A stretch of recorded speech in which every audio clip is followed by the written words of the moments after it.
Hey, besties! Welcome into Reading Sprints. Today, I'm very excited. It's Wednesday. It's Wednesday night. It's time for some sprints. We're going to have a blast tonight.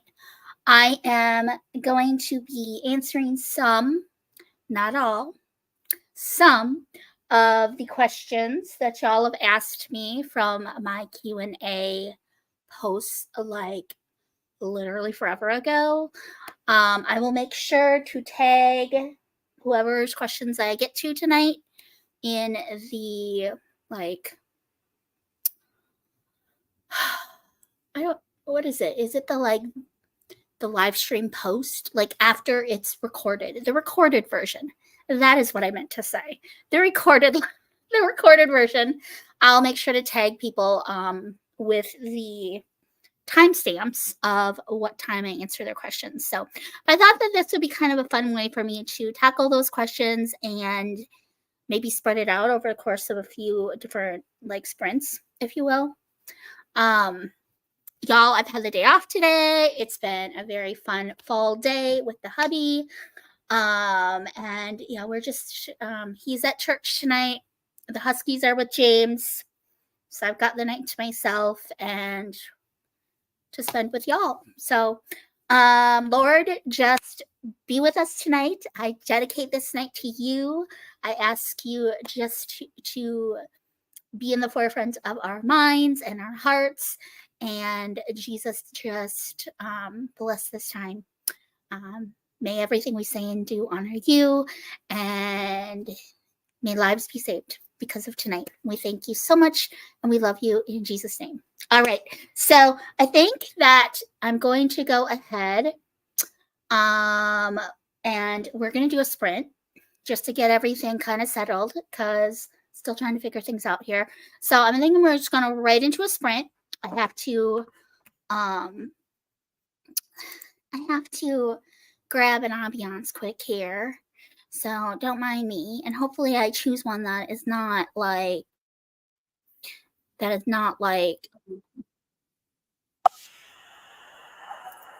of freaking ads, if you will. So yeah, we're gonna do that. Yeah, I will go ahead and get this ambiance on here. Y'all are already so sweet. I can see your comments.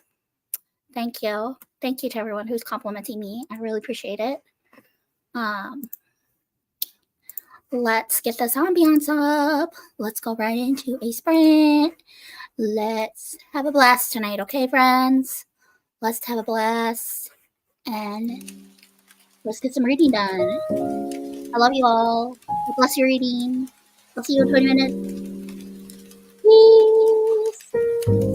Please. I don't know which way is the unaffected way. Jane, remind me.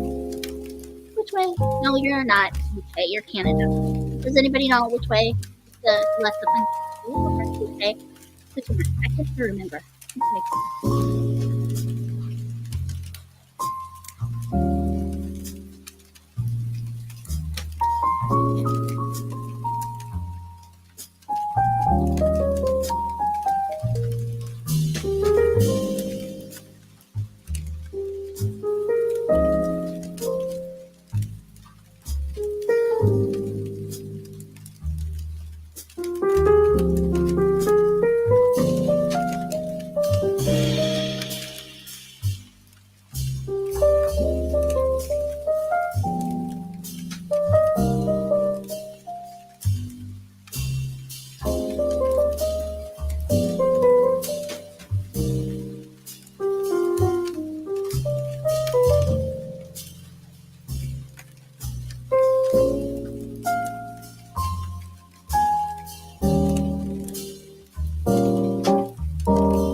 Hello, lovelies. Welcome into the sprints. That was 20 minutes. How did everyone do? I read about 8 pages that time. I was trying to get all of the questions organized for a little bit here.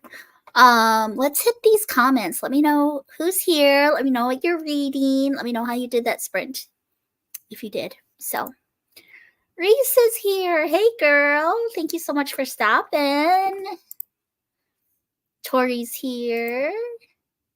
Thank you so much, girl. I appreciate that. Thank you, guys. I thought it was a buffalo plaid day. It was I had a lot of fall vibes today. It was so beautiful here in the Midwest today, and I just needed to rock the buffalo plaid. So, yeah, it's just your typical buffalo plaid shirt. So, but my hair was kind of not cooperating, so I just added the headband so I don't look quite so crazy. Hi, K-Tree. Welcome in, girl. Thank you, guys. Stop.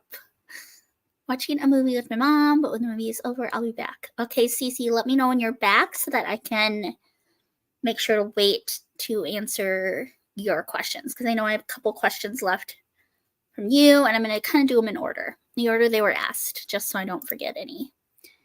Amen.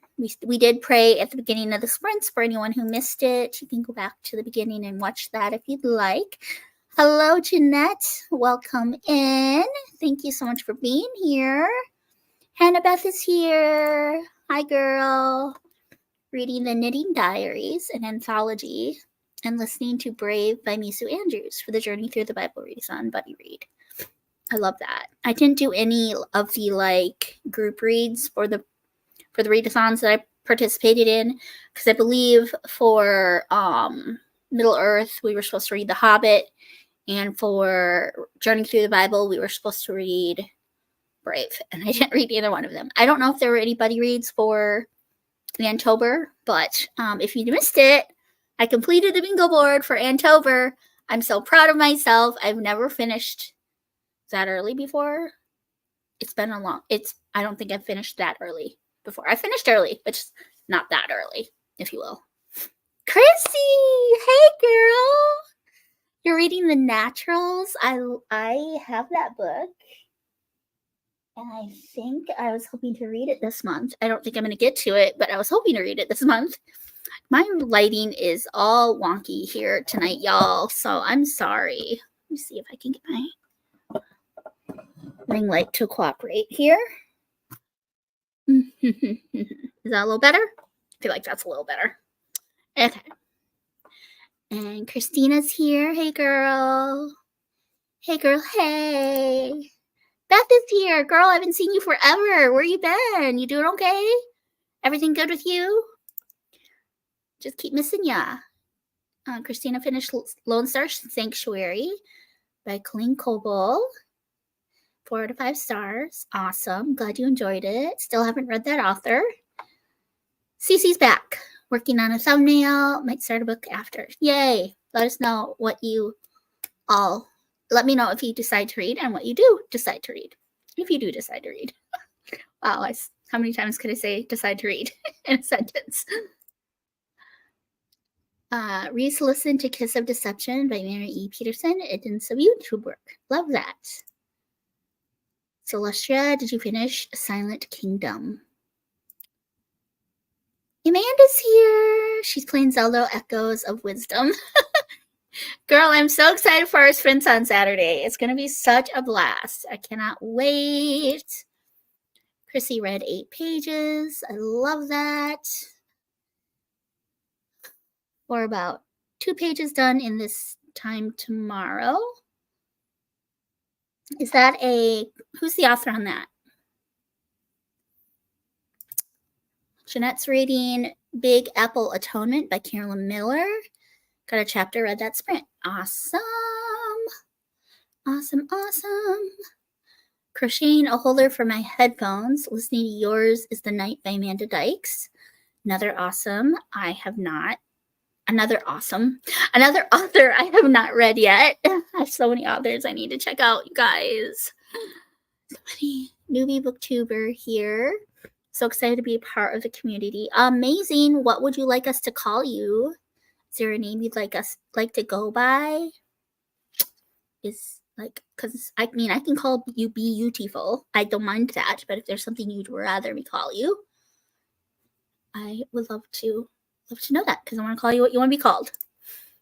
Amanda, hey girl. Chrissy and Amanda are both here. I'm so happy. Got my questions ready. Yeah, I'm working on them. They will be ready come Saturday. Yes, and they're like besties. I love them, but they're here, and I'm excited, and this is awesome. M. Straub is the author, and it's her first time reading her. Cool. I've never heard of her. You'll have to let us know. Really enjoyed it. Give 4 stars. Want to start book 2 tonight if I can. I love that we read it about the same time. Did you like it? Oops. Emma Straub. Okay. Jamie gave it 3.5 stars because she did not think it was, or she did think it was a little slow in the beginning, but do plan to get to the second book hopefully tonight or tomorrow. Not sure. Okay. All right. Well, my plans for tonight were to kind of sort of answer some of the questions from my Q&A post from like 3 months ago, 4 months ago. I'm really not 100% sure. All I know is it was a really long time ago. I had fully intended on making a video, and that just never happened. And there are a lot of questions that got left unanswered. I filmed the first part, the first part of the Q&A got filmed and posted to YouTube, but part 2 just never made its way around. It never came to be, never happened, and I'm very sorry, but we're going to atone that, hopefully via live sprints. So I'm just going to kind of pick up where I got cut off. and that is with Celestria's questions. So she asked me a total of 7, and I got cut off on 4. I think we got all the way through 4. So question 4 was, do you have any other hobbies besides reading and booktube? And I did ask that, or answer that. So we're going to go on to question number 5 from Celestria, which is, what's a book you wish people talked about more? And you'd think that with as much time as I've had since y'all asked me these questions, I would have solidified some answers by this point. I think I'm going to be really cheesy and say the Bible. And I know that that's not necessarily cheesy, but like, I feel like as a community, I love our community. I love everyone here. I love that we talk about Jesus. I love that we talk about the Bible, that we are very positive and we are encouraging and uplifting and like not judgmental in any way, shape, or form. And there's like no pressure in this community. For those that don't know, I was part of Secular Booktube before I joined Christian Booktube. And I just want to say it's like a 180 degrees. Like the pressure in Secular Booktube to post a certain amount of videos every week, to post on a consistent schedule, and to have the most perfectly edited videos is like, it's intense over there. And they're savages.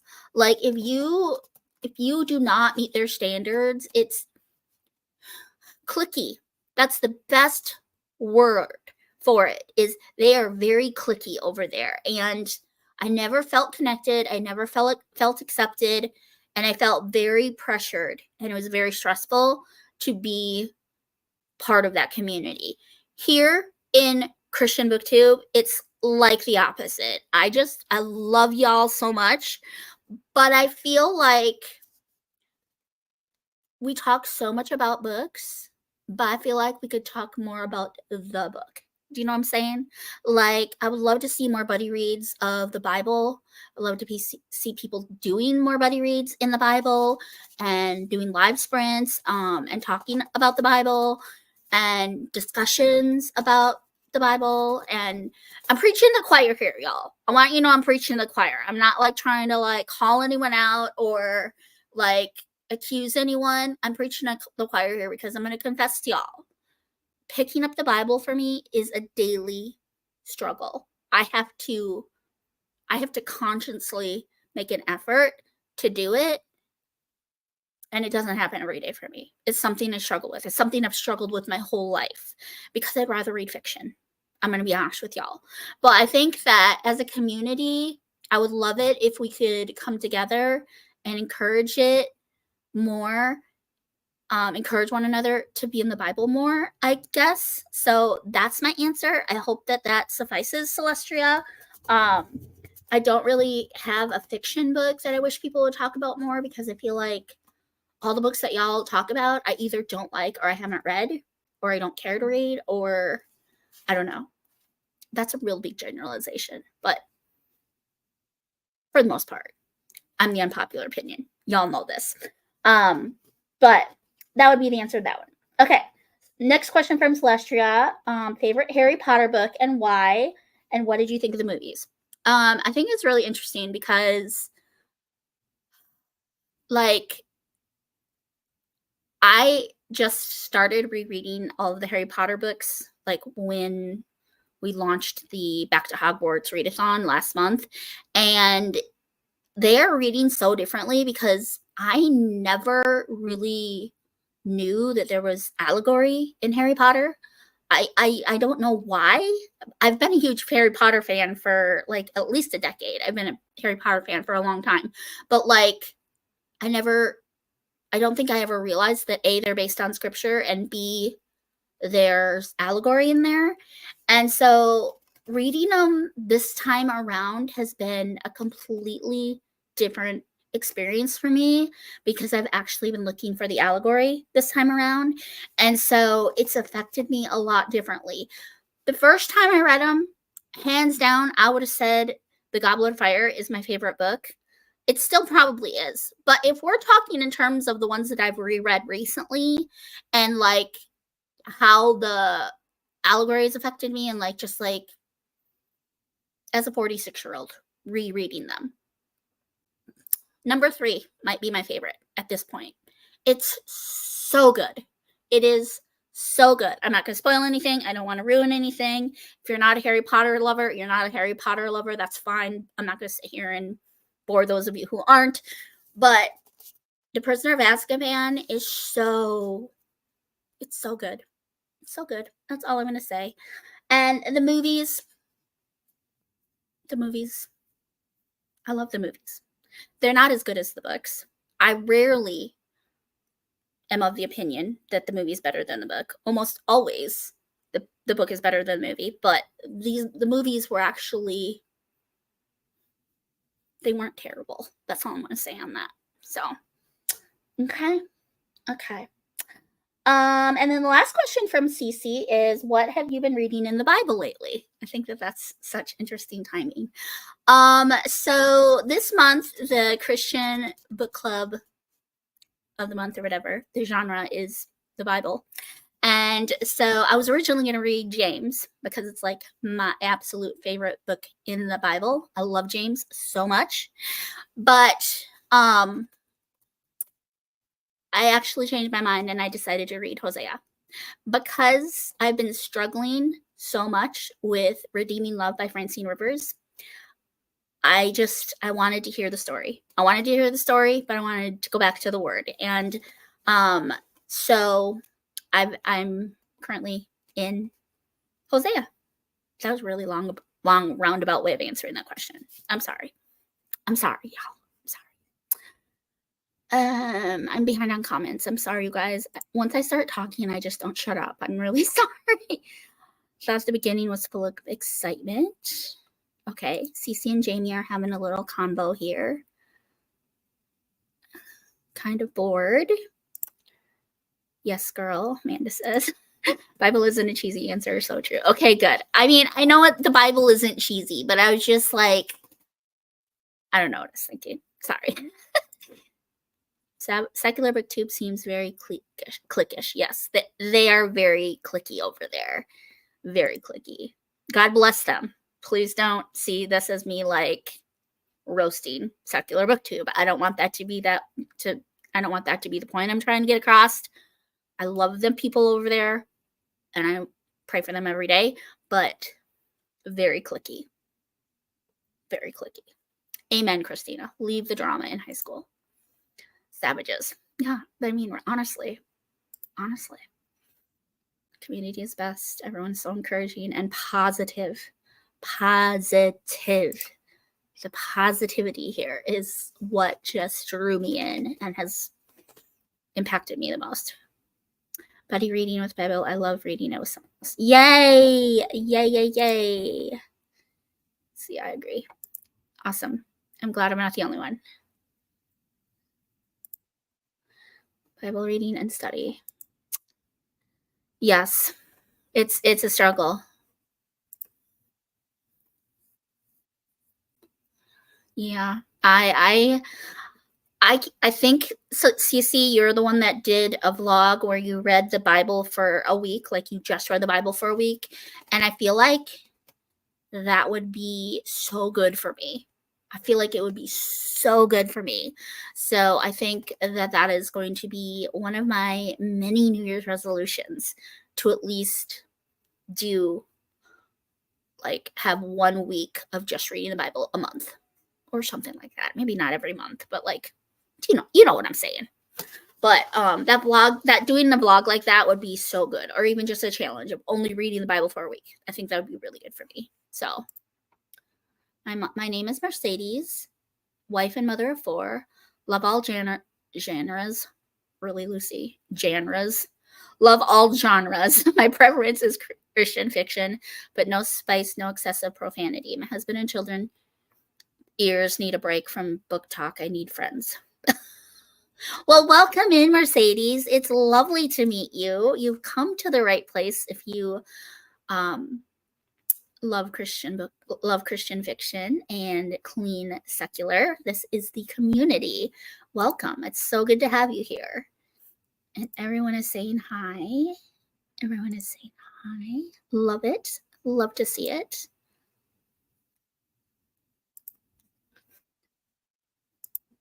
How would I like it if my work sold book? You mean TJ Maxx? We get books every once in a while. They're usually nonfiction, and usually they're like decor. I cannot talk today, y'all.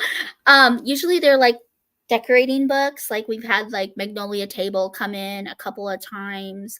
Currently we have Beyonce's memoir, which is really terrifying. That Beyonce wrote a memoir. It's either a memoir or a biography about her. Either way, it's terrifying. But it would be hard for me because I worked at Barnes & Noble for about a year and I had to be very careful. Otherwise, I wouldn't go home with a paycheck. So I think I like that TJ Maxx doesn't sell books. I don't know what I would do if we started. We sell kids books. We get lots of kids books in. Not really any super like popular ones, but we have like a whole section of kids books. But I don't know, Beth. That's a really good question. Oh, glad about her settling in there. Okay. I'm very choosy about what I read. There's so much that is shocking that is being published. Yes. And like in Middle Earth Sprints last night, Kristi A. Cole made the comment that she thinks it would be awesome if books had ratings. You know how movies and TV shows have like the R, PG, PG-13 ratings? How helpful would that be to us if books had ratings like that? Like if it had a rated R stamp on it, I would not even pick it up. I would not even go there. Why can't we regulate it a little more? Like it would be so helpful because some of these like spicy books are ending up in the wrong hands. They're ending up in the wrong hands. But is that censorship? Is that censorship? Because I've always said that I don't support censorship, but at the same time, like, I also don't want kids reading trash. You know what I'm saying? So, like, there's a fine line between supporting censorship, but also putting boundaries up for your kids. Like, yeah. Am I making any sense? I feel like I'm just babbling. But yeah. Anyway, moving on. Do you think there might be a love triangle in the next one? Oh, this is still a conversation between Jamie and Cece. Shannon, hello. Thank you so much for being here. I appreciate you. Appreciate your transparency about Bible reading, Lucy. Yes, it is a daily struggle. It's a daily struggle. Jan Ruz.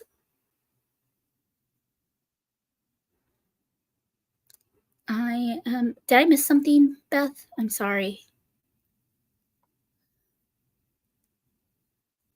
Sorry, I feel like I missed something. Welcome, Mercedes. Hey, Mercedes. Hey, new friends. So exciting. Thanks for being so sweet. Yes. Do you have a booktube channel? Do you have like an actual channel where you post videos? If so, you should let us know what it is so that we can all subscribe to you. Couldn't work at a bookstore. I would have to buy a new house to fit the box. And then you'd have to get like a third job to pay for the second house. Oh my gosh.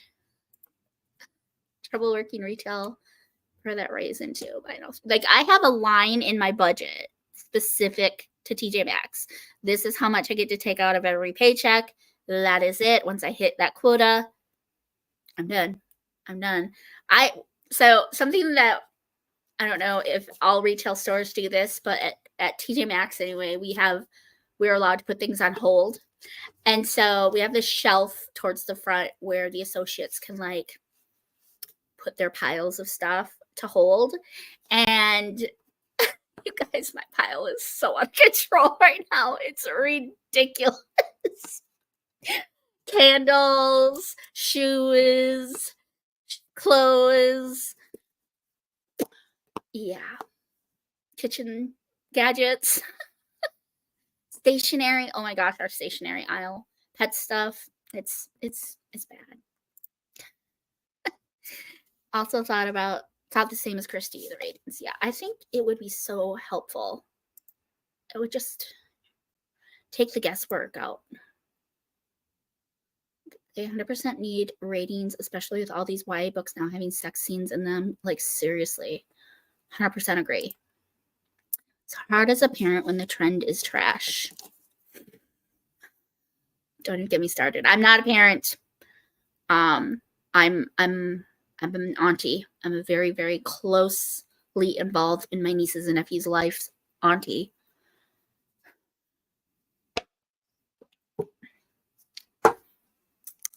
And I just want to put a bubble around them. I just want to put a bubble around their little brains and protect them from all of the evil and corruption that's out there. And I know that's not realistic, but like some of the things that I see when I walk into stores, it just like makes me ill. And it's like, my nieces and nephews are being exposed to this? No, thank you. Yeah, that's true. That's true. That's a very good point. Very good point.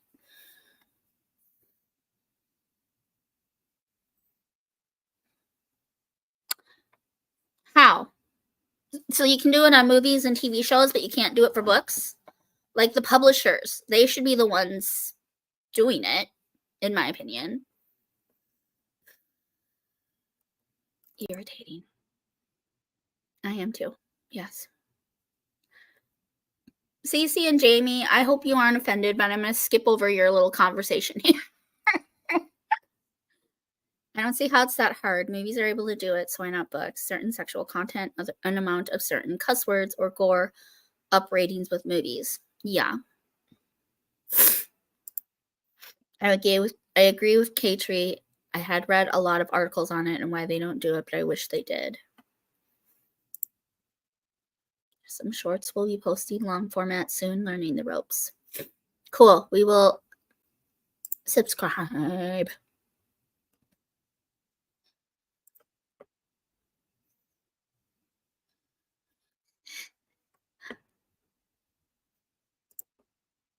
I agree with Lucy. When I Google it, there's a lot of controversy on it. So disappointed. Kristi A. Cole's here. Yay. Okay. So those are Celestria's questions. We're going to go ahead and sprint. When we come back, the next booktuber that asked me questions is Samantha over at Faith and Books. So I will answer her questions next. But let's go ahead and get into a sprint because I'm caught up on comments. And I think we're at a good spot to sprint. So we're going to do 20 minutes. And I'm switching the ambiance out because this one has ads. And this other one that I found doesn't have ads. So hopefully it's equally pleasant. And it's on a train. And it's really calming. And hopefully it works. And it's okay. And I love you guys. God bless your... And I'll see you in 20 minutes.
All right, lovelies, that was 20 minutes. How did everyone do? I read 12 pages, I think, that time. Let me see.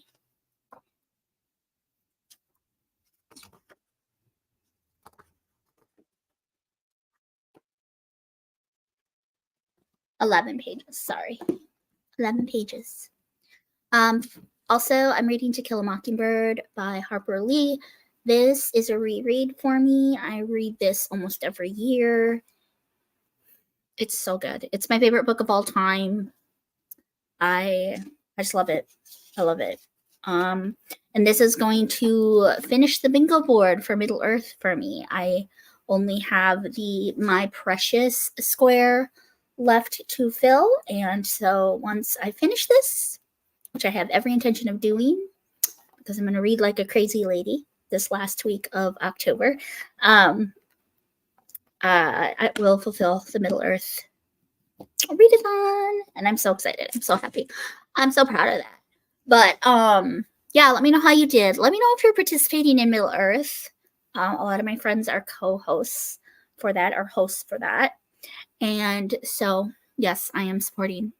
Not a big Middle Earth girly. Haven't read any of the books, haven't seen any of the movies, but my besties are hosting it, so I gotta support, right? And I did a lot better than I thought I was gonna do. I was just gonna casually participate, but I'm like, I'm all in. I'm all in. K-Tree says, probably because there's no good reason. They just don't want to do the work to make it happen.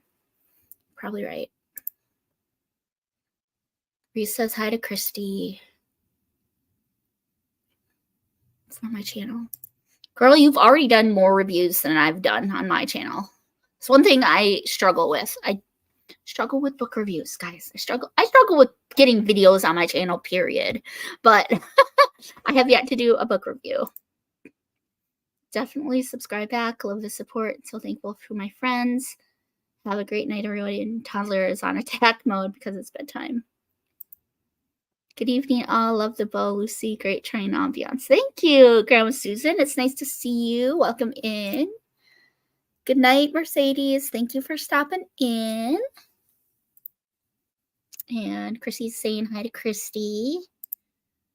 Jamie, I can't wait to see your new review. Yes, I agree. I love your channel, Jamie. It's so awesome.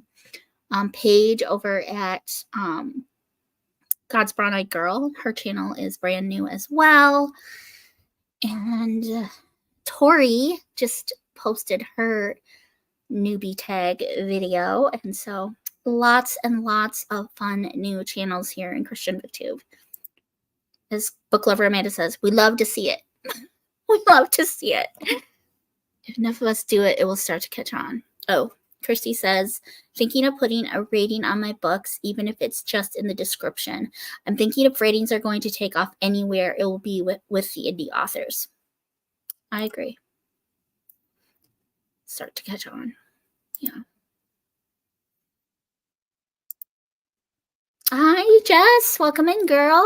She was getting kids to bed, so I'll be back and forth. No problem. Good to see you. I can't get my lighting to cooperate here. There. Is that a little better? To say goodnight, but the sprints were great. Good night, Reese. Thanks for being here. Dewey's here. Welcome in, Dewey. Heading out to settle in her bed. Happy reading, sisters. And Chrissy, since if you're still here, thank you so much for the books. She sent me some lovely book mail. Totally unexpected. It's not my birthday. It's not Christmas yet. She's just thinking of me, and it just meant so much. I just want to publicly say thank you. I didn't get the second book filmed on live yet. In fact, I don't know what it is because it's still sitting in the box down my table, but I will be doing a quick little live on that. Hopefully Friday. I'll do a quick little live. Maybe tomorrow before I go to work. I don't go till 4, so I can probably actually do it tomorrow. So we'll see how it goes. But good night. I hope you have a wonderful evening and a beautiful sleep. Amanda says, listening to I Think I Was Murdered by Colleen Coble and Rick Acker. It's okay so far, not got me yet. I need to know either way, but multiple characters always get me a bit lost. Girl, preach. I'm like, wait, how are they connected? Who is this?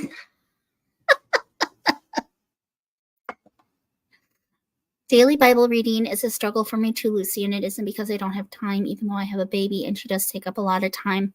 I make time for other things I want to do in lieu of reading the Bible. Yeah, girl, again, preach. Wanting to have someone who can hold me accountable. If you'd be interested in something like that, let me know. I think it would be very helpful for me. Girl, let's talk. Nice, Christina. Well, good. Yay, Kristi. I'm so happy to see everyone.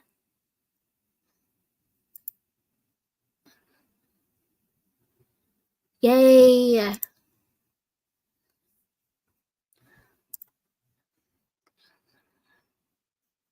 Yeah. I just chose the right books, I guess, because I only read 3 books, I think. This will be the 4th, maybe, for Middle Earth. Maybe this is the 3rd. Yes. I'm actually surprised how good I'm doing with my videos. I love your channel, Jamie. I love it. I'm so happy you were making videos. It makes me very happy.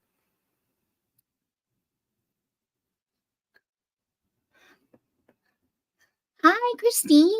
How are you? It's nice to see you.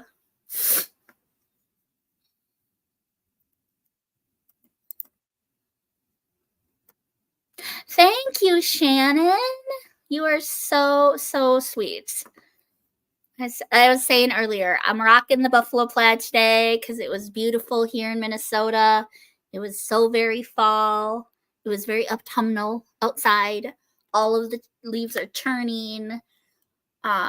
Just the Lord's creation is so beautiful here in Minnesota this time of year. So had to rock the buffalo plaid.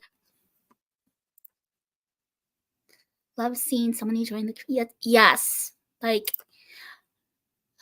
it's awesome. It is awesome.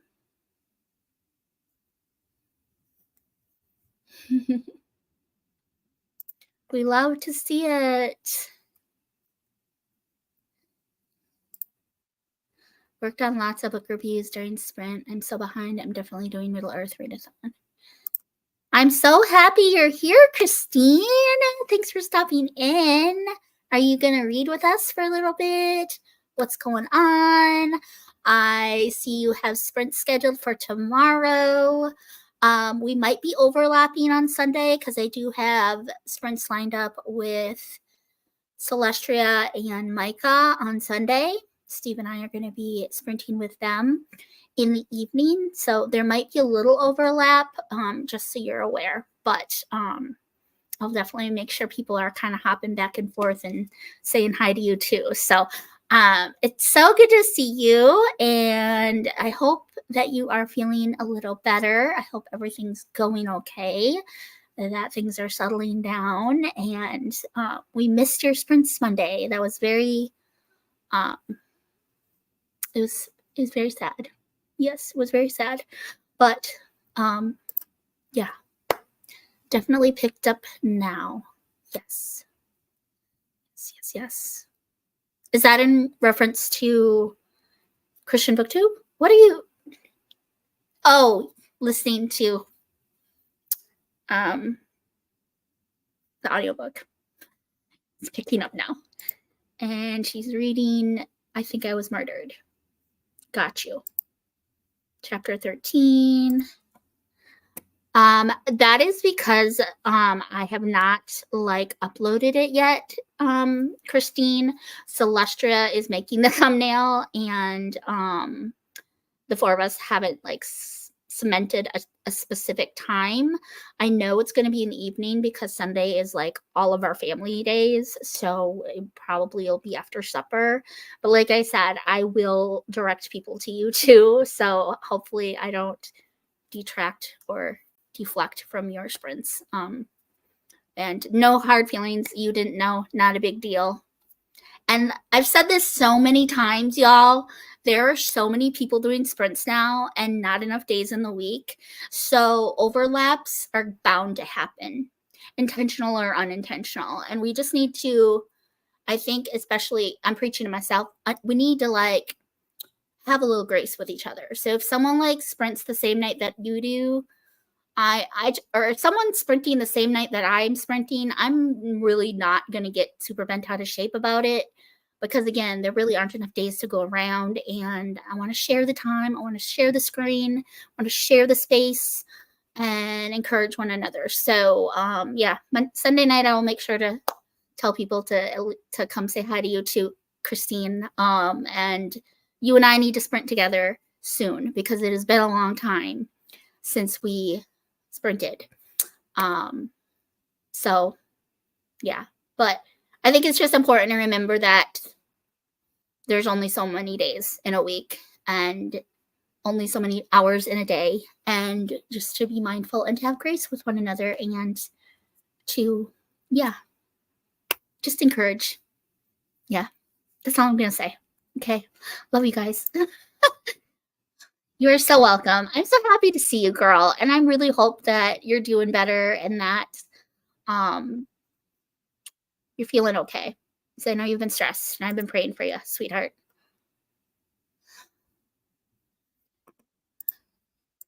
I know, Beth, you are all over the place, and I love it. Hard not to overlap sometimes. Okay, so since I have Kristi here, Kristi A. Cole, I'm going to go ahead and answer her questions, and I'm kind of crossing them off as I go. Wait a minute.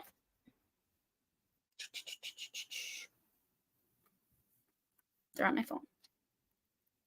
They're on my phone. Hold on. Let me get to Kristi's questions here, because Kristi's in the comments right now. So I want to make sure I'm answering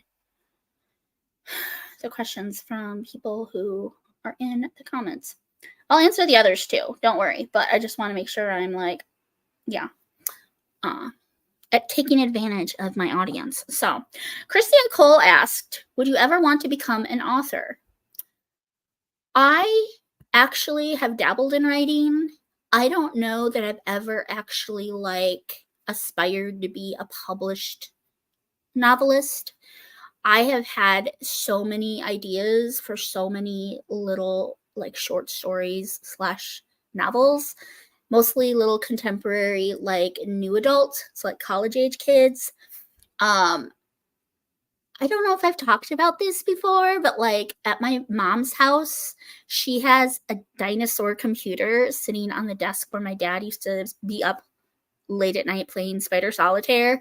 It's like it's like so old, the computer.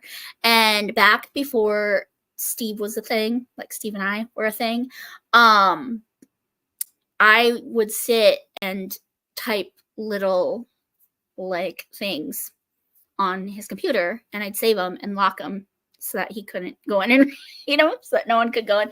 My dad wouldn't have known how to find them, first of all, so I don't know what I was so paranoid about.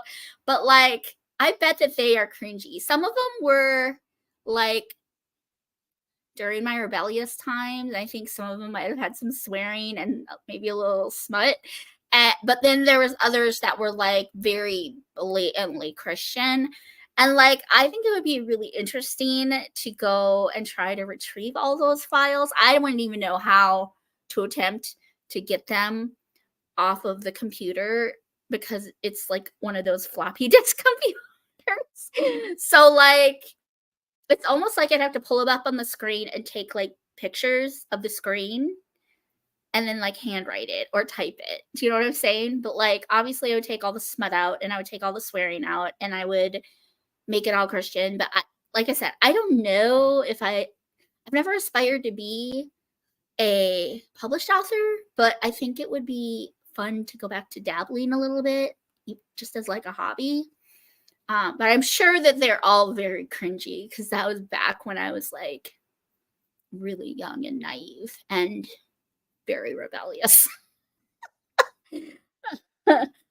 Yeah, so hopefully that answers your question, Kristi. I don't know if it does, but okay, the next one she says is, what made you want to start a booktube channel? So I did kind of answer this in my booktube newbie tag video, but I started a YouTube channel. I don't think y'all know this, but I've been on YouTube for like a decade at least, since we were living in our townhouse, which we've been in this house going on 7 years. Like we bought this house 7 years ago in November. Will be when we got the keys and signed the paperwork and closed. And before that, we were renting a townhouse, and we were there for almost 2 years. And when we were there, that is when I initially started my channel. And it was initially a beauty channel. Like I was so obsessed with makeup and skincare and like just all of the beauty gurus that were out there back then, like Tati. I don't know if any of you follow Tati. She was the one that really like sucked me into beauty videos on YouTube. I wanted to be Tati. I wanted to look like Tati. I was obsessed. I had a problem. And so I started doing makeup videos, and they were awful. They were really, really awful. But y'all, I started getting subscribers. Like my watch count was pretty high, and I started getting tons of subscribers, and like I was on the verge of getting monetized. Like I was pushing 900 subs. And I had a come to Jesus moment, and I just like realized that like I was so vain. It was a vanity issue. Like the Lord really just kind of showed me the error of my ways, really. And he's like, Lucy, I don't want you just to leave YouTube, or I mean like to like leave YouTube. I want you to like delete all those videos. Like I don't want them there, because I would go back and I would watch them, and and I would be tempted to like do another video, and um so I deleted all the makeup videos, and then I stumbled onto Christian booktube, not Christian booktube, secular booktube. And I left YouTube for a while, and I was obedient and whatever. And then like I said, I stumbled into secular booktube, and I was like, I could talk about books. I love to read. And I've always had a passion for reading. I've always had a passion for learning, yada, yada, yada. Well, I started making book videos, and y'all, my numbers started dropping. I started losing subscribers like that, like rapid fire. Went from like the 900s down to the 500s. And the more I posted about books, the fewer subscribers I had, because it was the wrong demographic, right? Like the people that subscribed to me were interested in makeup, not books. But at the time, I didn't understand that. I wasn't making that connection. I just thought something was wrong with me. And I was devastated. I was like, I can't do this. I quit. And I deleted all the videos, and I started doing this big pity party. And Steve didn't know what to do. God bless him. At this point, we were married, and well, obviously, because it was 8 years ago. I was doing this big pity party, and poor Steve, he's just like, honey, what are you doing? He's like, what is the purpose of your life? The purpose of our life is to honor the Lord. And he just lovingly kept pointing me back to Jesus. He's like, babe, the Lord wants you to honor him, and you're being very showy, and this is all about you. He's like, let's focus on our marriage. Let's focus on each other. Let's focus on the Lord and trust him, and he will guide you. Ask him what he wants you to do with this channel. Because I was trying to control it so bad, and I didn't want him as any part of it, and la da da da da. I'm babbling, y'all. I'm sorry. I'm babbling. Long story short, about 2 years later, it was like a year after we moved into this house, I stumbled onto Oshina's channel. And no, it wasn't a year. I've got my timeline way whacked, y'all. It was about 3 years ago. Let's just say that. 3 years ago, I stumbled onto Oshina's channel. And Oshina's channel led me to Amanda's channel. Maybe not Amanda's channel. I don't know if you were around 3 years ago. It might have been Celestria's channel. And Celestria, it just spidered. It spidered. And I discovered Christian BookTube. And I legitimately started praying about it. Legitimately started seeking the Lord and asking for his guidance and all of that. And it was finally in January of this year that the Lord gave me the green light. He's like, as long as you remember to put me first, as long as you do it for me, as long as you are sharing my love with these ladies, and I'm the focus of your channel, I'm giving you the green light. And so then that's when I joined Christian BookTube. That was a really long answer to that story, Kristi. I'm sorry.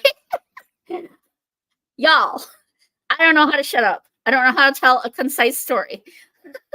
Apparently. Anyway, okay. And then her last question is, what has been the best thing so far about being on BookTube? Y'all, everyone here, this community. Honestly and truthfully, subscriber count means absolutely nothing to me.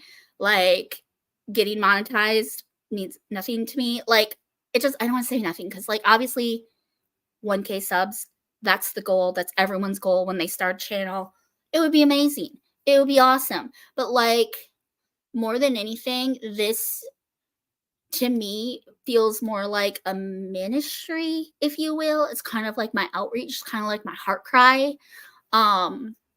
Because the sprints are the heart of my channel. They have become the heart of my channel. I love creating community. I love reaching the lost. I love fostering and discipling, not really discipling because that's more for the men, right? But like just fostering relationships with the ladies here,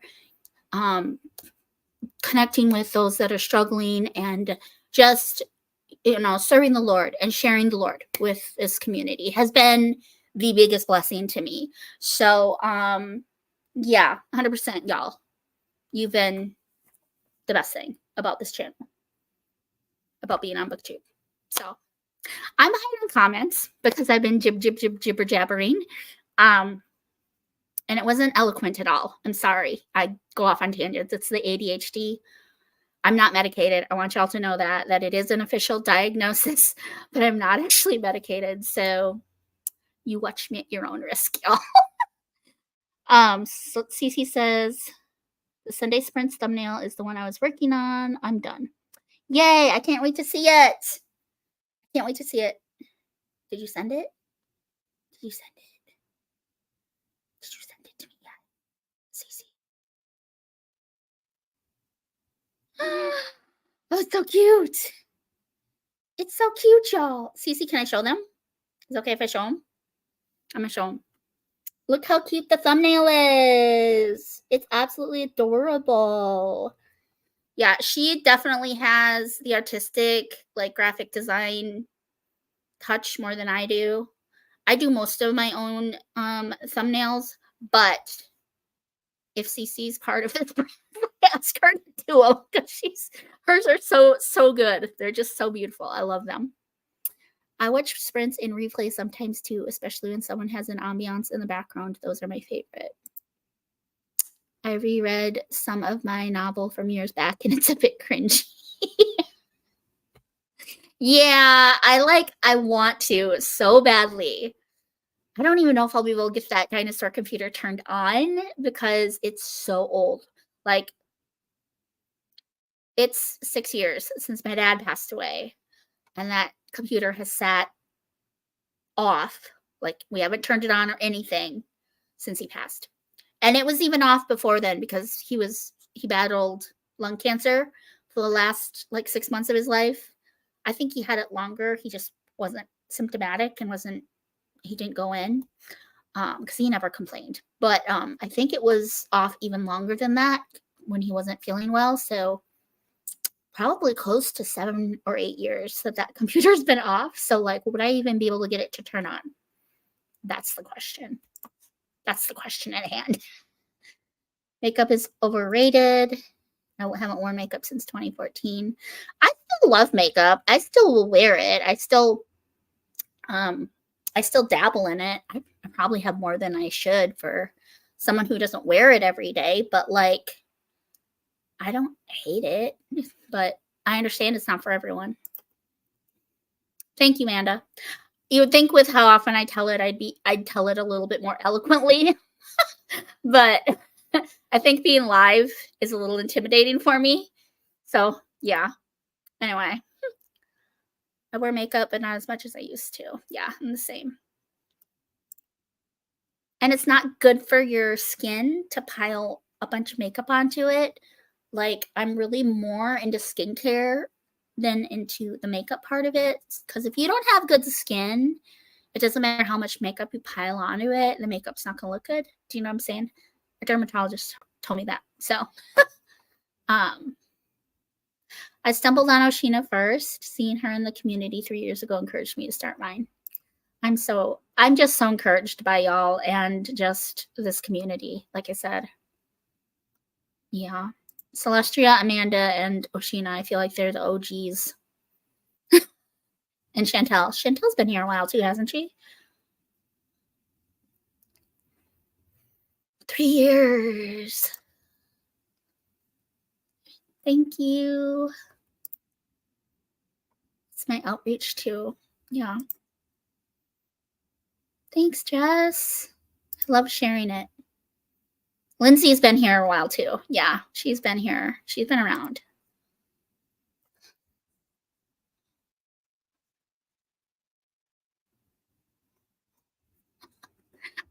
That I didn't know in real life. I love that. I'm not medicated anymore either, Lucy. My ADHD is what it is too. Yeah. Mm-hmm. Gone for a year. I initially did it for him. He knew I would love it because I love talking about books. And I found such an amazing community. Yeah, it's just literally such a beautiful community. Like, I have nothing else to say about it. It's so beautiful. Love it. Cheryl! Hi, Cheryl! Hey, Cheryl's here. Yes, the thumbnail is so cute. I am like dead. Y'all will see it better when I post the broadcast. I'm gonna do that probably during the next sprint, y'all. I'll probably create the broadcast for that during our next sprint. And if you didn't see, Amanda and I are gonna be live on Saturday. I'm so excited. It's gonna be a blast. Thank you, Katrie.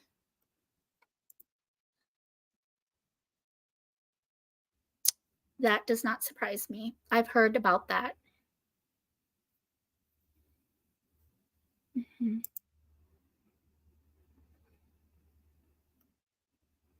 Who'd you watch a video about from? I'm so confused. Oh, that's not related to the makeup comment. They're two separate comments. Okay. Jeepers creepers. I know Sheena has been here 8 years, I believe. Yeah, and she isn't she at 8,000 subs? She's amazing. I freaking love Sheena. I would love to meet her. That would be amazing. It was Celestria because I was trying to find Christian fantasy books. So it's because of her. Yeah. Cheryl. I could do lives on my channel maybe one day when life isn't as crazy. That's okay, girl. We know life's crazy. Life is crazy. I could not do these lives if I did not have Steve to manhandle the dogs when necessary. And y'all saw how they were acting the other day on Monday, like they were out of control. So again, you come onto a live, there's always the possibility that you will hear the huskies howling and barking and going nuts in the background because sometimes I'll schedule them and I can't just 100% rely on him. But as long as you guys know that, you enter at your own risk. This is not a husky-free zone. Blake got a wrangle up little man for me. Yes, we love the booktube hubs. We love the booktube hubbies. Love them. I'm just so glad to see everyone. This is like a lot of people. I have a lot of people here tonight. So I'm really very, very thankful for y'all. It just means a lot that y'all want to be here and hang out with me and read and fellowship. It's so wonderful. But I think we're going to sprint.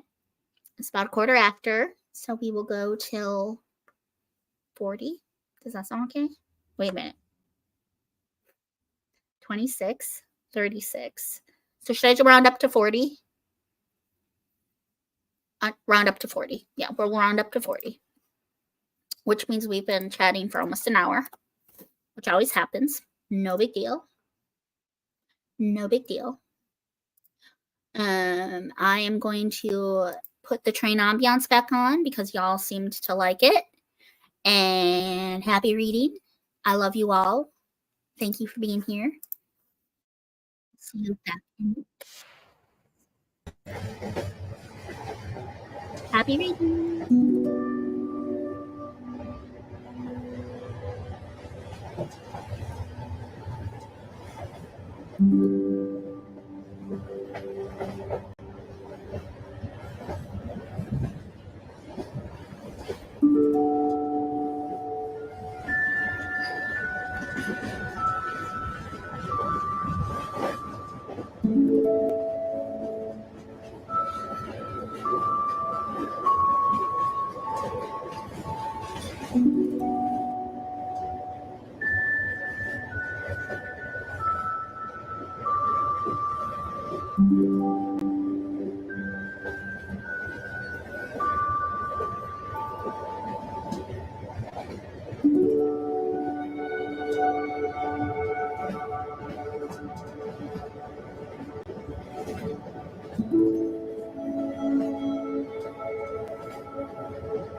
All right, friends. That was 20 minutes. It's closer to 25 because I rounded up, but it will do. It will do. How did everybody do?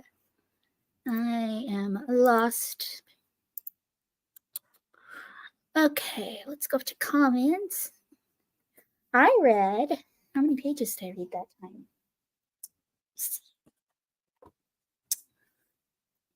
I think I read a chapter.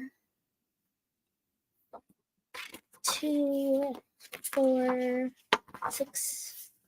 Yes, I read 6 pages because I created the live stream for Sunday. As far as sprints go, tomorrow I believe Christine is going to be hosting over at King Cat. And then Friday is Katie's night over at Paperbacks and Ponytails. Saturday, I'll be hosting with Amanda over here on my channel. And then Sunday will be the Camper 2.0 sprints with Celestria and Micah and Steve, my hubby.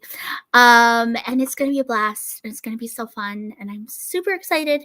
Sounds like Christine's going to have sprints Sunday too. So there will be overlap. So make sure that you kind of like sprint hop, if you will. Make sure you're kind of going back and forth. But yeah, I'm very excited. It's going to be a great weekend. And yeah, it'll be a good time. So, Amanda says, I anticipate Saturday will be a lot too, Lucy.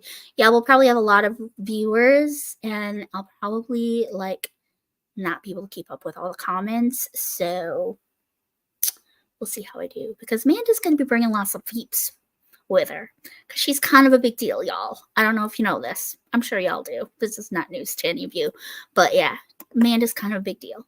So I was saying that I found Bookstagram first, and the first YouTuber I found was Katie, and I like binged her whole video backwards. Yeah, that's how I was with Oshina.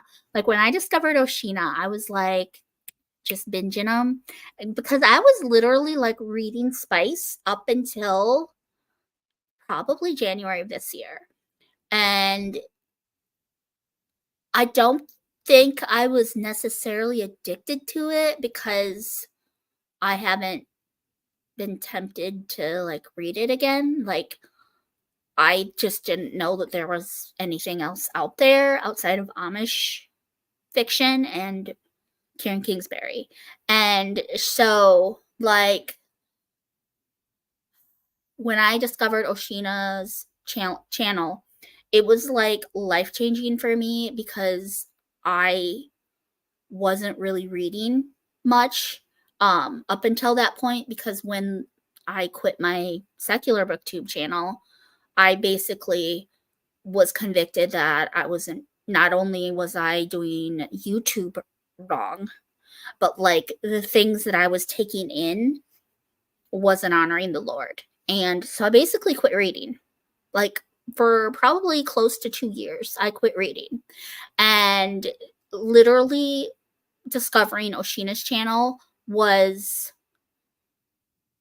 life-changing for me, because it brought back my love for reading, but it also kindled a new relationship with the Lord, and it brought me to y'all. So I binged Oshina's channel. I binged it. Like I'm sure that there were other people, but like for a while it was literally just Oshina. Like she's the only one that I watched for a long while. And then she led me. I think she was like booktubers who I love, you know, other Christian booktubers who I love. And that's kind of how I found Celestria, Wandering with Stacy, Lovely Day with Holly, Amanda, Katie, all the OG girls. So anyway, yeah. So yeah, I binged Oshina's channel. I've watched like I'd say 90% of her videos. Gotta go, everyone. Bye. Thanks for the sprints, Lucy. Bye, Cece. Thank you so much for making the thumbnail. It is so cute. I love it so much. I should just pay you to like make all my thumbnails for me, girl. Like, I feel like it would be worth it. Clickbait. Just kidding. Everyone's saying goodbye to Celestria. We love Cece. She's so sweet. She's so good. I love her. I want to meet her so bad. Like, she's like, I'm so glad she got to meet Tabitha, but low key, I was a little jelly. I'm not gonna lie to y'all, because like Cece and I talk almost every single day. In fact, we do talk every day. Because her and Micah and me and Steve are in a group chat on Telegram, and we literally, the four of us, talk every single day in the chat. And she's become one of my very dearest friends here in Christian BookTube. And so I will not gonna lie to you guys, I was a little jealous that Tabitha got to meet her. I'm very happy that she got to meet someone from BookTube, because every time that Steve and I go to Wisconsin to visit Micah, we're always like blowing up our like conversation with pictures and stuff from our visitings, and I know she feels left out sometimes. So I'm glad that she was able to have an experience with another booktuber and get to meet someone and have a good friend like that. But I was a little jealous because I want to meet Cece so bad, you guys. Like Steve and I want to like road trip down there. Like we're trying to figure out a way for us to like go down, pick up Micah, and then road trip down to Georgia to visit her, because I think that would be amazing. It would be a dream come true, because I love her so much. I'm gonna go lay down, y'all. Super tired. Great sprints, Lucy. Thank you, sister. Looking forward to Saturday. I am so looking forward to Saturday, girl. Thank you for stopping in tonight and reading with me for a little bit, reading with all of us. I love you, and I hope you have a great night. Hey, girl, hey. Not sure if I'm reading, but want to say hi. Hi, Whitney. We had Grace's first birthday party this evening. And happy birthday, baby Grace. Happy first birthday. What a big girl. That's so exciting. Did it go okay? If you're still here. I don't know if you're still here, but like, oh, what a sweetheart. I'm so excited. Did you put pictures on Insta? I want to see baby Grace. I want to see her. Everyone's saying bye to Amanda and hello to Whitney. Jamie Gordy's here. Hey, Jamie. It's nice to see you. Are you reading with us? What's going on? Jamie. We got all the friends here tonight, y'all. I love it. Love it. Carabelle. How is that going, Jamie? How is that going? So excited for your next video. I got like a little bit into your Kristi Awards finalist video, Jeanette. But I have it thumbnail, or I have it like bookmarked, so I will go back and watch the rest of it and drop a comment or two. But yes, that's so cool. I just love this community. I'm so behind on YouTube videos though, you guys. I'm like watching and commenting. 4 chapters, Cheryl? Holy bananas, woman. Oh my gosh, that's insane. 22 pages? Y'all are like legit speed readers. Like, that's insane to me. If I get like 12 pages read in a sprint, I'm happy. If I get 10 or more pages read, I'm happy. Y'all are reading like 20, and like 2020 brought back my love for reading, thanks COVID. That's one thing we got from it, right? Is just like being able to touch base with our introverted selves and just hibernate. Introverted selves. I really started reading again in 2019 to 2020, pregnancy and birth of my firstborn. I was an OG booktuber back in 2011 because I got burned out on reading. I didn't back into reading till 2 or 3 years later. Right on, Christina. Right on.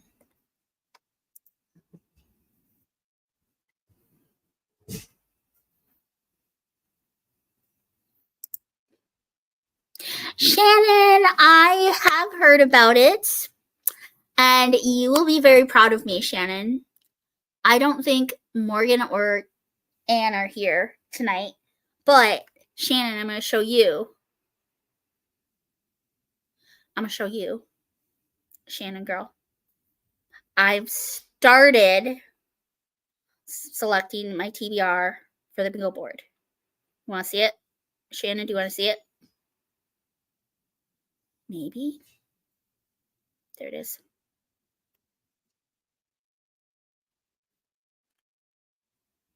There it is. Do you see it, Shannon? Can you see it?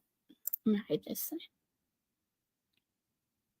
There are only 2 that I'm really not sure about. I'm not really sure if I'm even going to read them because reasons.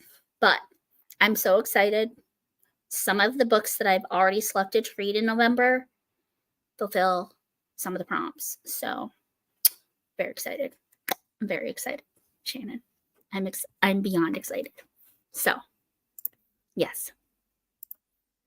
I don't remember anyone saying her father is abusive or the abuse would happen on page. Is it happening on page, Jamie?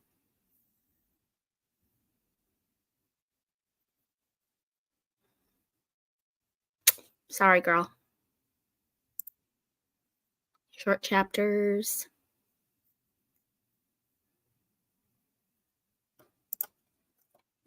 I'm just getting in from church and I've got some sub plans to work on for Friday, so probably won't be reading. Okay, well, you can just hang out then. Work on your teaching plans. Work on your teaching plans. By the way, Jamie, can I just tell you how much I appreciated your little video on Instagram? Was it? It was so fun to see your face. Like, I got an idea of what you look like from your little thumbnail here, but it was so fun to see your face. And yeah, that's all I'm going to say. It was just it was fun. I loved that. It made my day. And participate. Me too. Me too. And then I think King Cat and Caitlin are hosting a mental health awareness readathon in November. And I am going to be loosely participating in that as well. So, yeah. And it's nonfiction November. And I'm going to be busy prepping and doing all the last final details of my readathon that's happening in December. And I'm so excited, y'all. I've got so many co-hosts, y'all. It's ridiculous how many co-hosts I have. And I'm thinking of asking 2 more people because I'm insane. I'm so excited, Shannon. I'm so excited. Yes. You're welcome, Jamie. It blessed me. It blessed me. It really did. It made me so happy. Oh my gosh. Are you DNFing? Are you gonna DNF or are you gonna be okay, girl? I need to know. Because I was interested in that series. I'm so excited, Shannon. I think I missed your announcement video. Did you post an announcement video for it? I saw Anne's and I did see Morgan's, but I did not see yours, Shannon. So I might have missed it. I'm sorry, girl. That's so awesome. Why was I gonna say exhausted? Are you gonna do a YouTube channel, Jamie? You should do a YouTube channel. That would be awesome. I would watch that. Like the reading life of a teacher or something like that. I don't think she has a YouTube channel. I just saw a couple videos on her Instagram, like a couple reels, if you will. Okay, let me know. Keep me posted. It's obviously probably not going to be safe for me to read because it's got abuse in it. Okay, I will have to go back and backtrack and watch it. I couldn't remember who the third host was. I was positive it was you, but I didn't see an announcement video from you. So I was like, well, maybe it wasn't her, but it is. And I'm so excited because yay, three of my favorite ladies. Like y'all are my favorite ladies. So if I say someone's my favorite lady, it's true, but it's not completely true because y'all are my favorites. So everyone's my favorite. Girl, I feel you. The nice thing about it is it's your channel. You can post as often as little as you want to. That's the beautiful thing about it. Like, it's your channel. You can do what you want. Hello, all. Finally able to sit down and join. Tara! Hi, girl! I'm so happy you're here. What are you reading? Are you hanging out? How's your day? How's your night? I am really happy to see everyone. This is a lot of people, and these comments just keep coming. They just keep coming, y'all. Oh, I'm sure she didn't do it on purpose. Poor Shannon. Poor Shannon. Shannon, I'm reading a little rom-com about a character. The female protagonist. Her name is Shannon. It's pretty cute. Do y'all know Samantha Scott, that author? I'm working my way through the Township series, which is a little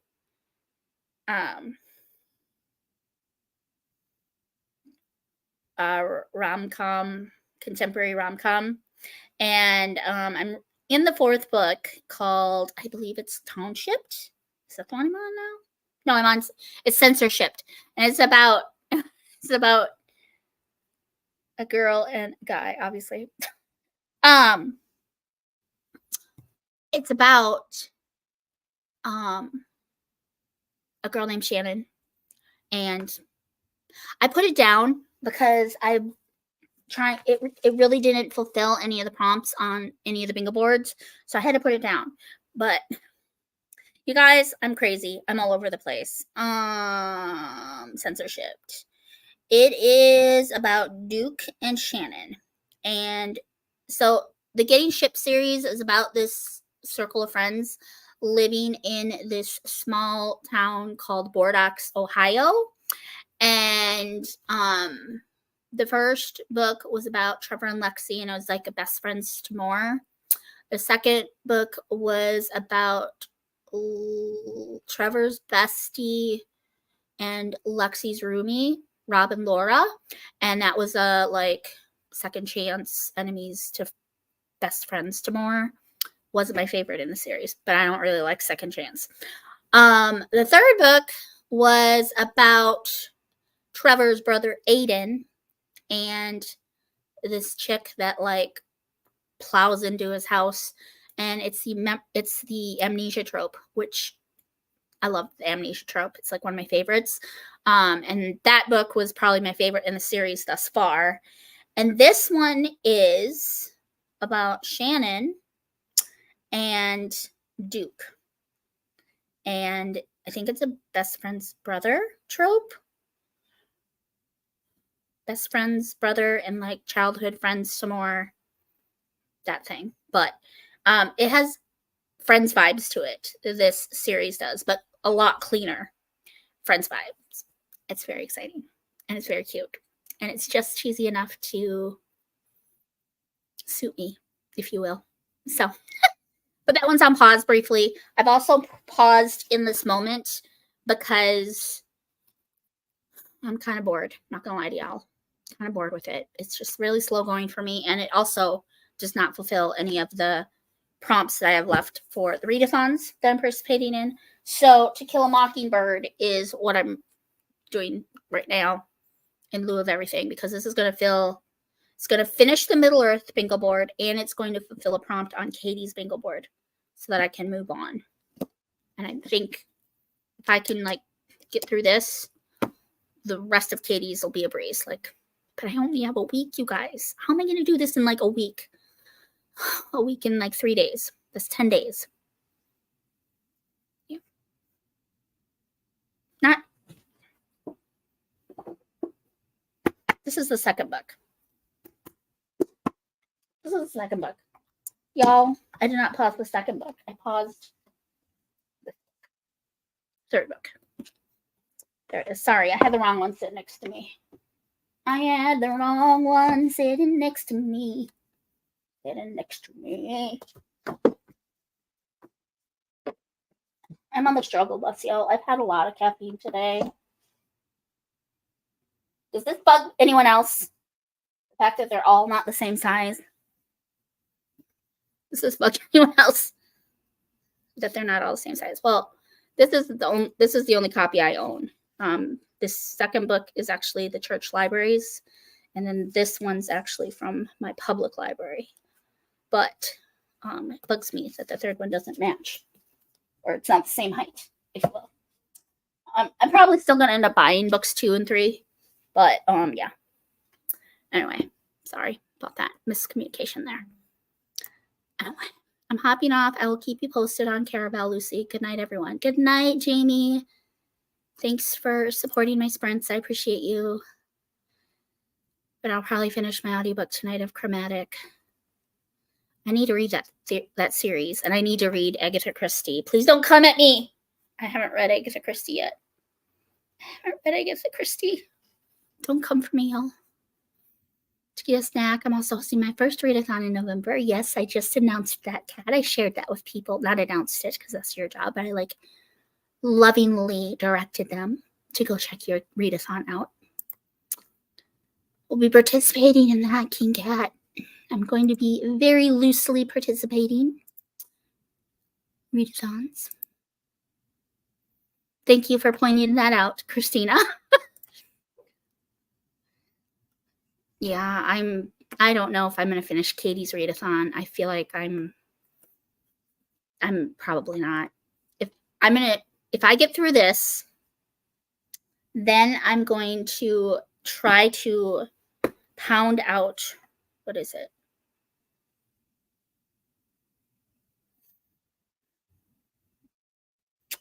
What was I going to try to pound out?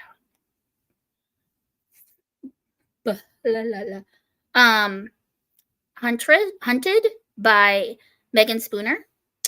It's this little fairy tale retelling, and they're like, oh my gosh, there's almost 400 pages, y'all.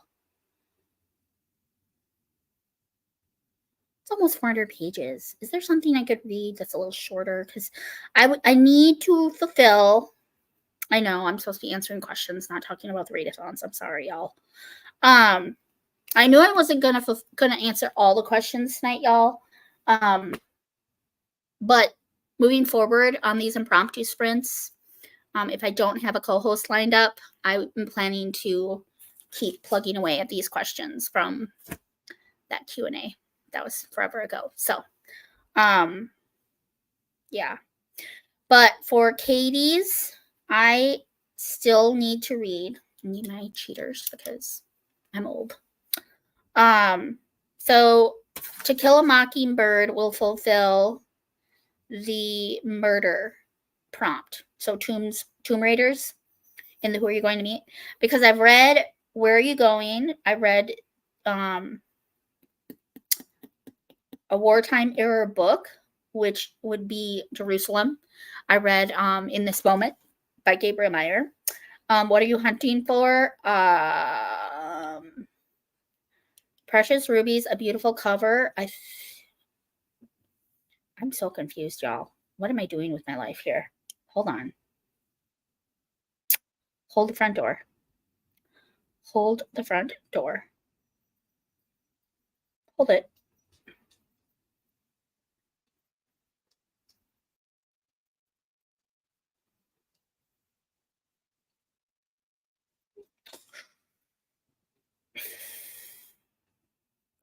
I feel like I'm very confused. Because I did. Oh, Divergent was a building on the cover. That is what it was. Wow, y'all.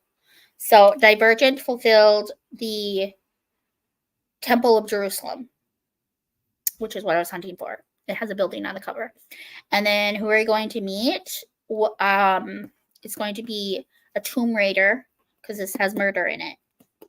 So that would be this one.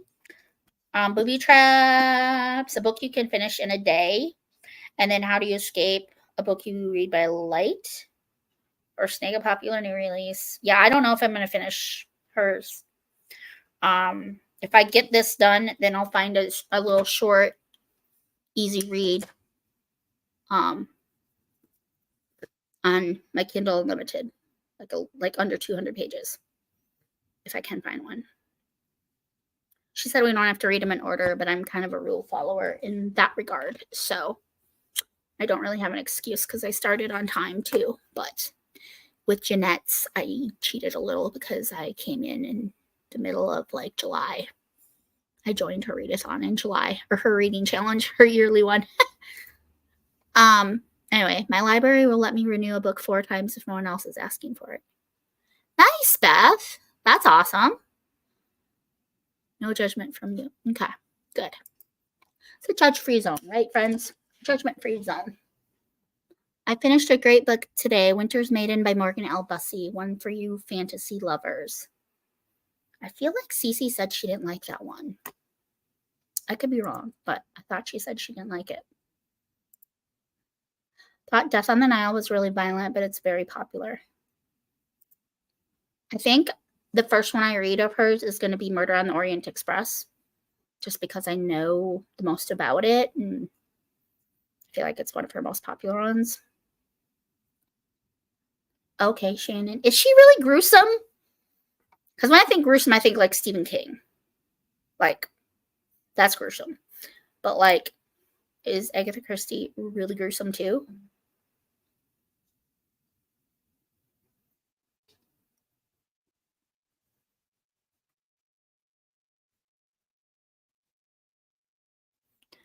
I don't feel like a heel when I say that I'm not really liking her writing.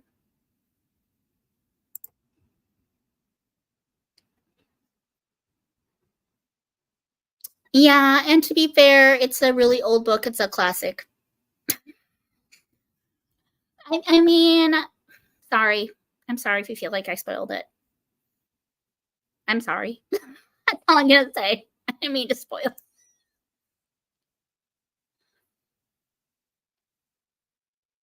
So yeah, because it's like there's kill in the title. Sorry. I find most of her stuff isn't gruesome, but they do talk about dead bodies. My older teenager loves Christina. Or Kristi too. There are some things that are worse than others, but most of them are very light on violence, except for the fact that there is a murder.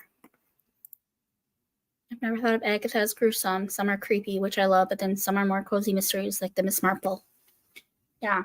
No, I'm sorry. I didn't mean to spoil anything. I just assumed that because kill is in the title, everyone knew or assumed that there was a murder in that book. So, my bad. Sorry. Didn't mean to do that, but okie dokie. All right, let's see. Are any of my other friends on right now that are currently watching? No. Look on my second post. The second post. Oh, Reese was on earlier and I didn't answer her questions. I'm sorry, Reese. And Teresa's not on. Jason's not on. Rachel's not on. And Caitlin is not on. Okay, so I'm just going to go ahead and answer Samantha's questions. So Samantha over at Faith in Books. If y'all don't know her, you should go subscribe. She's amazing. She's a smaller channel like the rest of us too. So anyway. Okay, so the first question she asks is, what is your comfort book? I would say Little Women is my comfort book of choice. I love it. Or Emma by Jane Austen. Those are my comfort reads. However, anything by In the Babysitter's Club is very comforting because that's my childhood.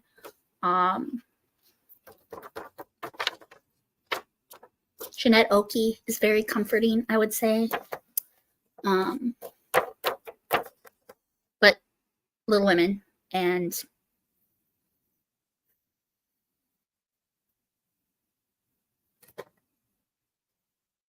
yeah, Little Women. How and when did you become a Christian? This is one that I did answer in part 1 of my Q&A video. So the Q&A part 1. But in a nutshell, I will tell you the Sparks Notes version. I grew up in a Christian home. My parents were born again believers when I was very little. Both of my parents got water baptized when I was in elementary school. And I gave my heart to the Lord at a very, very young age. I would say I was 8 the first time I asked Jesus into my heart. And as is very common with people who are Christians their whole life, there have been many instances of backsliding, of rededication, different levels of conviction, different levels of commitment with my walk. But like, I would say since I married Steve, my walk with the Lord has really kind of cemented. And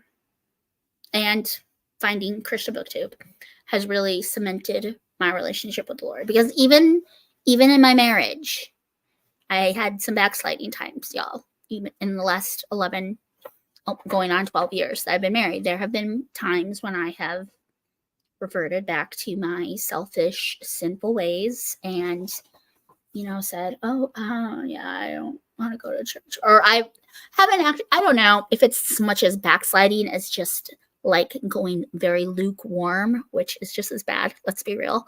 But like times when I'll be like, oh, well, it's okay if I just get a little tipsy, or it's okay if I have, if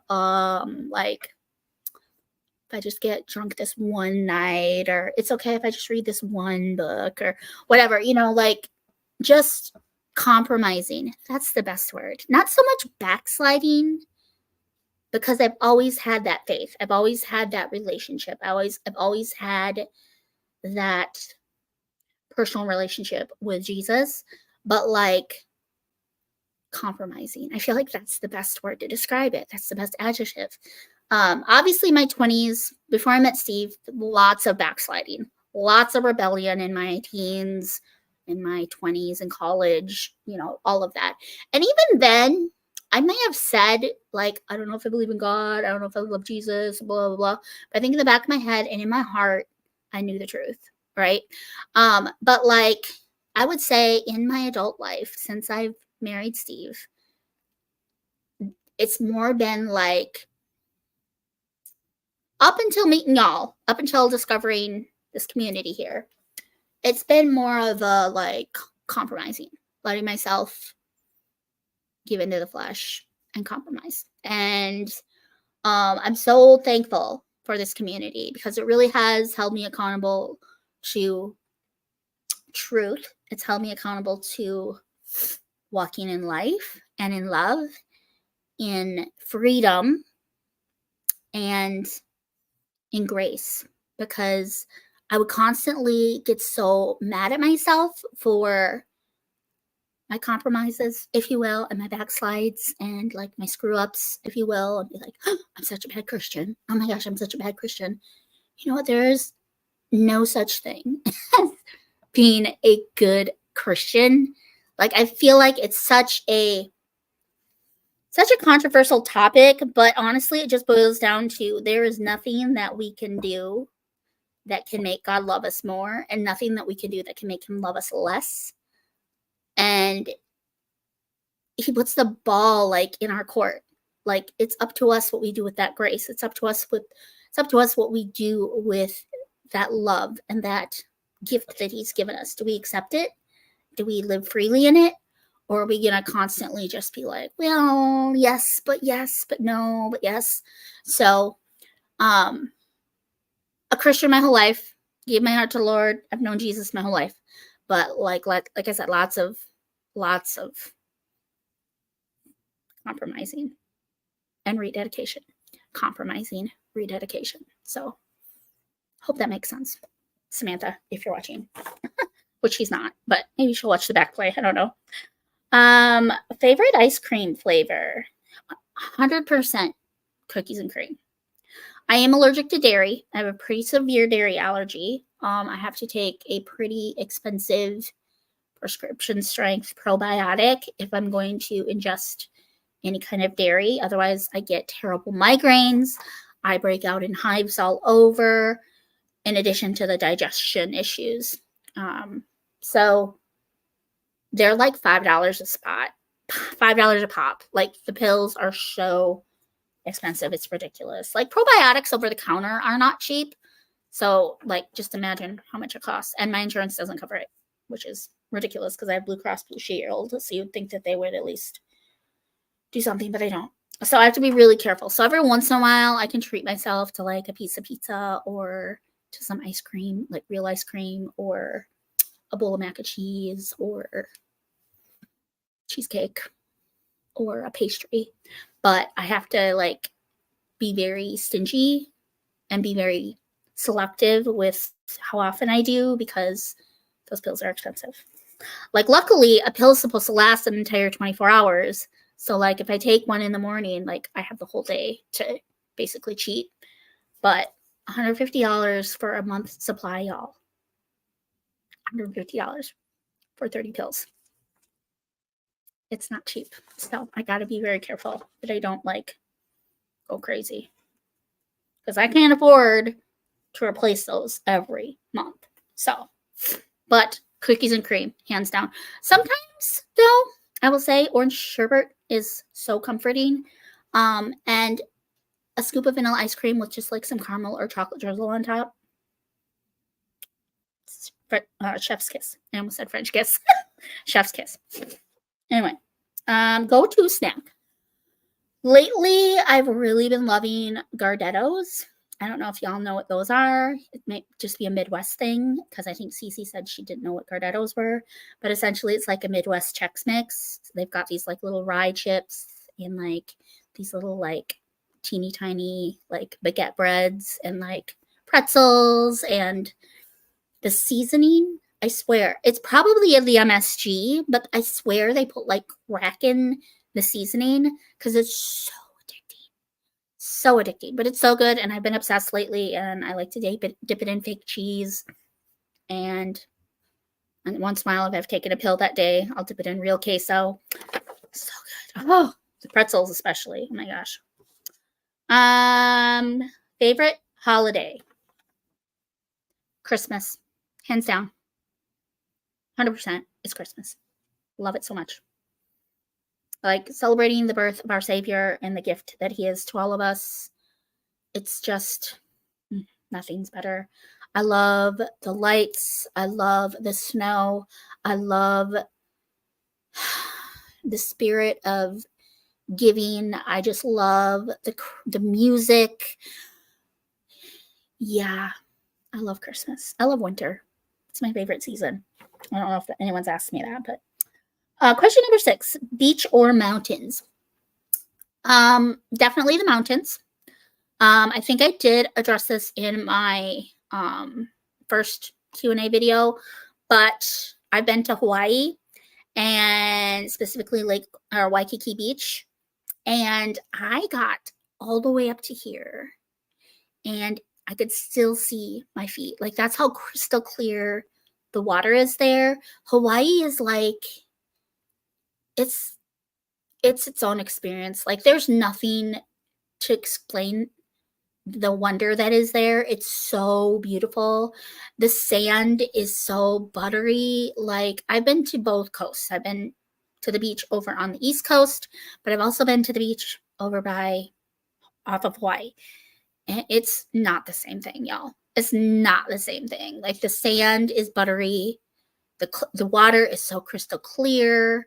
The produce in Hawaii just tastes so different. It's just like, it's an experience. It's not the same thing. Like, I can't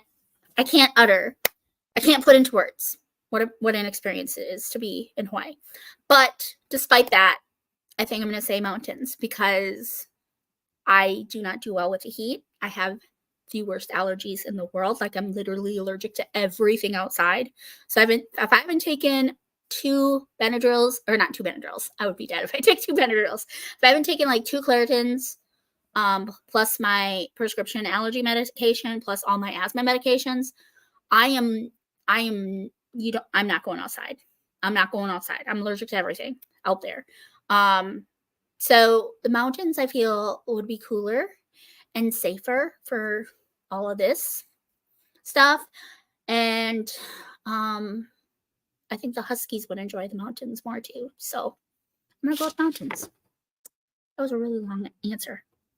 All right, and then the last question Samantha asked me is dream vacation. Well, I've already been to Hawaii, and that was pretty amazing. And I've been to New York, and that was also amazing. I think one place that I really want to visit in the United States that I have yet to visit is California. I'd really like to see LA. I'd like to especially see the Walk of Fame, with the stars and everything like that. I'd like to eat in a Hard Rock Cafe in LA because I've eaten at one in Hawaii. I've eaten at one in Chicago. We didn't eat at one in New York, and I'm really regretting that I didn't. But it's kind of like my goal to eat at a Hard Rock Cafe in kind of like the main places, you know what I'm saying? And have the same burger in each one. Does that make sense? Do you guys? I don't even know if you know what I'm talking about, but I don't know. I think I'm going to say LA if we're going with Minnesota or with the United States, but internationally, I want to go to Italy so badly. Like, I want to go to Florence, Italy specifically. Rome would be awesome too, and Paris, France. Those are like my top two. And I know Steve really wants to go to London. So Europe, I'll just say Europe. Y'all, I want to travel. I've got such a yearning for travel. I'm probably so behind on comments. Let's go try to hit some of these. I'm sorry, guys.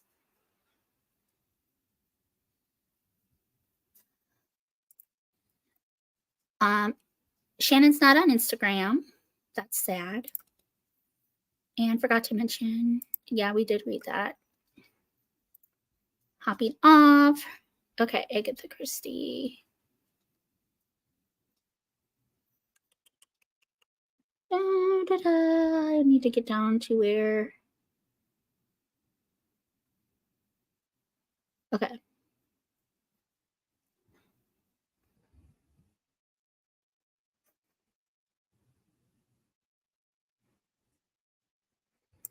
Okay.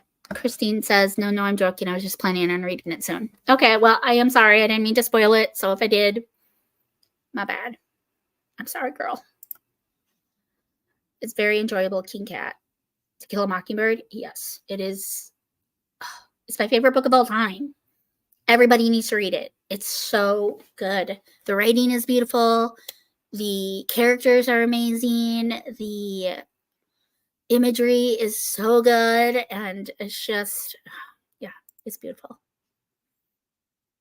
Yeah, you won't regret it. And I don't think I spoiled it because like I said, the word kill is in the title. So, anyway. Can't do descriptive death stuff. That's fair. Everyone has their different tolerance levels. I'm that way with sexual content and with swearing. I'm very sensitive to swearing, and I'm very sensitive to sexual content because of my history. Babysitter's Club and Jeanette Oak, yes. yes. Nancy Drew is my comfort read, or Jane Austen. Yes. That was it. It was Little Women or Emma. And then I said, or Babysitter's Club or Jeanette Oak. Yes. Nancy Drew and Austen. Oh, that's so sad, Shannon. That's like my childhood. It's my childhood. So good. And y'all know I love my Nancy Drew. Yes, you're like the queen of Nancy Drew, Christine, and I love it. My dogs are going crazy because I think Steve's getting ready to feed them. So sorry if you hear the jingling or the bark, bark, bark. We have Gardettos here. I love the little rye bread strips. Yes. I love the pretzels, though. They're my favorite part. I don't normally like pretzels, but the seasoning in Gardettos is so different that, like, the pretzels just make it for me. So, my favorite sandwich. That's like an impossible question for me because I love food. That's like saying, what's your favorite sandwich shop? And I don't know if I could pick just one. I love Potbellies. I love Herberts and Gerberts. I love Subway. I love Jersey Mike's. I love Jimmy John's. But I also love me a good, just like, get some Wonder Bread, get some mayo, get some Oscar Mayer turkey, throw on some Velveeta cheese, some lettuce, tomato, pickle, onion, get some potato chips, and have a little deli sandwich that you just made yourself. So, I don't know if I can say, I've really been into the wreck from Potbelly lately. It's like an Italian sandwich. It's so good. There's like prosciutto and like bacon and Italian sausage, I think. I can't remember everything that's on it, but it's so good. So good. The Wreck. If you have a Potbelly by you, go get the Wreck. It is so good. So I'm going to put it in the comments because y'all need to go the Wreck. There you go. Thank me later. But the pickles at Herbs and Gerbs. Oh my gosh, the pickles. Did you enjoy the sequel to Kill a Mockingbird several years? No, I refuse to read it. Go Set a Watchman. That's what it's called. I refuse to read it. Not because I think it's bad or it's going to be bad, but because I've heard that it like paints Atticus Finch in a different light. And I hold him in such, like, I have so much esteem for him. Like, he is like my favorite male protagonist of all time. And I've heard by almost every single person that has read the book has told me that I will see Atticus Finch in a different light if I read that book. And I refuse to let my perspective of him be tainted in any way, shape, or form, even if it is by the same author that created Atticus Finch. I just don't. I don't want to. I don't want to alter that. I want him to be as awesome as he is in my brain. And I won't read it. I will never read that book. No offense to anyone that has, because I'm sure it's written really well because the author is amazing and very talented. And it's probably a beautiful story. But I want to guard I want to keep Atticus Finch in this little bubble and up on this little pedestal that I have him on. So gonna head offline and read. Wanted to hang out with you, Lucy. Hope we can sprint together soon. Yes, I actually, Christine, if you're sprinting Monday, wait, do I work Monday? I can't remember if I work Monday or not. I'll reach out to you. I do think that I'm on a day shift on Monday, but I'm not positive. I will let you know. If I am, we could potentially sprint Monday. Okay? I'll let you know. For sure. Yes, the Wreck. So good. Big part of my tween years, for sure. We used to order from Weekly, Reader, and Troll. These were the precursor to Scholastic. I remember Weekly Reader. I don't think I remember Troll, but I do remember Weekly Reader. Oh my gosh. And then Scholastic. I would order from them all the time, anytime a Babysitter's Club book was in there. The Wreck. Yes. I heard that too, Lucy, and that's why I haven't read the sequel either. Atticus Finch is literally my favorite character of all time, my favorite male protagonist. I think I've said this before, but I had a betta fish in college, and I named him Atticus. He was Atticus Fish. Atticus Fish. I can see that. I didn't enjoy the sequel very much. The story felt disjointed from the original. Okay. Does it burst the bubble, Beth? Are you on Instagram, Beth? Or Goodreads? I know we're on Goodreads together. Private message me on Goodreads and tell me if it will taint my... I don't know. I still feel like because of so many people and what they've said to me, I still don't know if I feel comfortable reading it. I don't know if I do. But, y'all, how long have we been sprinting? Or how long have we been chatting? When was the last sprint over? I feel like it was over at like 9:40. Let me look at my alarm. I want to see what my last alarm was set for. It was 8:40. We've been chatting for almost an hour again. So we're going to go we're going to go ahead and do a 20-minute sprint. Steve is home, so I'm going to go say hi. I'll read a little bit. I don't know how much I'll get read, but I will read. It's 30 right now, so we'll read till 50. And for anyone hopping off, thank you for stopping in. Say goodbye when you leave. I love you all. Let's see. What was I going to say?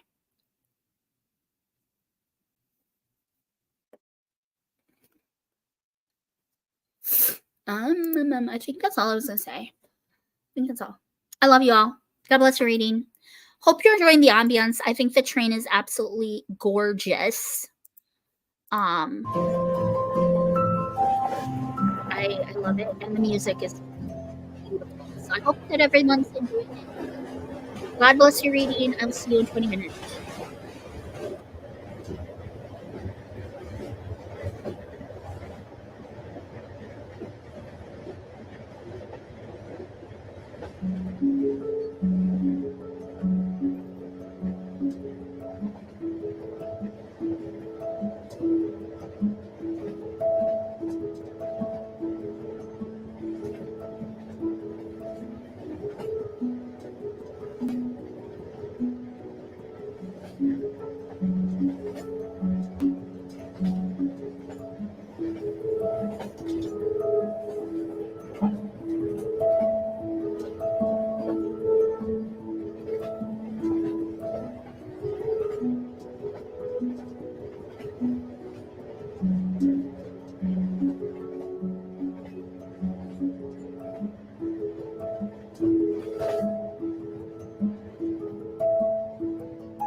All right, friends.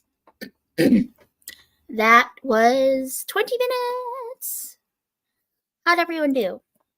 I literally didn't read a single page because I went down and talked to Steve, got myself a little hubby time, and we talked a little bit.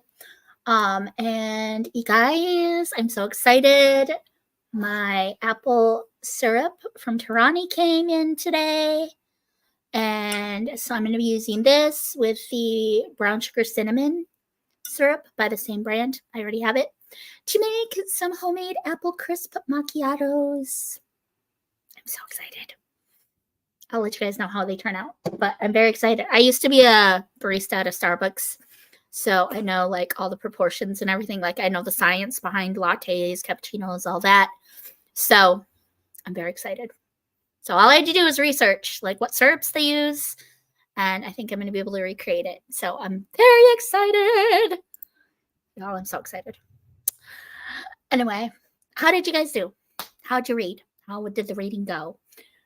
I don't work till 4 tomorrow in the afternoon. Steve doesn't work till 2.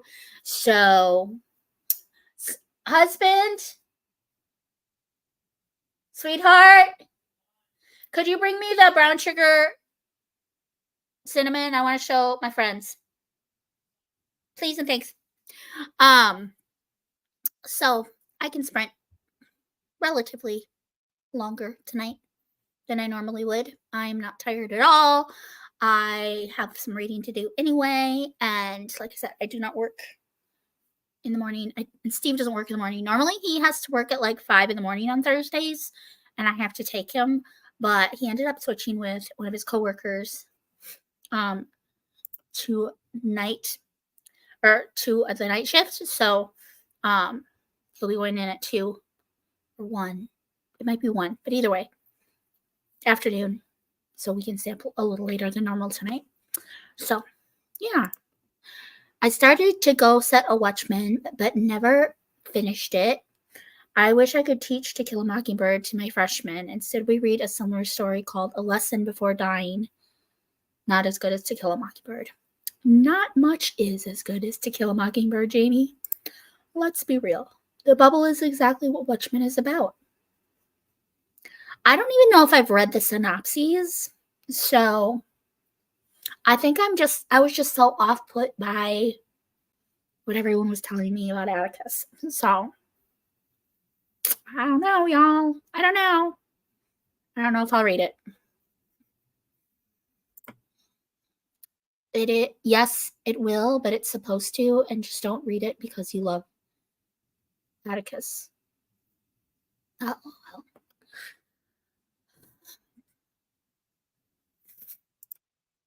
I'm just gonna plead the fifth. Just got here. Hope you're all having a good night. Hello, Monique. Thanks for all the love over on Instagram and Goodreads. I appreciate it. Really appreciate it. Yum. Yes, like I took a little taste. It literally tastes like the apple from the apple crisp macchiatos. I'm so excited. So excited. Steve's gonna bring the brown sugar cinnamon one up. It's not the exact same syrups because they have like a syrup that's specifically like apple brown sugar is the name of the syrup. And you can get it on Amazon, but it's like $50 for a bottle. Like it's insane. It is expensive. So it's like, I'll just do like a brown sugar syrup and an apple syrup. And then they have a cinnamon syrup too. I think they put like a half a pump or something like that of just regular cinnamon Torani or whatever. So I was like, I'll just make a concoction with the three. I'll play around with it. But brown sugar cinnamon. So these two right here, this is going to make the apple crisp macchiato. I'm very excited. I can't wait. Anyway, okay. So, the next friend to ask questions, and this will be the last friend from the first batch of questions. Then there was a second post that I made, and we have more people that asked questions in that one. I think I might actually save those for the next impromptu sprints. So, but Alysha from For the Love of Christian Fiction, do y'all know her? Because she's pretty bomb. If you don't know Alysha, you should go check out Alysha. She's pretty amazing. So at For the Love of Christian Fiction. Here, let me put it right here. See if I can do it. At Love of. She does not post a ton, but she is amazing. She's going to be one of my co-hosts for the readathon in December. And it's going to be, she's awesome. She's so sweet. I freaking love her. She's another Midwest girly. I think she lives in Indiana or Illinois. So I want to try to meet her too.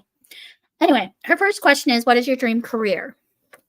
And I think I've said this multiple times, but 100%, I want to be a food critic so badly. Like nothing would be better than traveling the world and doing what Guy Ferraro, the dude from Diners, Drive-Ins, and Dives. His job is like goals for me. Like that is what I want to do. I don't know. Like I love to read books and talk about books, and you know, it's passion. But like I love food. I love food. And I think nothing would be better than getting paid to eat food and to talk about it and review it or whatever. So yeah. And Steve's on board with me for that. So maybe we'll do that when we retire. We'll like get an RV and hook a trailer with to the back of it for the Huskies and all the books and just travel and read and eat all the food. And yeah, that might be what we do. Like initially our pipe dream was to go to Alaska and foster Huskies and take up amateur dog sled racing. But the older I get, the more I think that just traveling with the Huskies and eating all the food sounds even better. Being amateur food critics after we retire, that's like the dream. The next question that Alysha asks me is, what are your favorite rainy day plans? I am a little scared of thunderstorms. I'm not gonna lie. It's a very unpopular opinion. Literally everyone loves thunderstorms, but I think it's just the loud, well, it's not even so much rain. because I like me a good just like rain shower, just the pitter patter on the windows. Like there's nothing better than that. Cozying up with a book. If I had a fireplace, I'd cozy up in front of the fireplace with a good book. Just the pitter patter of the rain, a little bit of thunder, a little bit of lightning. It's the big booms that your girl can't handle. Like the ones that shake the house. It's like that is the wrath of God, y'all. And that puts the fear of God in me. Like I just do not like the big booms. So if we're talking just like the light, mild thunderstorms with the pitter patter and little rumblings here and there, fine. Favorite rainy day activity is to curl up with a good book. And if I had a porch, I would probably sit out on the porch and read and listen to the rain. But if we're talking about the big booms, your girl is in the bed, the blanket around her, shaking. I probably got a husky on either side of me. If Steve's not here, if Steve's here, that man's holding me. That man is holding me until the storm goes by. I'm that way with tornado storms too. Like tornado warnings, I don't mess around with those. Don't mess around with those. My alma mater actually had a tornado go through the campus during spring break my freshman year. And thank the Lord we were all on spring break because it was a devastating twister, y'all. It was devastating. I think it broke records, that tornado did. So, yeah, I don't mess around with tornadoes. If I hear those sirens going, your girl be running. I'll be running. Yeah. So, okay. Question number 3. What is your favorite movie? My favorite movie of all time is probably The Wizard of Oz. Like it's been my favorite for the longest.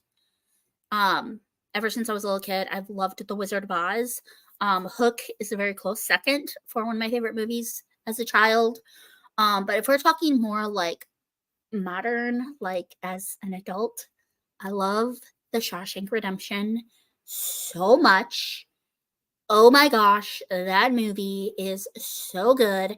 And then Clueless. I know they're two completely different genres. We got Clueless, which is over here, which is like hilarious, like laugh out loud.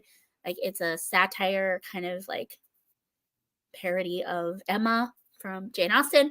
And then we've got The Shawshank Redemption over here, which is like Stephen King come to life, but it's not as scary as you would envision a Stephen King being. Not all of Stephen King is like horror, apparently, but Shawshank's about this guy who's like wrongfully incarcerated, and he invokes the help of some fellow inmates who are also wrongfully incarcerated, and they kind of like try to plan their escape. So it's like Prison Break, but like better, in my opinion. It's so good. It's so good. It's got Morgan Freeman in it. Yes, that is my answer for that question. Like, it's always been The Wizard of Oz, and I will take that with me to my grave. I love that movie. But The Shawshank Redemption, I tell ya, that movie changed my life. It's so good. It's just so good. That and A Time to Kill with Matthew McConaughey. Like, up until I saw that movie, I thought Matthew McConaughey was a joke. I thought that he was just this, like, heartthrob actor who was only in chick flicks, and he was only famous because of his looks and his washboard abs. But, like, when I saw A Time to Kill, he is so good, you guys. He's so good. He's so talented. If you haven't seen A Time to Kill, you need to see it. And Shawshank Redemption, you need to see that one too. They're both more on the serious side, and the subject matter isn't the easiest to stomach for either of them, but so good. Just so good. And the acting is just phenomenal. So I'm a little bit of a movie buff, y'all. I don't know if you could tell, but I am a lover of cinema. So yes. Okay. This is still question 3. What's your favorite TV show? Probably Psych. It's probably Psych. It was Gilmore Girls for the longest time, but y'all, I'm of the opinion that while I want Luke to be happy because I love Luke, I still am not convinced that Lorelai deserves him. I feel she never appreciated him when she had him, and I feel she never treated him well. And I think Luke deserves better than that. So, in an attempt to not spoil anything, I'm just going to say I do not like the way that everything was resolved there. The reunion really, really, really, really, really upset me. I didn't love it at all. And I despise the character that Rory became. Despise it. Like, more than the Luke and Lorelai thing. I despise Rory's character arc. I hate it. I hate it so much. So if it weren't for the reunion and that stupid season 7, Gilmore Girls would still be a favorite. And I still love Gilmore Girls. Do not get me wrong. I still watch seasons 1 through 6 on repeat. But it's no longer number 1 anymore.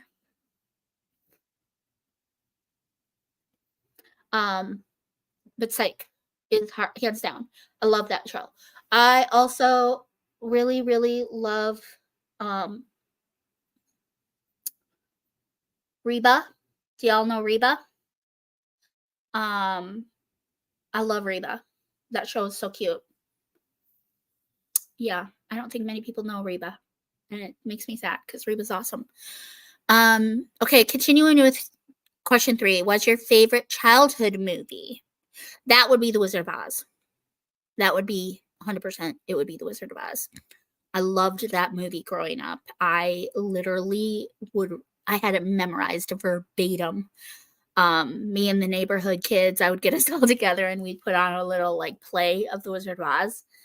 And even though I was very much more suited to play the Wicked Witch, I always insisted that I be Dorothy. Even though the little girl across the street looked way more like Dorothy. I was kind of bossy back then, and I was like, I'm Dorothy. And I was Dorothy for Halloween almost every single year in my childhood. Like, almost every single year. There was one year I went as Whitney Houston. But otherwise, I was Dorothy almost every single year. Favorite childhood TV show?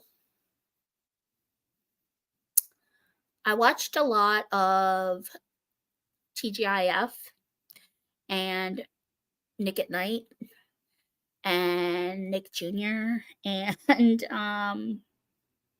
some of the like Saturday morning cartoons and I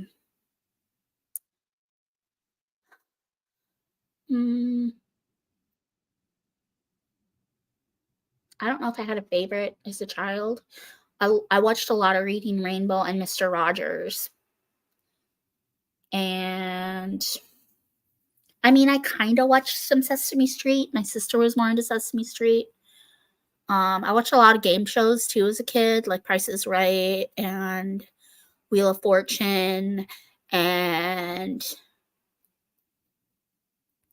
yeah, I think Micah and I talked about this on our sprints, like the night that I pulled him on, and it was just him and I, because he made fun of me for liking Mr. Rogers a little bit. And then, but Reading Rainbow, I really liked. Full House, Step by Step, Family Matters. Yeah. So, anyway, okay. Question number 4 from Alysha. What's your favorite Bible verse? Well, my life verse is Isaiah 41:13, which says, "For I am the Lord your God, who takes hold of your right hand and says, 'Do not fear, I will help you.'" That verse just means so much to me. It means so much to me. There's another verse that is more of the heart cry, but I can't it's not up here right now. Like, because I wrote it down when I discovered it. I was like, yes, this is the cry of my heart, God. This is the cry of my heart. And I don't have it. I don't have it. It's not up here. It's gone. It's far, far away. If I think of it, I'll let y'all know. But yeah. And my favorite Bible story. Well, it's hard to pick just one because I love so many. Like, I love Joseph. I love Hannah. And just her heart for dedicating Samuel back to the Lord. I love the story of Ruth and Esther.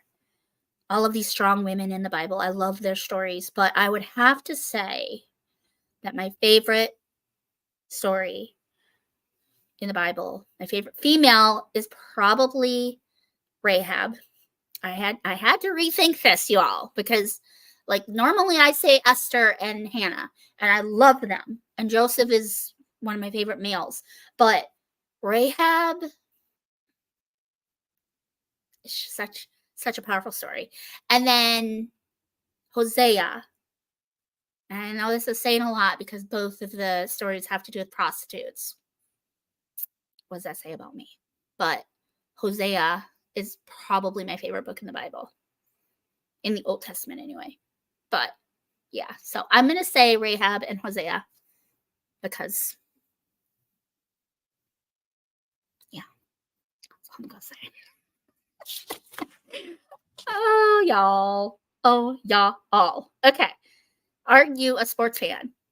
Yes and no. I am a Packers fan because I'm going to get so much hate for this. I hate the Minnesota Vikings with a burning passion. I'm embarrassed to be living in the town that they play for. I think that the whole NFL is awful. But I'm a diehard Packer fan. And the reason I am a diehard Packer fan is because the Green Bay Packers are the only team in the NFL who is not owned by the NFL. They are owned by their fans. And they are the only team in the NFL that has a code of ethics that they are required to follow. And if they go off of these code of ethics, like if they like do anything like that they're not supposed to do, they don't just have to pay like a fee. Like, it's not just pay like $3 million and then you can continue to be a Packer. No, they're done. They're gone. It's see you later, bye. So like all of the scandalous stuff that all the other teams, all the other players from all these other teams are getting away with, the Packers, no tolerance, zero tolerance, because they're owned by the city and they're owned by their fans. So I just love that. And that is why I am a Packers fan. Now, that being said, I have not been a very good Packers fan the last few seasons. I haven't watched a single game probably in like 4 or 5 years. It might even have been since my dad passed, because that was our thing. We would watch Sunday football together because he was a Vikings fan, and I was a Packers fan, and we would sit and we'd watch the games together. And so it might be. It's been a while, and that's not intentional. We just don't get any of the NFL channels here. And Steve's very supportive. He's like, "Do you want to go to B-Dubs and watch the game? Because Packers are playing tonight." I'll be like, "No, that's okay. Let's just stay home and read and blah, blah, blah, blah." So like, yeah, I've not been a good fan, but I will always support that specific team. And when we moved to Wisconsin, heck yeah, I won't get bullied for being a Packers fan. Question number 6. What are your favorite stores to shop at? Well, funny thing, I worked for TJ Maxx, but I actually hate shopping. I hate it with a burning passion. Like, if I don't have a list laid out in front of me, I don't see the point in going into a store. I don't find it enjoyable. I'm not even 5 feet tall. I'm a little on the curvy side. I've lost weight since I quit dairy and even more weight since I, for the most part, have been on a sugar fast. But clothes do not fit me off the racks. Like, they do not fit me. So I have to, like, cut the pants, or they have to be the tapered jeans that I can tuck into boots. Shirts are a little easier because I'm short, and so a lot of times if I just get a petite shirt that's like extra, that's like a large, I'm fine. But like pants specifically, it is a struggle. I hate shopping for jeans. I hate it. So shopping for clothes is not the most pleasant experience for me. And yeah, so, but I love to book shop. I love thrifting. I love the craft stores like Joann's, Hobby Lobby, Michael's. I love going to all the like the Home Goods and like IKEA. Oh my gosh, I love IKEA. And like Steve and I go to the Mall of America like frequently, but we just walk. We'll just walk the mall. Rarely will we actually go into a store and browse. I literally like just going to the Mall of America and just walking and people watching and like window shopping. That's my thing. Also, everything is so expensive right now, y'all. Like, I feel like $50 for a sweater. Are you insane? Are you insane? $50 for a pair of jeans. Are you insane? Like, these are the prices at the Mall of America, y'all. It's insane. I walked into Old Navy the other day because they have pants that are short enough for me. Like, they have jeans that are short enough that I can literally just buy them off the rack. $50 freaking dollars for a pair of jeans. Are you hecking kidding me? No hecking way. No hecking way. Absolutely not. I would never. I will never. Never. Never. I'm sorry, y'all. I should hit some of these comments. Oh, it's just a night of me babbling. That is what tonight is. Tara says the loud thunder's awful. I hate the heavy wind gusts too. Yes, anything that like shakes the house. My ring light is like slowly like taken on a mind of its own. Y'all. Yeah, I don't do the like earth shattering, house shaking bursts. I love all those movies too. Yay, Monique. Gotta scoot, y'all. Thanks for being such a blessing, Lucy. Oh, Shannon, you are the blessing. You're probably long gone, but I love you so much. Oh, sometimes I really wish that you would show your face so that you and I could sprint together, because I think we would have a hoot. It would be a hoot, Shannon, to sprint with you. But I understand, and I love the like mystique of your channel and just like not knowing what you look like. It's such a beautiful mystery, and I just love you. I love you. That's all I gotta say is I love you. I love you. Okay, Shannon. I love you. Psych is one of my faves too. Yeah. Not many people have heard of Psych. Love it so much. That is the obsession behind the pineapples, y'all. That is why me and Celestria have a shared love of pineapples, because we both like the show Psych. Hi, Shannon. Preach about Lorelai. Oh my goodness. Sorry, I've been thinking this ever since I watched it. The union was horrible. Rory is literally the worst character. Amen, sister. Amen. I still love Gilmore Girls. Do not get me wrong. Like I said, I will still watch seasons 1 through 6. No questions. But like, girl, what are you doing to my girls? What are you doing to my Gilmore Girls? I don't particularly love who either of them became, if I'm being honest, but at least Luke got his happy ending. That made me happy. All I gotta say. Okay. Night, Shannon. Lane is my favorite as Suki. Lane and Suki, yes. And Kirk. Oh my gosh, I love Kirk so much, you guys. I love Kirk. Is this bad? Is this okay? You guys, this lighting let me tell you, it's a struggle. That is like one of my biggest struggles with YouTube is getting the lighting. Hate Rory's character. I hate her character arc. She started off so awesome.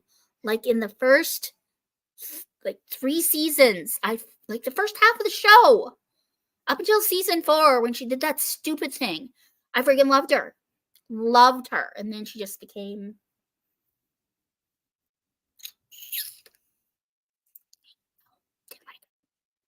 Yay, you know Reba? Katri, you know Reba?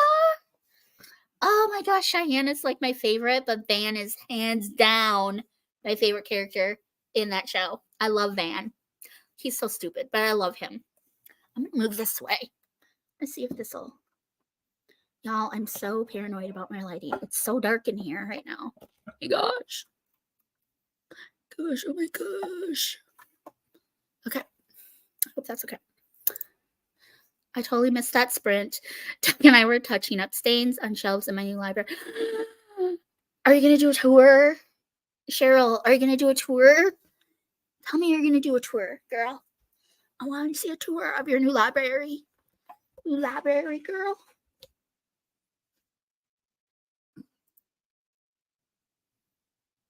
Yes, TGIF. Step by step. No, I haven't read any. Is that Tessa Afshar, Hannah? I haven't read any Tessa Afshar. My hair is out of control, y'all. It's just out of control. It's out of control. It's gonna be like a year or two, Kristi. It like just depends on like when we get our act together with this house. Cause after like 7 years of living here with 3 huskies, it just needs a lot of places need like deep cleans. It just needs some cosmetic up. I cannot talk, y'all. I cannot talk. It's hot in here too, like the ring light and then the flannel. I'm warm. We just got to do a couple of cosmetic updates and like do some major, mostly it's the deep cleaning from having 3 huskies here for so long. And once we get everything under control there, then we can list it. And then it's just going to depend on how quickly we sell. Because us getting a house in Wisconsin is going to have to be contingent on the sale of this house. Just because we cannot afford 2 mortgages. We cannot. Like, I don't know how many people can, unless you're like a doctor or a lawyer and super successful or whatever. But, yeah. Katie's here. Hey, girl. Hey, girl. How's it going, Katie girl? I'm so exhausted. Still buzzing. Writing down. Whitney, I love you. Oh my gosh. I really hope you have some pictures on Instagram or you're going to. I really hope so. Everything is very expensive now. Seriously, it's insane, you all. Like, it is so frustrating. Not only can I not find clothes that fit me, but when I do find clothes that fit me, they're like astronomically priced. Again, $50 for a pair of jeans that fits me. No, ma'am. No, sir. No, ma'am. Gus and Lassie, Tara. Gus and Lassie. Reba! Van is hilarious. I about died when I saw him on an episode of Psych. Yes! I forgot about that. I totally forgot about that, y'all.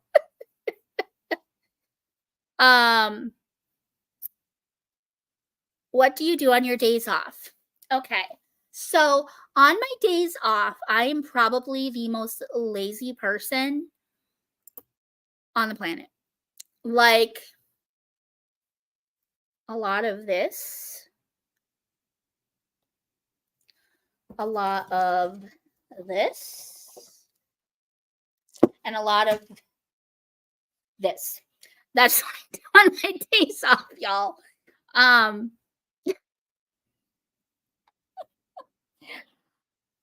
Yeah, it's really bad. Maybe if I were less like that, my house wouldn't need as much work as it does.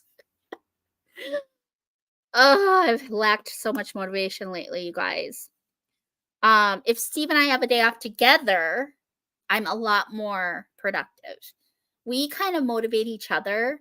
So, like, if he has a day off by himself, he's pretty lazy too. But when we both have a day off together, we get so much more done. Not just around the house, but like we'll run errands, like do things that extroverts do. Like I I learned this about myself, y'all, because I was very confused by the fact that yes, I'm very bubbly and I'm outgoing and I'm not shy at all. But like being around people is exhausting. Like, and I honestly, I feel like it does a little bit depend on the people that you hang out with because like the customers at TJ Maxx, like spending an entire day interacting with people all day at work exhausts me. It exhausts me. Um, but hanging out with like my besties can exhaust me just as much. Like my friend and I had plans to go to dinner together and she canceled on me. And I was sad, but I was also like, oh, thank goodness. So I don't feel like going out. I don't feel like being social. I don't feel like I don't feel like doing anything. I just wanted to stay home and be by myself. And then we rescheduled and the next time she's canceled again.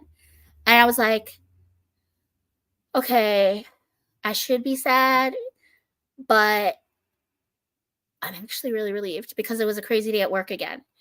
But then the third time that we went out or that we made the plans, it worked out and I was excited. I was excited to go out and spend time with her. So like I like did some research because I was like, I'm not shy, but I like being around people, but I also need my alone time to like recharge because I just thought I was an extrovert because I'm so outgoing and I'm bubbly and I do love people. But it turns out, y'all, that I am what they call an ambivert, which means that you are equally introverted and extroverted. That means that you sometimes you get your energy from people and sometimes you get your energy from being alone. It's literally that's me. And it just was like it was life changing because I was like, I'm supposed to be an extrovert. Why am I dreading going to this event? Why am I dreading going to this social activity? Why am I dreading going to this or to do this or to spend? Yeah, it was life changing to learn that about myself. So I've been saying it all year that I'm an extrovert. I'm not an extrovert. I'm an ambivert. My name is Lucy and I'm an ambivert.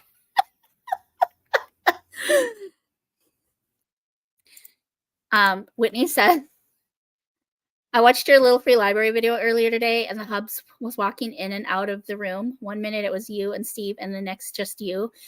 He thought you kicked him out. Your husband thought that I kicked Steve out? Oh my gosh. That's so funny. Because 1 minute it was me and Steve in the car and the next minute it was just me. Oh, I can see how he would have thought that. Can you just imagine me just like kicking him to the curb? Get out of here. This is my block. Y'all, that's ridiculous. Yes.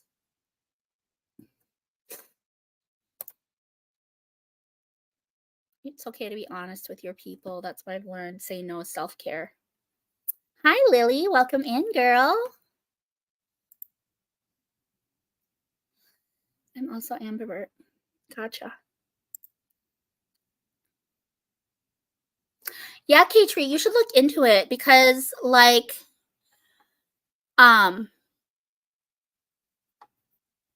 it takes a lot of pressure off of you too, because when people hear that you're an extrovert, they think, you think you have this expectation that you need to always be bubbly and you need to always be like,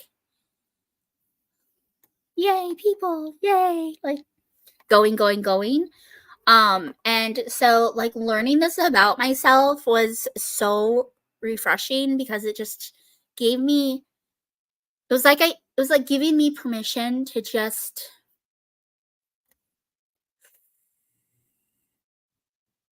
take pressure off myself, basically, when it comes to social activities and like social obligations and like the expectations that people put on, or not expectations so much as just like stereotypes that people put on extroverts, that all extroverts are outgoing. And like Reese from the Writing Songbird is an extrovert. She's what they call a shy extrovert. But she's extroverted because people don't understand that extrovert and introvert is not defined by whether or not you're shy or you're outgoing.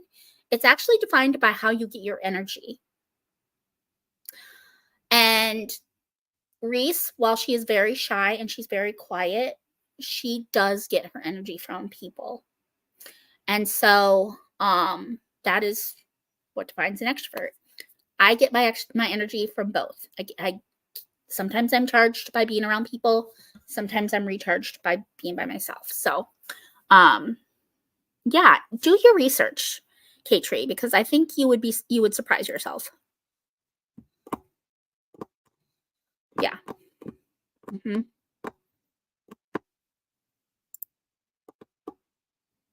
You're just a Casey, and you love saying no. Like he had to do a tuck and roll from a movie. Did Don really think that, Whitney? Oh no. Oh my goodness. You're welcome, Lily. You're welcome.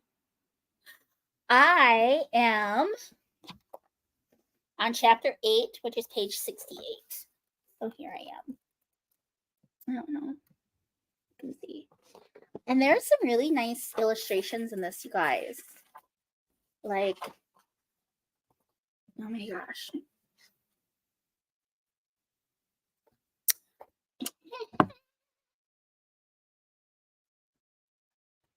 Get this. Okay, I'm gonna put my bookmark back in. This is the Reader's Digest edition, by the way, and most of them are illustrated. Like, look how pretty. Like, I don't know if you're gonna be able to see it. But like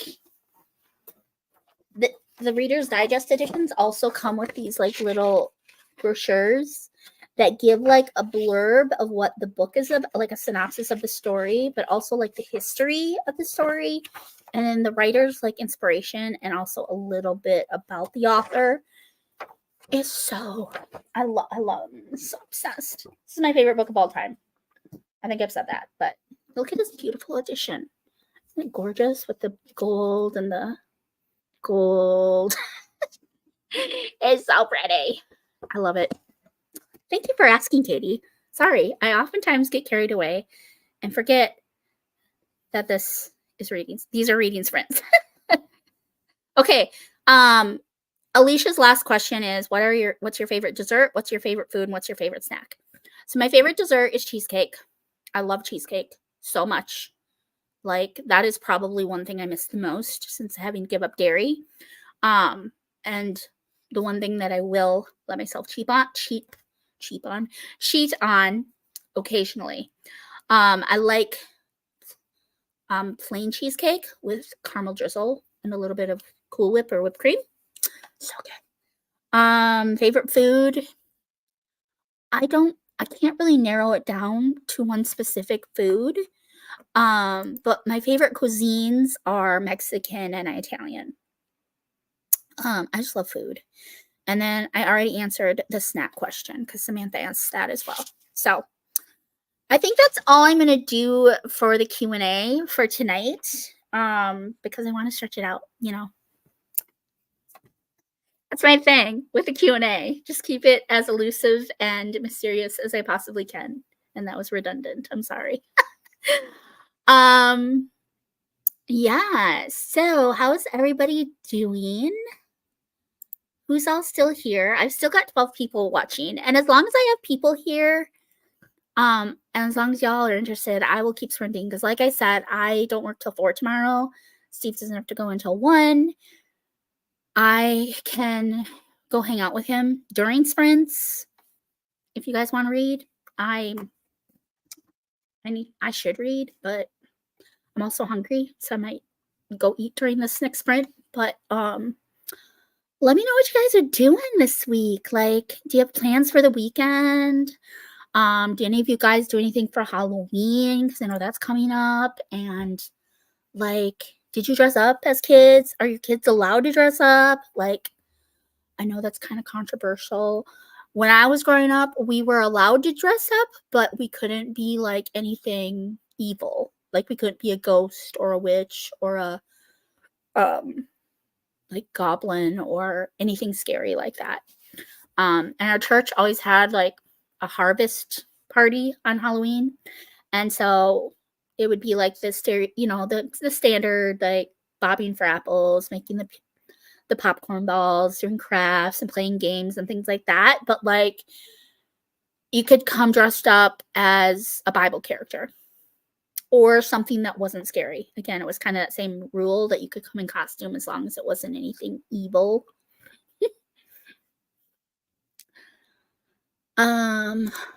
Whitney says, I want to say I read somewhere that Jesus would have most likely been an ambivert.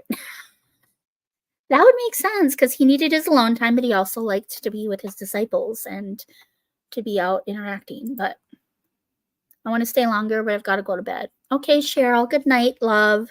Thank you for hopping on, and I love you, and I hope you have a good sleep, and I can't wait to see your new library. It's so exciting. I'm so jealous. Good night. Oh, Jamie, you're leaving too? Okay. Have a good night. Love you. Everyone saying good night. Katie says she will look into it. Yeah, you definitely should, hun. Definitely should. Katie, have you read it yet? Just because I know we kind of had that confrontational chat the last time I saw you. You said you hadn't read it. I called you out on it. I know Micah got a copy, so you should read it, girl. Yes, so good. So good. What are y'all's favorite desserts? Homemade chocolate chip cookies with a cold glass of milk. Yeah. Is that Christian? Or is it like young adult? That's exciting. Pumpkin patch. I don't know if I've ever been to a pumpkin patch. Because there was this place called Pumpkin Land growing up.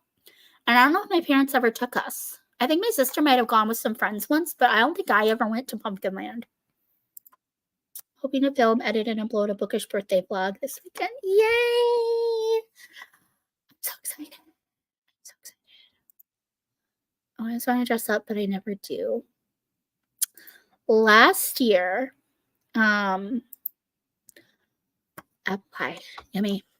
Last year, me and Steve were Little Red Riding Hood and the Huntsman, and the Huskies were the Big Bad Wolf Pack. I should show pictures. I think I showed last time. It's so funny. The babies are so cute. I'm like, and like, I don't know if we're gonna get, I don't know if we're gonna get any anything done this year because it's coming up really quick, and like I just don't know if I'm gonna have time to get anything. But they have the cutest little bandanas, and so I might just put them in their bandanas this year and take some pictures and put some on my community tab for y'all. But last year Halloween with the Huskies was so hecking cute. Let me see if I can find the best picture.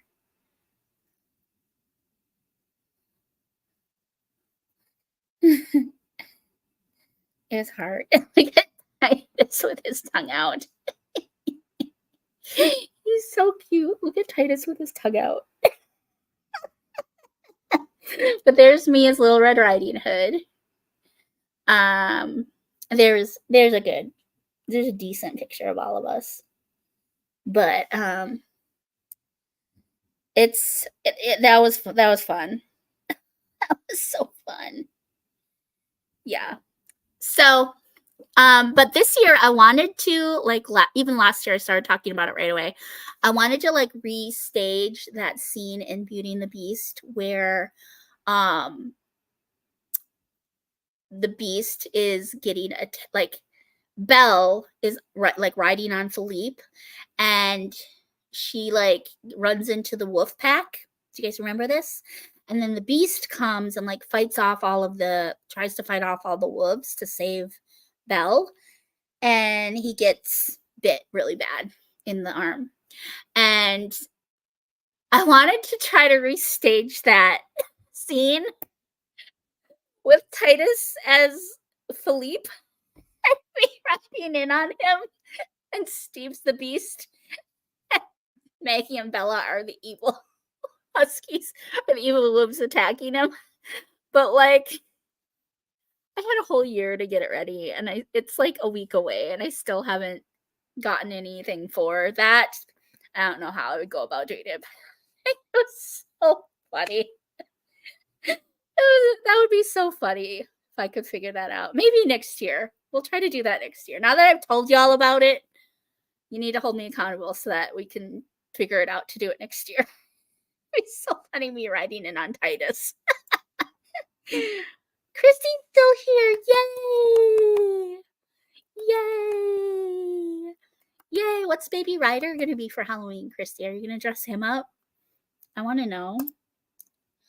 Contemporary romance. Okay.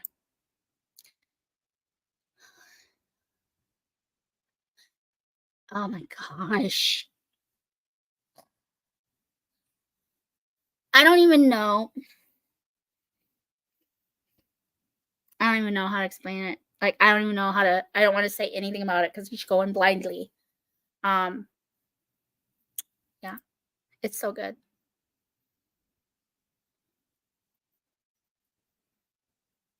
Katie says, Micah has a copy and I do want to read To Kill a Mockingbird. You have me very intrigued by it, Lucy. Yes, it's so good.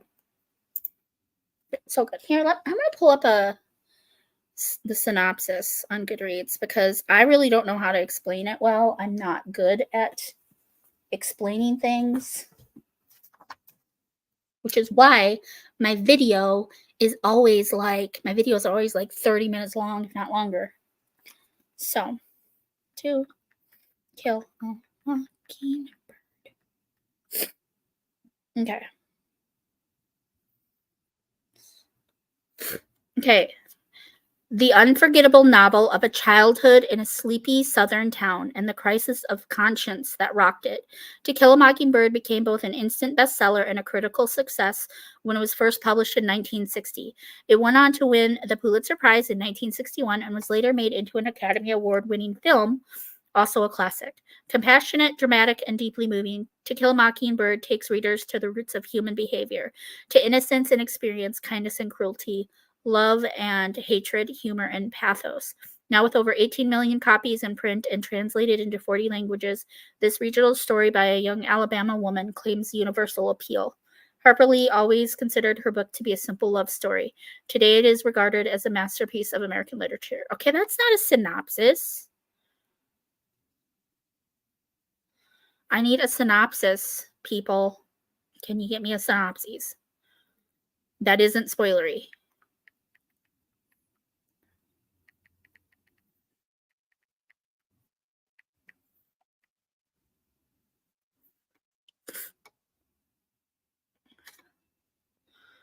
Okay.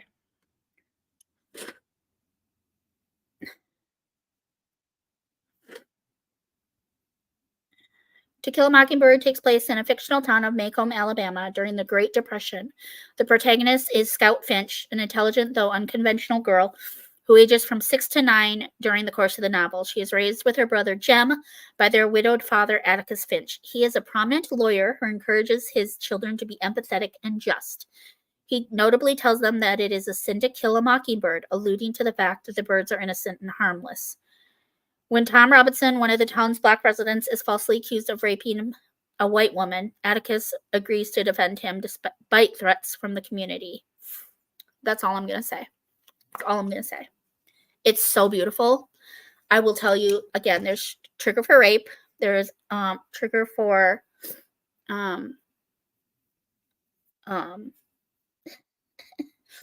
so you would think that I wouldn't be able to read it because of that. But it, for whatever reason, it didn't trigger me. They do use the slang word for African American, the N word, in it quite a bit. And there's very, very, very mild cussing, like the HE double hockey stick word and the DAMN word.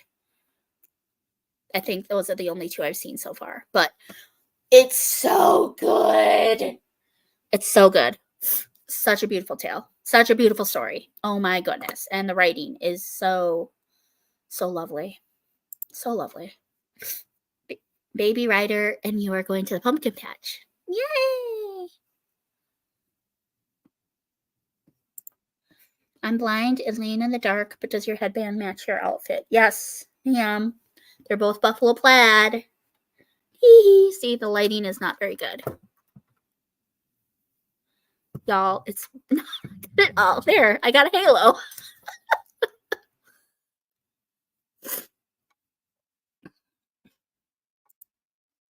We call that a derp face in our house. Our pup Cedar has a good derp face.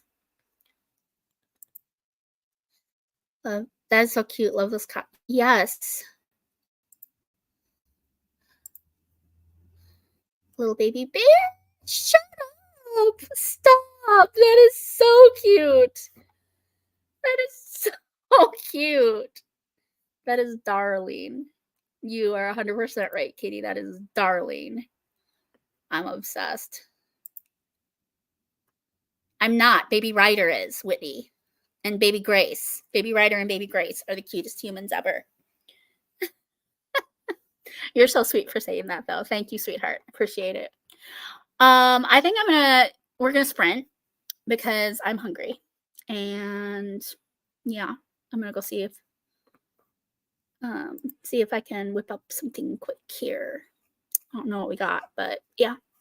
I'm gonna see if I can find something to eat because my tummy is growling. But I don't want to leave y'all. Maybe I'll make a coffee instead. That might fill me up. Should I make a apple crisp macchiato during the sprint and bring it back? I think I might do that. Okay, we're going to do a 20-minute sprint. We're going to say it's 10:50 here in the Midwest anyway. So we'll go till 10 after. Okay. Oops. We'll go to 10 after. And I hope y'all have a beautiful reading. Beautiful reading. God bless your reading. I love you all. And yeah, God bless you. And your reading. I'll see you back here in 20 minutes.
Hello, sweet friends. Welcome back to the sprints. Welcome back from the sprints. I made a cappuccino during the sprint, and it's actually really tasty. It doesn't taste like the Starbucks apple crisp because I guarantee none of the measurements were right. Like, I guarantee I got everything completely off because I don't have all the necessary tools to like measure things and stuff. So, and it is a science. Like being a barista, there is a science behind it. So, like what was meant to turn out, excuse me. Can I talk? Can I even talk? What was meant to be a latte has become a cappuccino. It's because of the foam, y'all. That's what really makes it not a latte anymore, is when you get that extra foam. So yeah, it's just the 1-to-1-to-1 ratio. So like you're supposed to have 1 part espresso, 1 part milk, 1 part foamy milk, or 1 part steamed milk, 1 part foam. That is a cappuccino, the 1-to-1-to-1 ratio.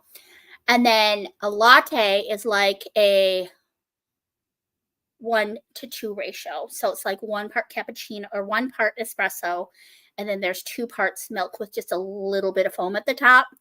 That is a latte. And typically they stir it up, whereas the cappuccino has layers.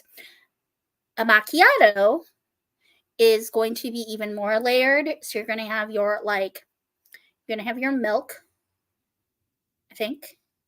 Then you're going to have your espresso, and then you're going to have your foam at the top. I do believe that's the macchiato. So you get the actual like distinct layers. And then a flat white is a 2-to-1 ratio. So you have like 2 parts espresso to 1 part milk with a little bit of layer of foam at the top. So it's a little bit drier. It's a little bit stronger espresso flavor, less milk in the flat whites. But I made a cappuccino. After I saw how frothy I made the milk, I was like, I'm just going to make a cappuccino because this is way too much froth for a latte or a flat white. So, but it still has that apple crisp like flavor to it because I used the apple syrup and the brown sugar cinnamon syrup. So it still has the essence of the apple crisp. It just wasn't a macchiato. Anyway, how'd y'all do? I got 0 red because I was literally downstairs being a barista that entire time. Didn't get anything to eat. Just attempted making a coffee drink. It didn't go my way. I need to get an espresso machine because I only have a Keurig, and I have the Keurig that only makes one size drink. And so, and it's on the brinks of destruction. And there's a little Mr. Coffee espresso maker at Walmart for like $50 that has tons of really good reviews on it. And one of the managers at TJ Maxx has that exact one, and she said that it is actually really good. It does the job. It does the job. So we're probably just going to get that, because then I can literally get my shots the right size, get the portions the right size, because I think the problem is that I steamed too much milk. That was the biggest thing. I frothed the milk too much, and there was too much coffee. So it was probably even close. It might have even been closer to a flat white, because I really wasn't doing the ratios. I wasn't measuring. I was just combining stuff. Like a pump of syrup here, a pump of syrup there, a little bit of froth milk. Yeah. And I forgot that when you froth the milk, it like doubles the size, if you will. So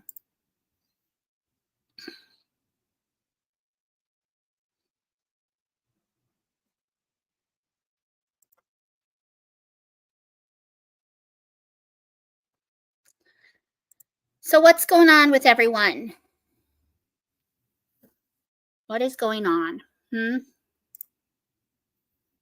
I've got start getting ready for bed now. So good night. Thanks for the fun. Love you lots. Love you too, Katie girl. Thanks for always stopping in when you can. I appreciate it. Bye, Katie. Tori's here. Just got home from the boyfriends. We are still going. I think Kristi and I are going to keep going. I don't know how you're feeling, everybody, but yeah, I'm up for another sprint, because like I said, I did not sprint it all that time. I was downstairs attempting to be a barista. Micah! Hi, Micah. Do you see the picture in the foodies that I just sent? I made a cappuccino with apple and brown sugar cinnamon syrups. And the only reason it's a cappuccino is because of the frothy milk. I frothed it way too much. Apparently, I'm rusty with my barista skills. But it has the essence of the apple crisp. It does, indeed. I have a good sleep, Micah. Thanks for saying hi. I know you're tired. You had a long drive to Bible study, and you had a long drive back, so I'll forgive you this once. I really appreciate you hopping on to say hi. Editing photos, you're not writing or reading, that's okay. It's still productivity sprints. I appreciate you being here, Kristi girl. It's good to see you, even though I don't actually see you, but you know what I mean. I need to add that. I think I've already added it. I think I've added that to my TBR.